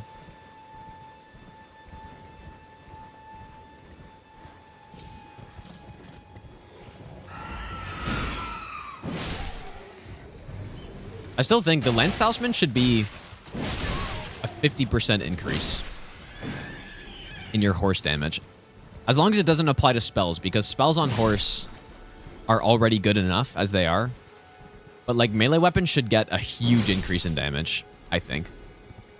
And then maybe that I was talking about the other day, but if the Lance Talisman was like 50%, which is huge, then it would actually be a more viable strategy to fight bosses with. Because as of right now, every single boss that exists in the game that you can fight on horse is a worse way to do it. Every single one. Like Fire Giant, any dragon. You can use horse in the fight, and it's good to use horse on certain parts, but it's always better to fight them on foot. But if it was that big of a difference, then you could try to make horse fights actually work at that point.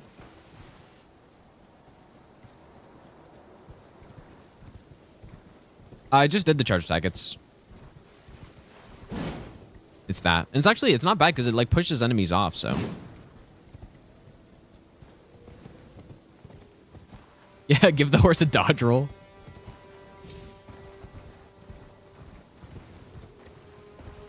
Good for avatars? No, there's no boss. There's absolutely zero boss in the game where fighting on horse the whole time is the best play. It is always better on foot. Every single time.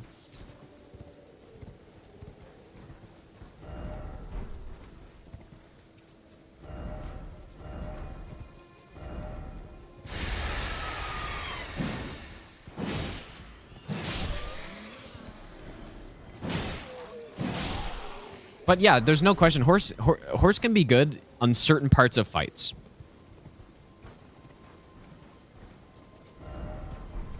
On certain fights, then you can use it to like reposition or use the iframes from it, but I will not be convinced that horse only on any boss is the best play. Isn't the Grail Dragon? Well, that's not a boss, but yeah, depending on your weapon. But even then, like flail is usually better than any on horse thing. No, Redan, like when you think about it this way, if the thing that I'm thinking about is, let's say I'm doing a run like the Master Run. Would there be any boss where horse for the entire duration of the fight would be better than what I do currently? Like, so let's think about Redan. Would I want to fight him the entirety on horse? It would be significantly worse. So that's kind of what I mean by that.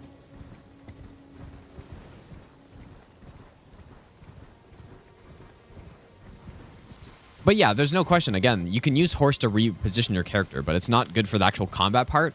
And so, that's what I'm saying. If they changed it so that the Lance Talisman was 50% more damage, then all of a sudden, you're getting a shit ton of damage on the horse, and then you could probably try to make horse work a bit more optimally at that point. That's basically what I'm saying. And then when you think of a lot of weapons, like let's say you're trying to use, I don't know, like if you're trying to use a faster weapon, the horse swings are so much slower than this, so the DPS is just significantly worse. And then if you're trying to also do a charge attack build, let's say I'm trying to use a, I don't know, I don't have any fist weapon yet. But let's see a club R2. I actually don't know how much poison damage that does, but versus that, like it's just, that's what I mean. But yeah, spells may be a different story. I guess I'll concede on that. Maybe spells, but that's what I'm saying. Like the Lance Talisman, I don't know if it does buff spells already, but I think it shouldn't buff spells. but it should be a 50% increase in melee damage. That is my proposed change. And then at that point, you know, it'd still be way more awkward to fight bosses on horse in literally every case, but at least you would be compensated with higher damage, probably.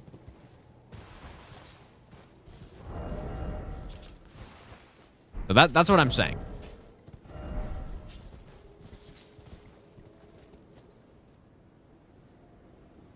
Cedric Ale, how's it going, dude?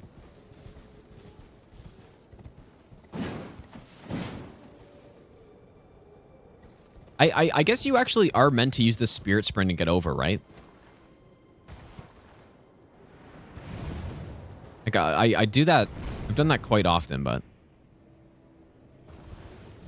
Elden Beast would have been better with Torrent. I think if you were able to jump and have iframes, then yes. But not in the entirety of the fight, obviously, but just for the Elden Stars, basically. Or to, like, catch up to the boss, then yes, I do think it would have been better with Torrent, probably. I mean, I guess even without that, it still would have been better with Torrent, so you could at least catch up to the boss when it's just running away from you. Stoofy, how's it going, dude? Or is it Stuffy?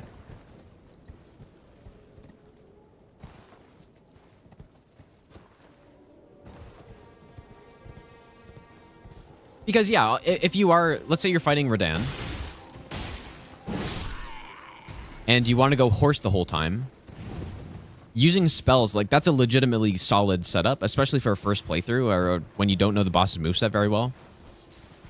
It's still way less optimal, but yeah, fighting Radahn on horse at that point does make sense. Like, you just run away, cast your, you know, whatever, Night Comets, cast your Rock Sling, and you're probably going to have a really easy time with him. And on horse is a good way to do that because you could just run away the whole time. It's still not optimal, which is kind of my main point, but that doesn't need to be improved. That's perfectly fine. And you could do the same on, like, Fire Giant. That's a solid strat. But for melee weapons, it's just not the same. Which is why Lance Talisman needs to be more than whatever it is. I think it's like 15%. Because it would encourage that playstyle more. Which could be interesting. I don't know. Maybe I'll try a boss fight on horse at some point here. And see how it goes. I don't know if I want to do the Knight's Cavalry on horse, because Knight's Cavalry on horse is atrocious, but I can try it, I guess. We can see how it goes.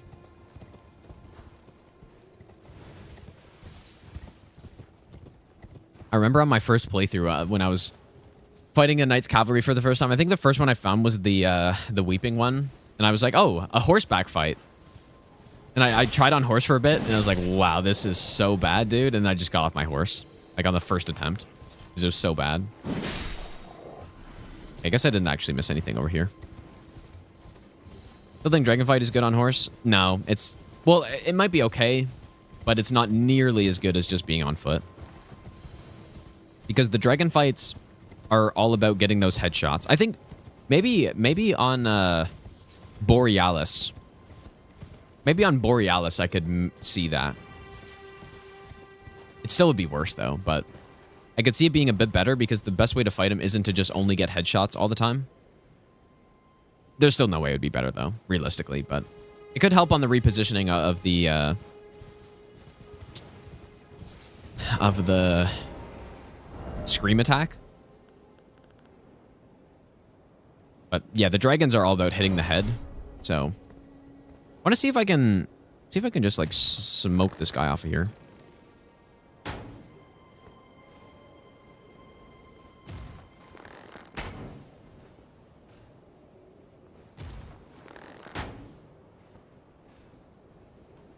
That's stun him in a single hit. There we go. This bow looks so cool. It's too bad it's terrible. It actually looks so sick, man. Kind of looks like Goff's bow a little bit.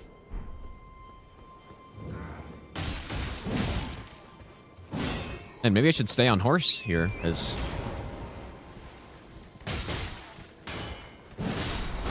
Oh, I thought I... Dude, how'd you get back on there? Come on. Please don't. I thought I was going to have a 5-head play by knocking him off, but... It doesn't work if he just goes right back on it.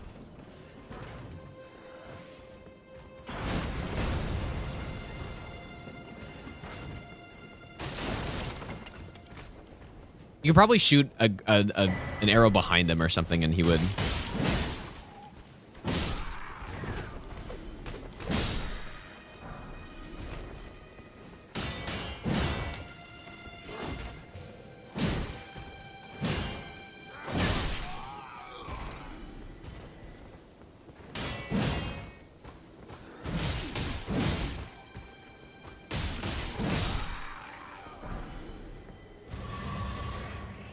At least I got some of my heals back. Well, this bridge is only tough if you don't go from the back way, which is definitely the play. Like, the best way to do it, go over the lift, get that grace right there, and then just come across the other side.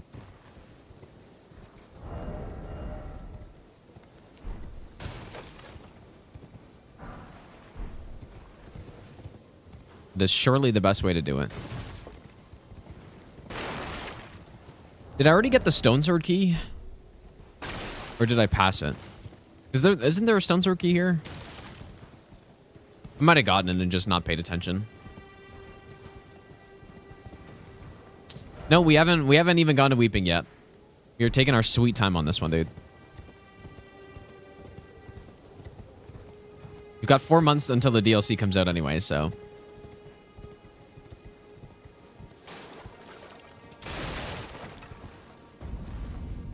All right, Weeping Peninsula.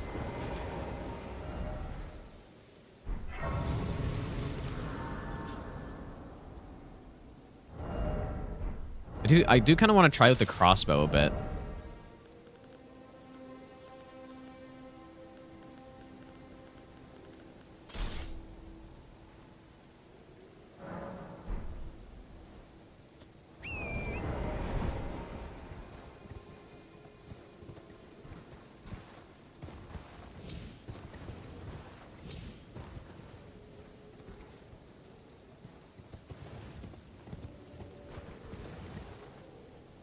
This is the Crepice's Black Key crossbow.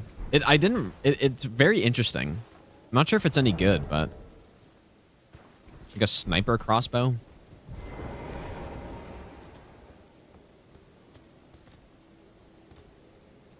All right.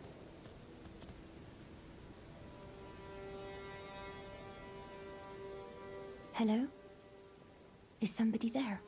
Might I bend your ear for a moment, please? My name is Irina. I've escaped from Castle Morne, to the south. The servants there have rebelled. I can't be sure what it is. My eyesight's Wait, should I not have talked to her here? What do you mean? Should I... Like, I really do not want to mess up any questline, dude. Hello? Is somebody there? Did I not talk to her here? Might I bend your ear for a moment, please? My name is Irina. I've escaped from Castle Morne, to the south. The servants there have rebelled. I can't... Look at my sick as hell armor set, dude. My eyesight's been weak since birth, you see. But I swear I heard frightful howling from all over. My good father secreted me out the castle, but decided himself to stay. He says it's his duty. As commander. I fear for father's life. The servants are full wrath. Filled with hatred for every one of us. They've since come for every one of the companions I escaped with. They haven't spared a soul. I fear it's no different at Castle Morne. Please, I implore you, would you mind taking a letter to my father? Wait, is she affiliated with the knights here? My wishes that he escape, even if his honor should be the price. Please, I just want him to be safe. Thank you, dearly. Then please, take this. Deliver it to my father, who remains in the castle, if you please. Please, if you wouldn't mind, deliver the letter to my father at the castle. He can be stubborn, but I'm sure he'll come around. Oh, he's a banished knight. I guess, so they are affiliated with Godric then, right? He can be stubborn. Fingers required ahead. So these are her knights then. Interesting. Okay. Never thought about that. And yeah, he literally... Wait, what halberd does he give you? What's it called? It's not the Banished Knight halberd, right? That's something else? Or it is the Banished Knight halberd. Man, how have I not connected that together? See, this is I've never thought about any of this stuff. Let's see the letter, though, if I can see a description on it. Yeah, I never made that connection, dude. I knew it was the Banished Knight halberd +8, but I never thought about him being a Banished Knight and being affiliated with Godric, and I never thought about these guys being affiliated with Irina, sorta. It all makes sense. So why do I like him, then? Why is he nice to me? I should kill him.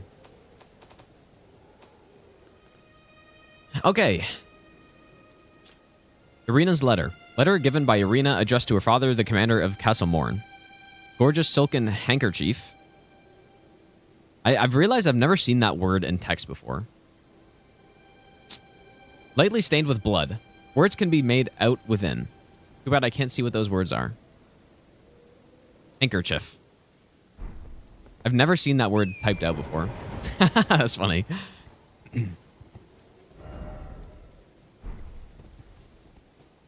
Yeah, he invades you in Liurnia, I think, right? If I remember correctly.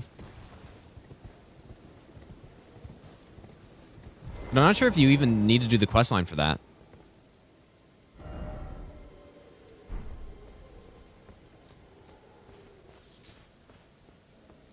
I really want to try out these bolts, but are there any other rot bolts that you can get your hands on? Like, can you craft any?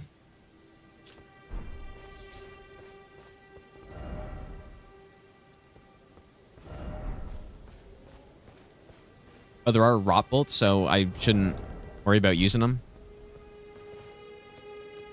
Maybe I'll just stick to non for now.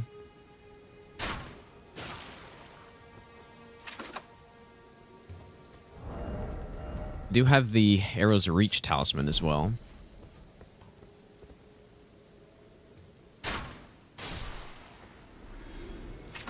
Crossbow gaming, dude.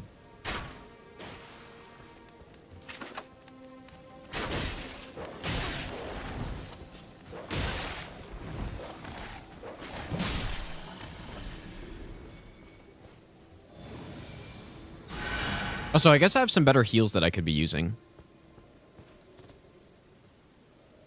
Check Discord.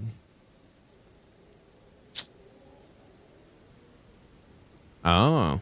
Is this a quest checklist or something?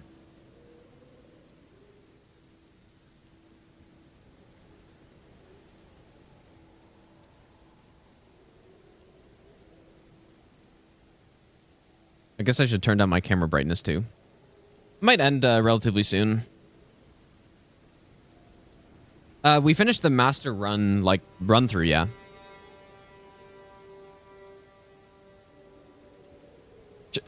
I guess I should use that, huh? Let me just check it out. Is it a mod? Or no, it's not. Okay. Elden Ring checklist. Oh, this is nice, dude. Hell yeah. Okay.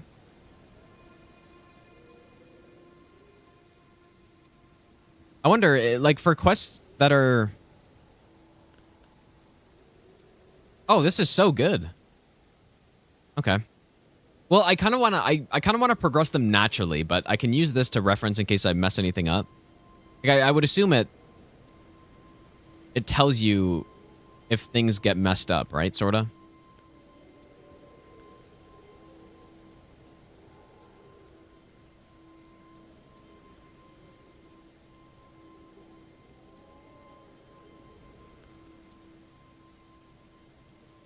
Should we... maybe I should... okay, obviously, we haven't seen Bogart yet.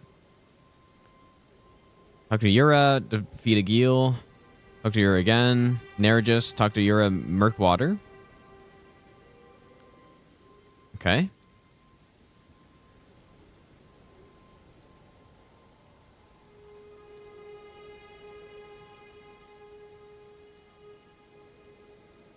Bach the Seamster. Yes, yes, yes, yes. Okay. Talk to D, summon water. Give you manner. Talk to D again. Feed Garong. Talk to D at Roundtable. Man, this is nice. This is really good. Talk to D also at Roundtable. What ending do you guys think we should do on this one? Like, maybe I should do Dung Eater, because I've never done that before. But does Dung Eater mess up with something else?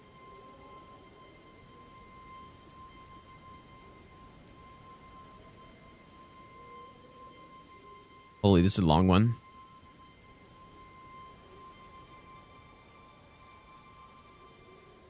Garank?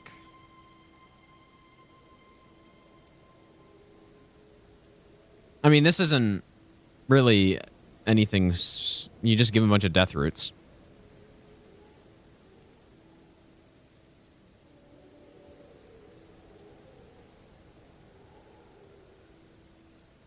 Oh, so... Oh, he goes to Liurnia after... Oh, he goes to Liurnia after you kill Radahn. Okay. I guess that makes way more sense, doesn't it? Okay, Kenneth Height.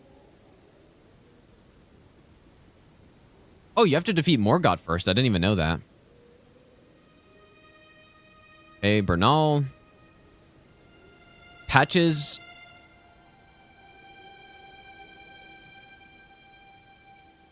Wait, you have to buy 2,000 runes worth of items from him? I have done that, but... Okay.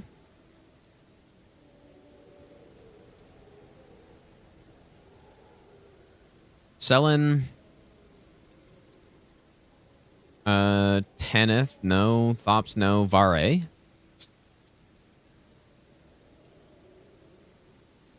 This is nice, dude.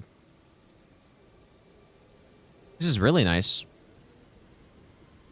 Hopefully this saves my progress. It does.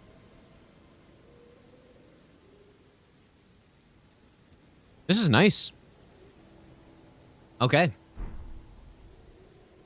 We have not killed Margaret yet, no.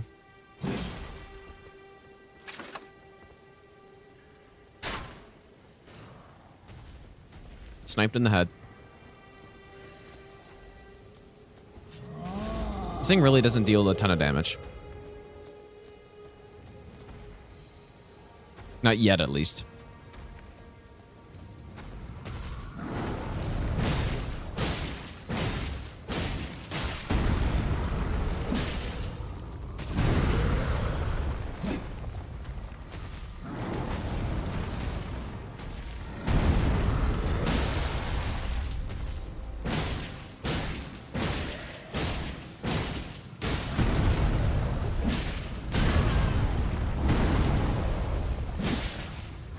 Any stuns? My god, dude. I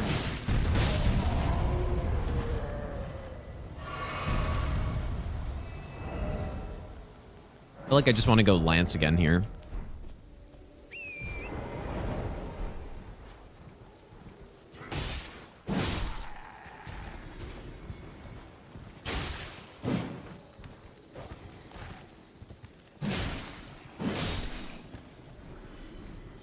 Insane actual horseback combat. And it's kind of not... It's kind of good. It's kind of decent, dude.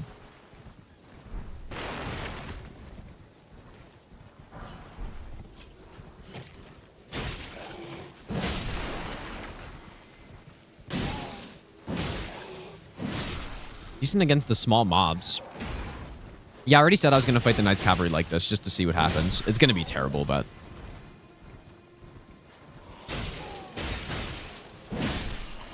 This is surprising. It's actually... It's kind of solid, dude. It's doing better damage than the Lance on Foot because we have the Talisman. So it's like actually dealing better damage.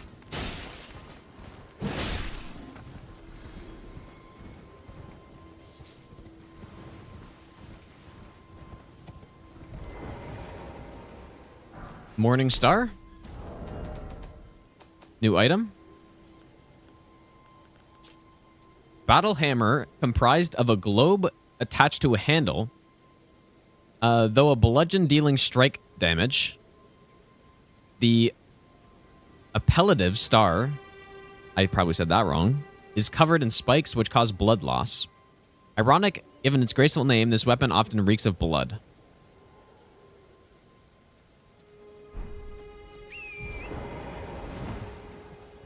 What's my recommendation for getting better to be prepared for DLC? Well, what do you mean getting better? Because a lot of Souls games is kind of just... There's not really... I don't know. Just, all you need to know is you learn and then win. That's it. Mighty Shot. We've already read that Ash of War, I think. But yeah, a lot of being good at a Souls game is really just having the knowledge for something. So it's not really something you can prepare for before something comes out, right?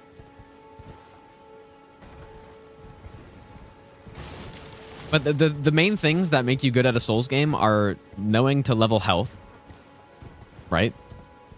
And knowing to learn and then win, basically, right? Like that's all you can do.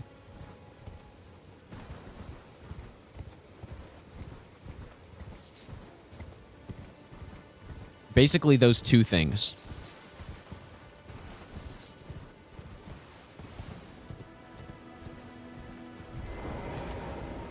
All right, another merchant.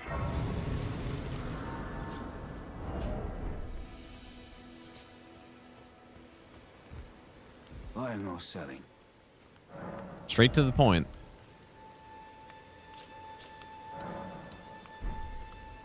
Fuckeries, more upgrades, which I'll buy, I guess. The cracked pot. Bastard sword. I've definitely never used this in this game. A large sword with a straight blade. This heavy sword is usually wielded with two hands, but for those with enough strength, one is sufficient. The hefty blade can be swung into multiple foes at once thanks to the broad sweeping attack, making fending off crowds all the easier. I've never used the bastard sword in really any of these games because I feel like there's always a better option. Light crossbow. Ranged weapon made from a bow fixed to a stock. Deals good damage and is simple to use, but requires reloading after firing. Okay. This guy sells unlimited bolts, I guess. If I'm actually going to be using a crossbow, I might as well stock up on these, right? List of bolts. Red Thorn Round Shield. A small wooden round shield. It is light and easy to handle, but cannot offer the damage negation of metal shield. Those all say the same, basically. Its emblem is an ancient thorn design. Though it isn't much, it boasts fire damage negation.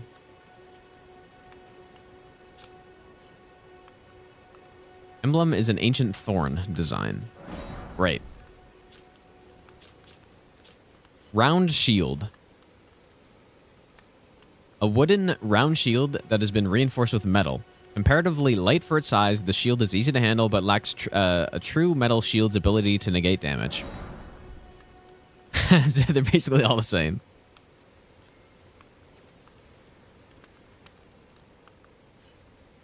Light of the Iron Sausage, by the way. Thanks for the brand new Prime sub. I think I missed that. Thanks, dude. Iron Helmet.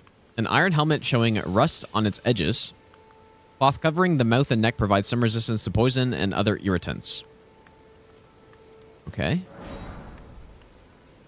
Oh, this one actually has a... Oh, scale armor. It's different. Armor reinforced with small metal scales. The cape covering the shoulders is made with treated rock lizard skin and provides ample protection against fire. Rock lizard skin. Is that from, like, DS3? What's a rock lizard in this game? Am I forgetting some enemy? I can't think of a rock lizard in this game. The gods demand repentance. Vainglorious Seer, thanks for the donation as well. Oh yeah, magma worm, I guess. Is that stone, though? Maybe it is. I guess so.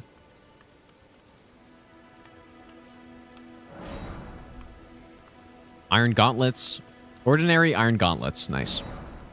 Well-made... Okay, leather trousers. Well-made leather trousers. The lower legs are each bound in cord of ease for movement. In cord for ease of movement. Okay. Oh, man. Am I going to have enough? Because it's time to sell those.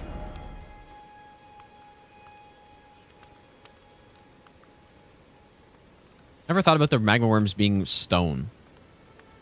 Like, I don't know if I don't know if that's true or not. Crimson Amber Medallion. A medallion with crimson amber inlaid. The Erdtree's old sap becomes amber. Treasured as the most precious of jewels in the age of Godfrey the First Elden Lord. A primordial life energy resides inside. Okay, so that's interesting. Sap from the Erdtree, I guess.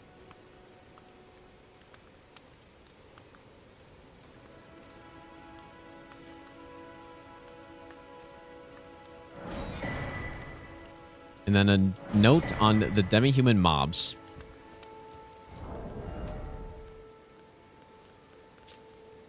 Slay the demi-human mob's leader first, and the rest will lose hope and panic.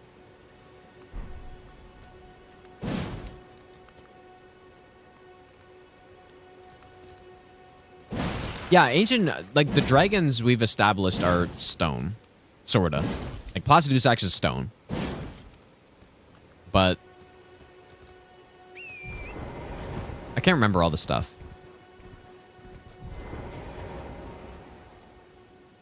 Okay. Yeah, dual boss fights suck, Nihilus. I don't... There's very few that I like, but the ones that they've made that are good are some of my favorite bosses, like Demon Princes and DS3.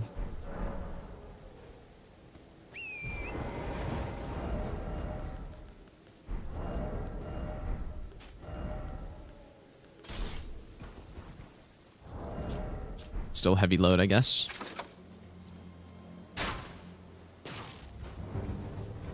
All right, here we go.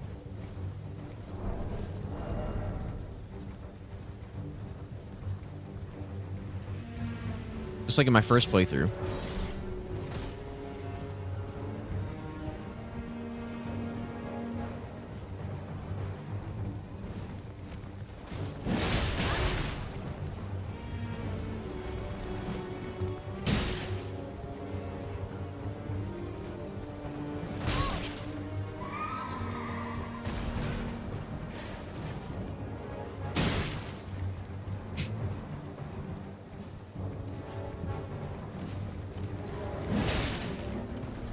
You can definitely kind of do it.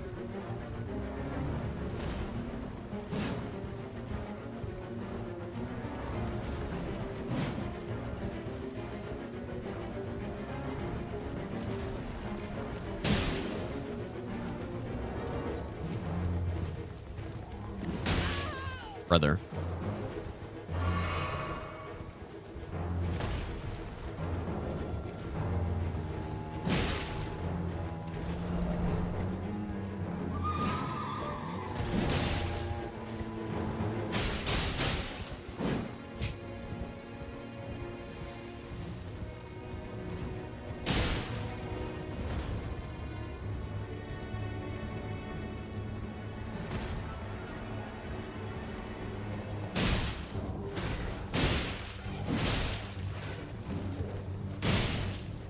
Oh, huge punish right there.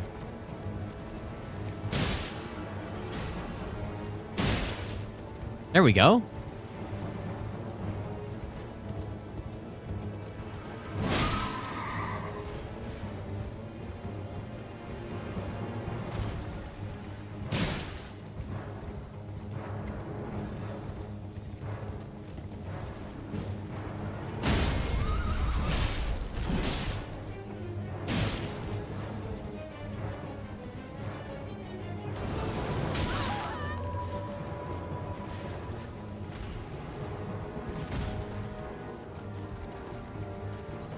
No. Oh.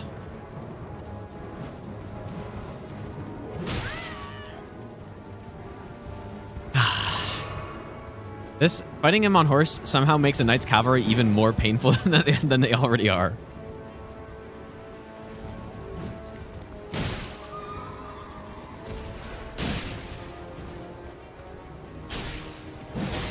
Oh, nice.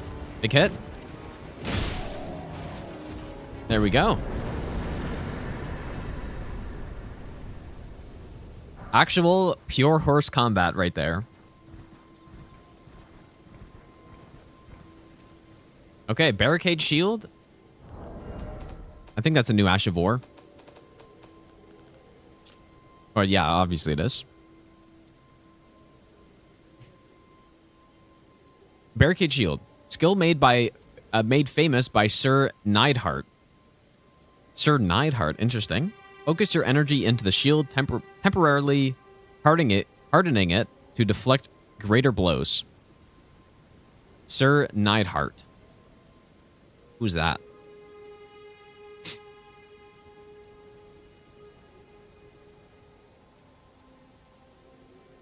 And then we also got the flail. Knight Rider Flail. A flail with 2 additional bludgeoning heads. Weapon of the Knights Cavalry who ride funeral steeds. Funeral steed. The large spikes made it highly effective at inducing blood loss, but also demand higher dexterity to wield.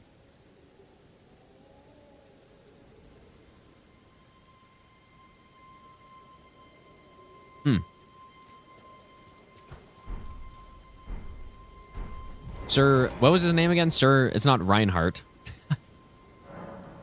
Neidhart is the one. No idea who that is.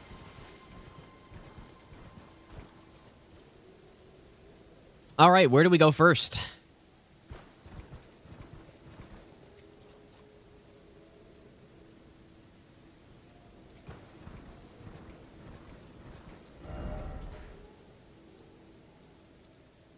I feel like we should probably follow the side path first.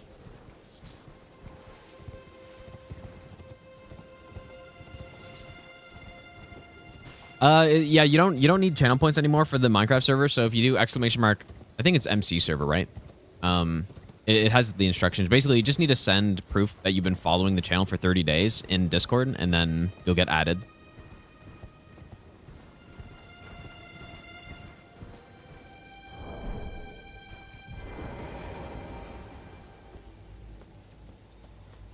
Oops. 124. Let's see. On another one.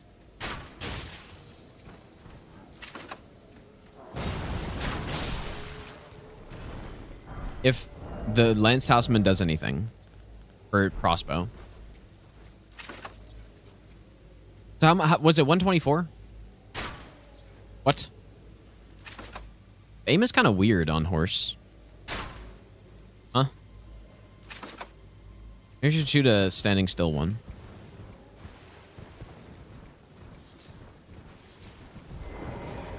I always found it weird that there's a grace up here. I guess it's for the... I don't know.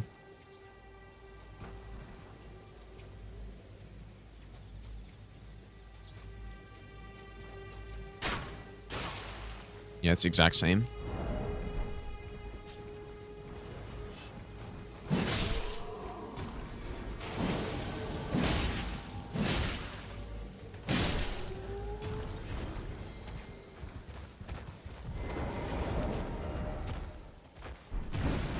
What should I use on the Alabaster Lord?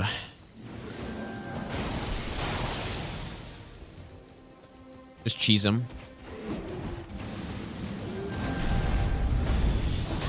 Oh! Okay, I don't know this guy's moveset. I know the boss moveset, but I don't know this guy's.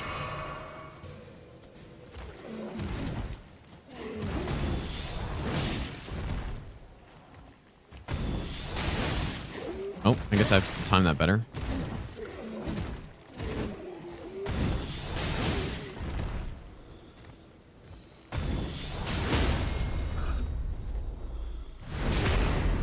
Take a seat, old man.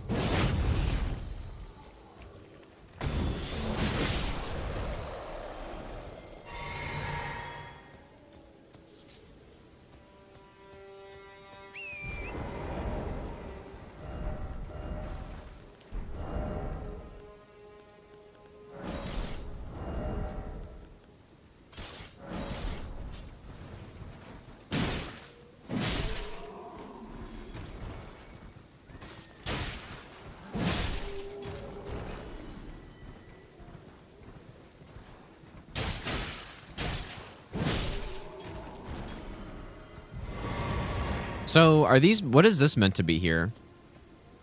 Like asteroids or something? Or meteorites?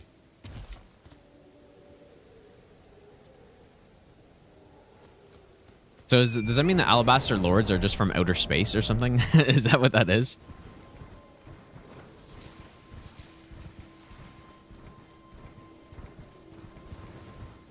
Surely we'll read about that eventually.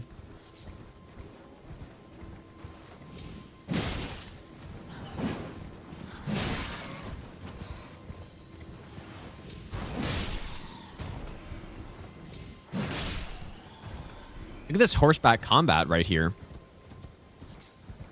And we have another one of these statues.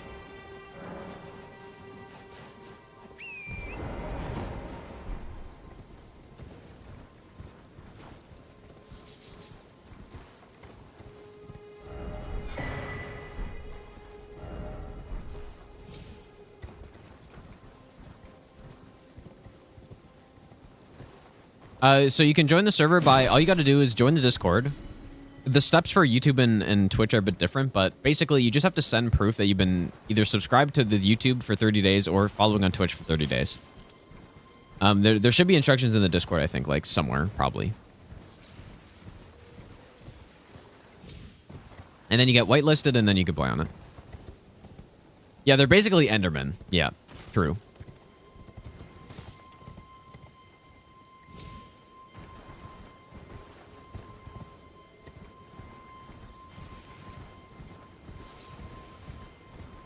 I guess let's do this memory stone first. This is the first one of the towers we've seen, I guess. Hear about the potential DLC balancing for over level characters? You mean like the attack power thing? I guess, yeah, if that's what you mean. I think I hate that, but we'll see. Man, these white wolves are just monsters.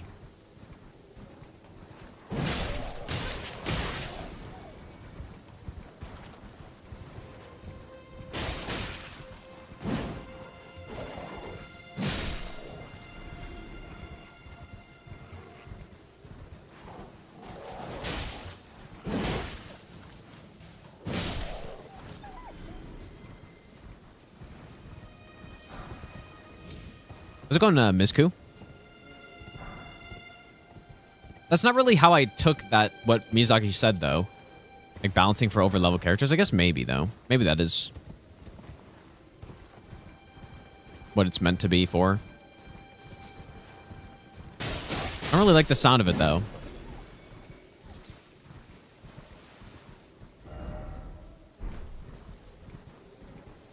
Okay. This is the same, what would you call it? Like sigil or whatever that is on the back of these spell icons. Clearly means something.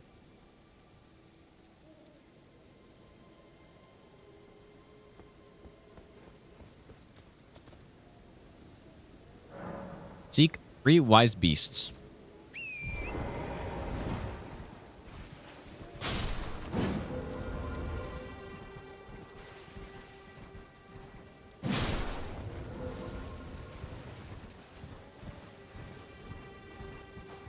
The way I found this in my first playthrough was because of the messages that were here.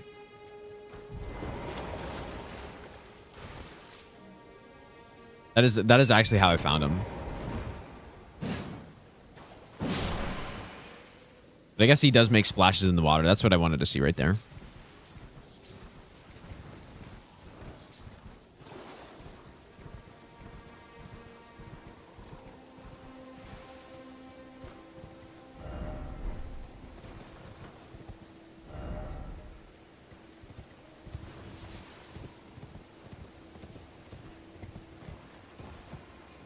What's up, fruit seller?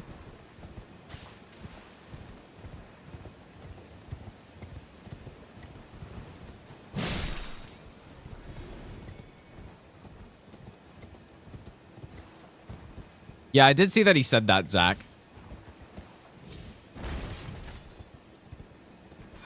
Great turtle shell.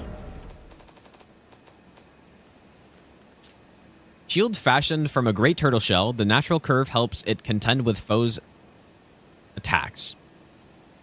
The turtle is a symbol of tirelessness, and this shield boosts stamina recovery. Barricade shield. Sir Neidhart. Warming stone. New item, I guess. Ruin fragment blessed with an incantation of the two fingers. Uses FP to generate warmth, continuously restoring the HP of those nearby. Okay, I knew that. It said that the Erd Tree was once as warm as the gentle sun, and would gradually heal all who bathed in its rays.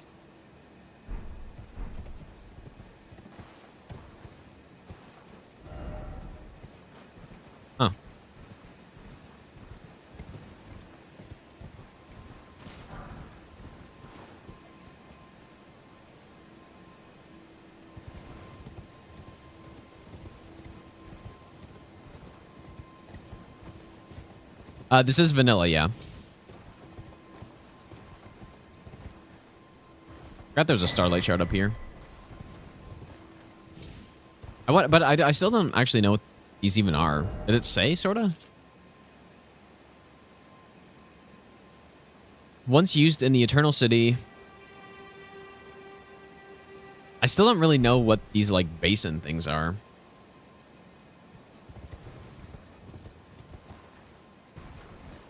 Oh, the Astrolab thing. Oh. Were those mentioned? Maybe I'll give you the best nut ever. I don't think I've read this one yet. Where did I even get this from? Shard of rock found in the wake of a meteorite strike.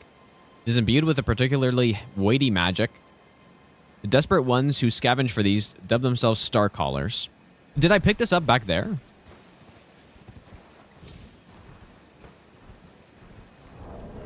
Where did I find that in a description? What description was that? Like the Astrolab thing.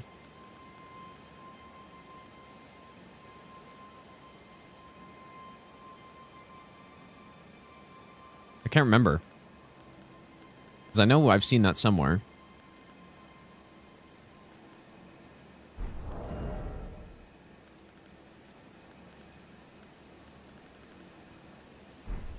It was in the message creation tab. Oh, was it really? It wasn't even in the description? Oh. I thought, okay, yeah, maybe.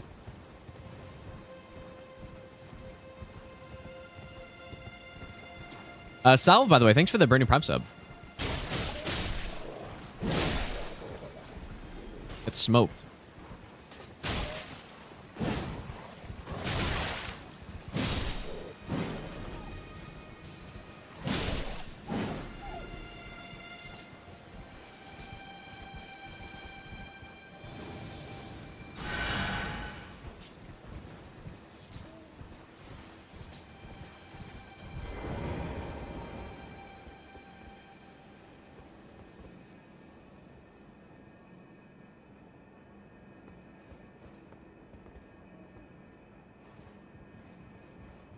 Playthrough will make a fine 17-hour-long YouTube video.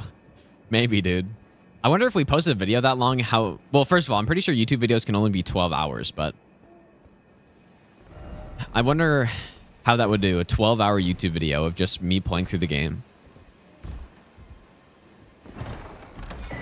A memory stone? What is this painting meant to be of?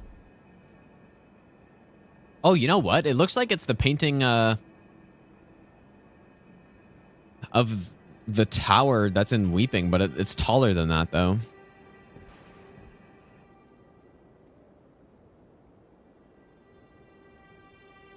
It's too tall for any tower that's in the game, unless it just looks taller.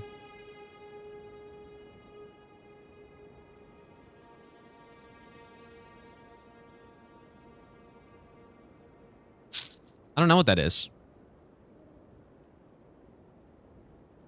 No, I don't think it's madness either, because it's not tall enough. Or it's too tall, I mean.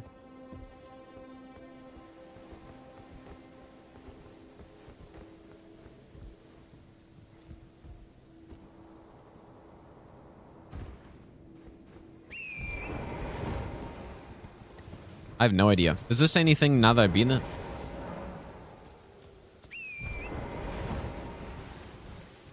It also doesn't really look like it's an Altus based on that landscape, but it does look like Liurnia, but it doesn't look like the Madness Tower, though.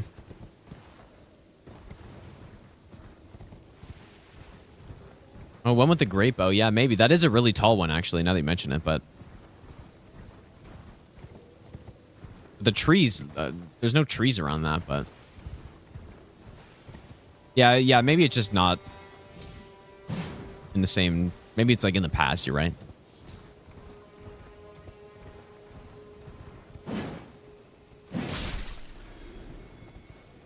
Yeah, 2-hour lore video on that one painting, what it means. The best nut ever. Of course. Chew Toy, thanks for the brand new Prime sub. Thanks, dude.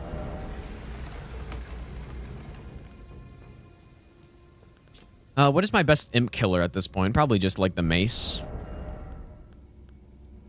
Maybe a flail. We have the large club, of course. What buff should I... What Ash of War should I put on the large club?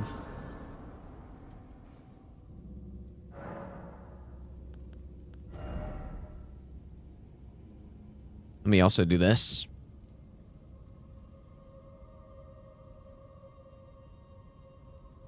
Here we go.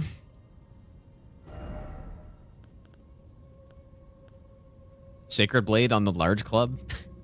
I need to use something other than Sacred Blade, man, but it's kind of hard to do that when it's so good.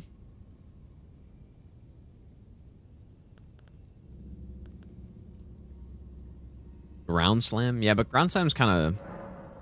I don't know. I guess it's not great, but... Oh, the Mesmer's Catacomb, the Impaler Catacomb. That seems like a bit of a stretch, but maybe there's some indication somewhere. I should just go Sacred Blade on it.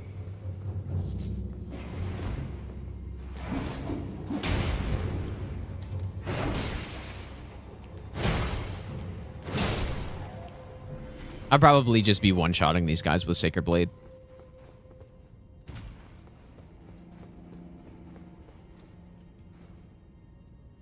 Oh, so yeah, I guess I have some other spells, too.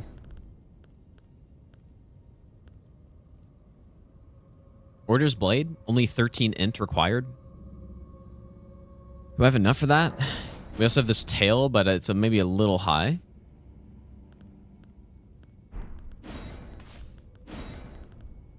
I have Catch Flame also.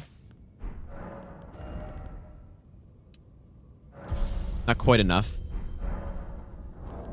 I do have all these runes, though.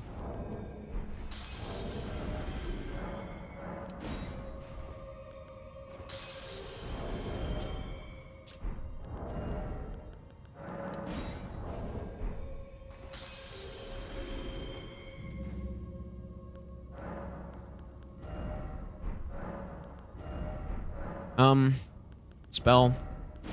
Oh yeah, wait. Oh. Oops. I thought I only needed 2 more levels.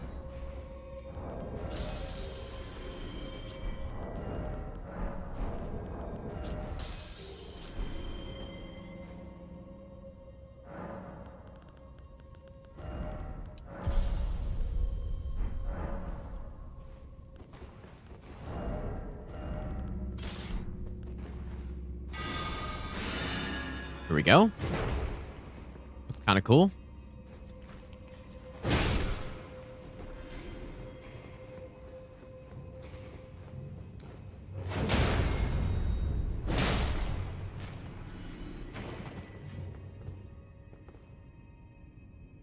What? They're trying to find the secret, dude. Clearly. They're trying to find the secret in here. The secret that Miyazaki said has not been found yet.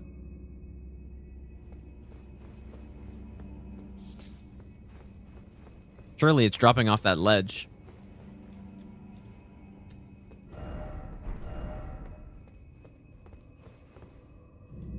Oh, wait, there's a glitch there? Really? That sounds unlikely, but... Maybe I'll give you the best nut ever.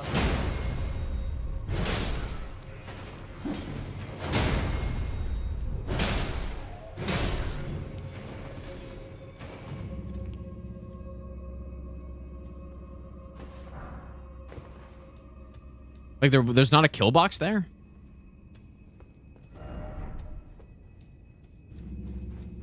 How long does this buff last for? It seems like it's lasting. Right, he was there. Seems like it's lasting a really long time.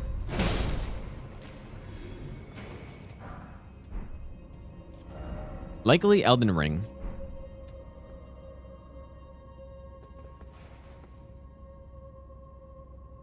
Surely this star thing means something.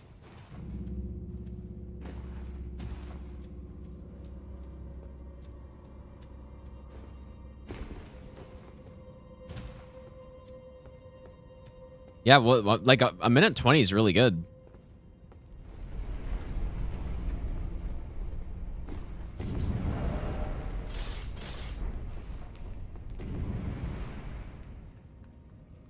I wonder why they call it Impaler's Catacomb. Surely it's because Mesmer is here. Maybe, though. Because there are other catacombs that have this same thing. So. Maybe Mesmer is one of these guys.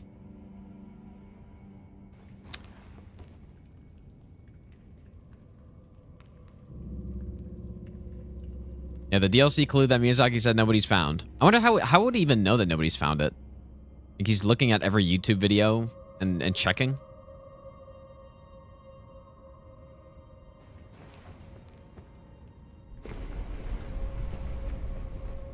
Oh shit, dude, what happened? Ow. Maybe that's an illusory wall that nobody's found before.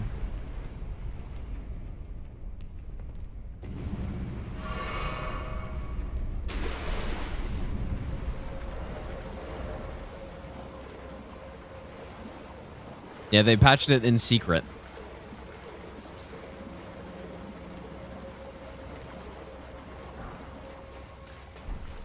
Alright, this is why we have Order's Blade. I think these guys are pretty weak against the Holy. Even though they just respawn. Maybe they're not, I don't know.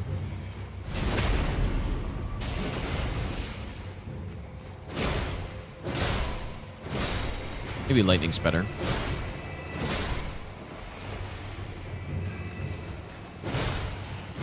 Yeah, 9,000 HP secret door, of course. I wonder why these guys actually respawn here, though. Because a lot of the other zombies don't. In fact, like, is this the only place where these zombies actually do respawn?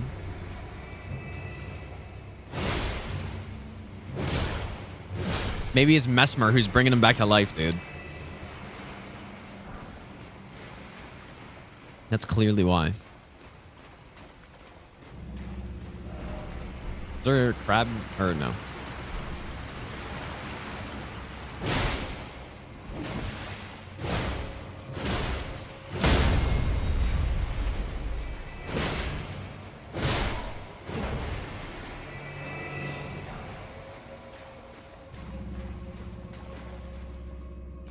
Yeah, they don't die so he can keep impaling. He's like their fuel.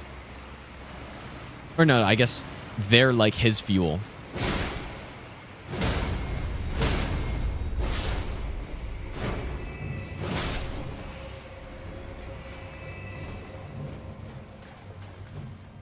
Let's catch flame on them. Pretty good, of course. Why do I still have Assassin's Approach equipped?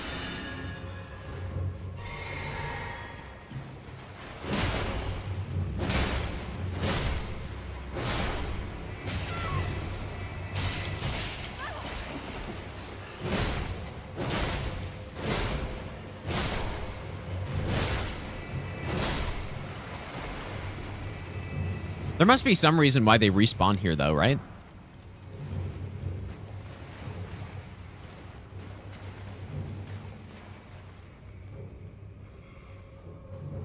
Must be some reason. You don't think Miyazaki meant that there's one big secret we haven't found? I think he meant there's so many little things that's impossible to find everything. I don't know. He did kind of say, like... Pretty specifically, it seemed, but...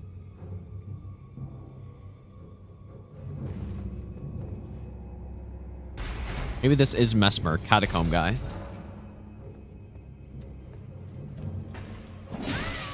Nice.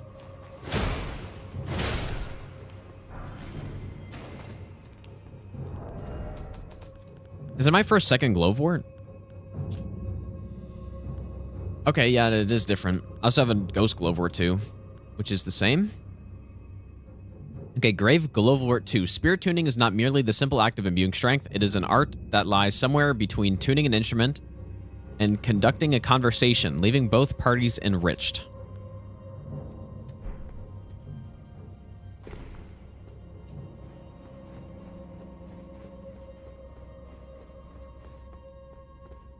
Yeah, you know what, though? That'd be a good strategy of bringing people back to the game, right? Is like saying that there's something they haven't found and then getting all the lore nerds back to the game. Okay, I don't have any crystal darts, unfortunately, so surely this will go well.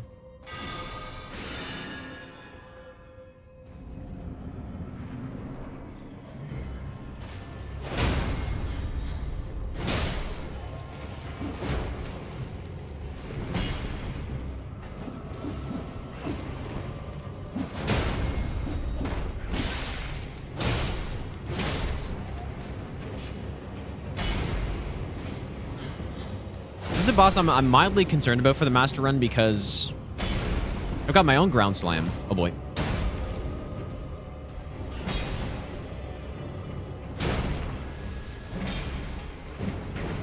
Oh.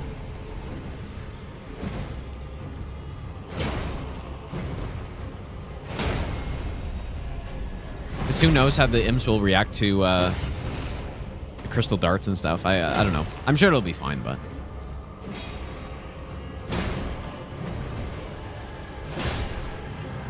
Bonked. Demi-human ashes. It seems so random, but...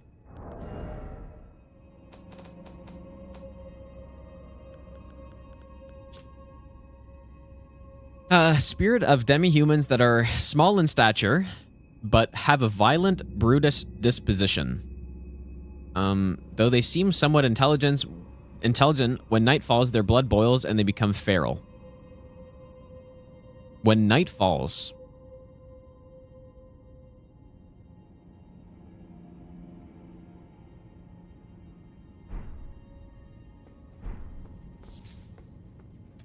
Someone in the group died.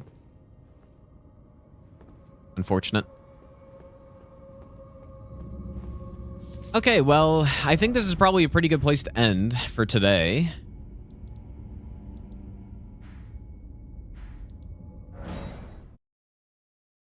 Probably a pretty good place to end for today, guys.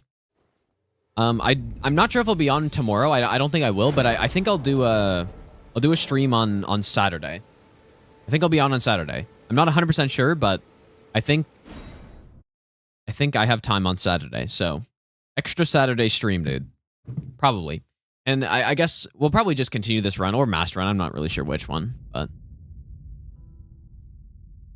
Mossive, I didn't say thanks for that brand new prompt sub, by the way. Thanks, dude. Let me make sure I make a save before I forget of this save file, so I don't accidentally lose it when I'm practicing. But anyways, yeah, thanks for hanging out today, guys. I'll be back on, I think on, like I said, I think on Saturday, I'll probably stream. And yeah, dude, we'll continue this run through. This, as I was saying, this run through, I'm expecting it to probably take 100 hours, I think.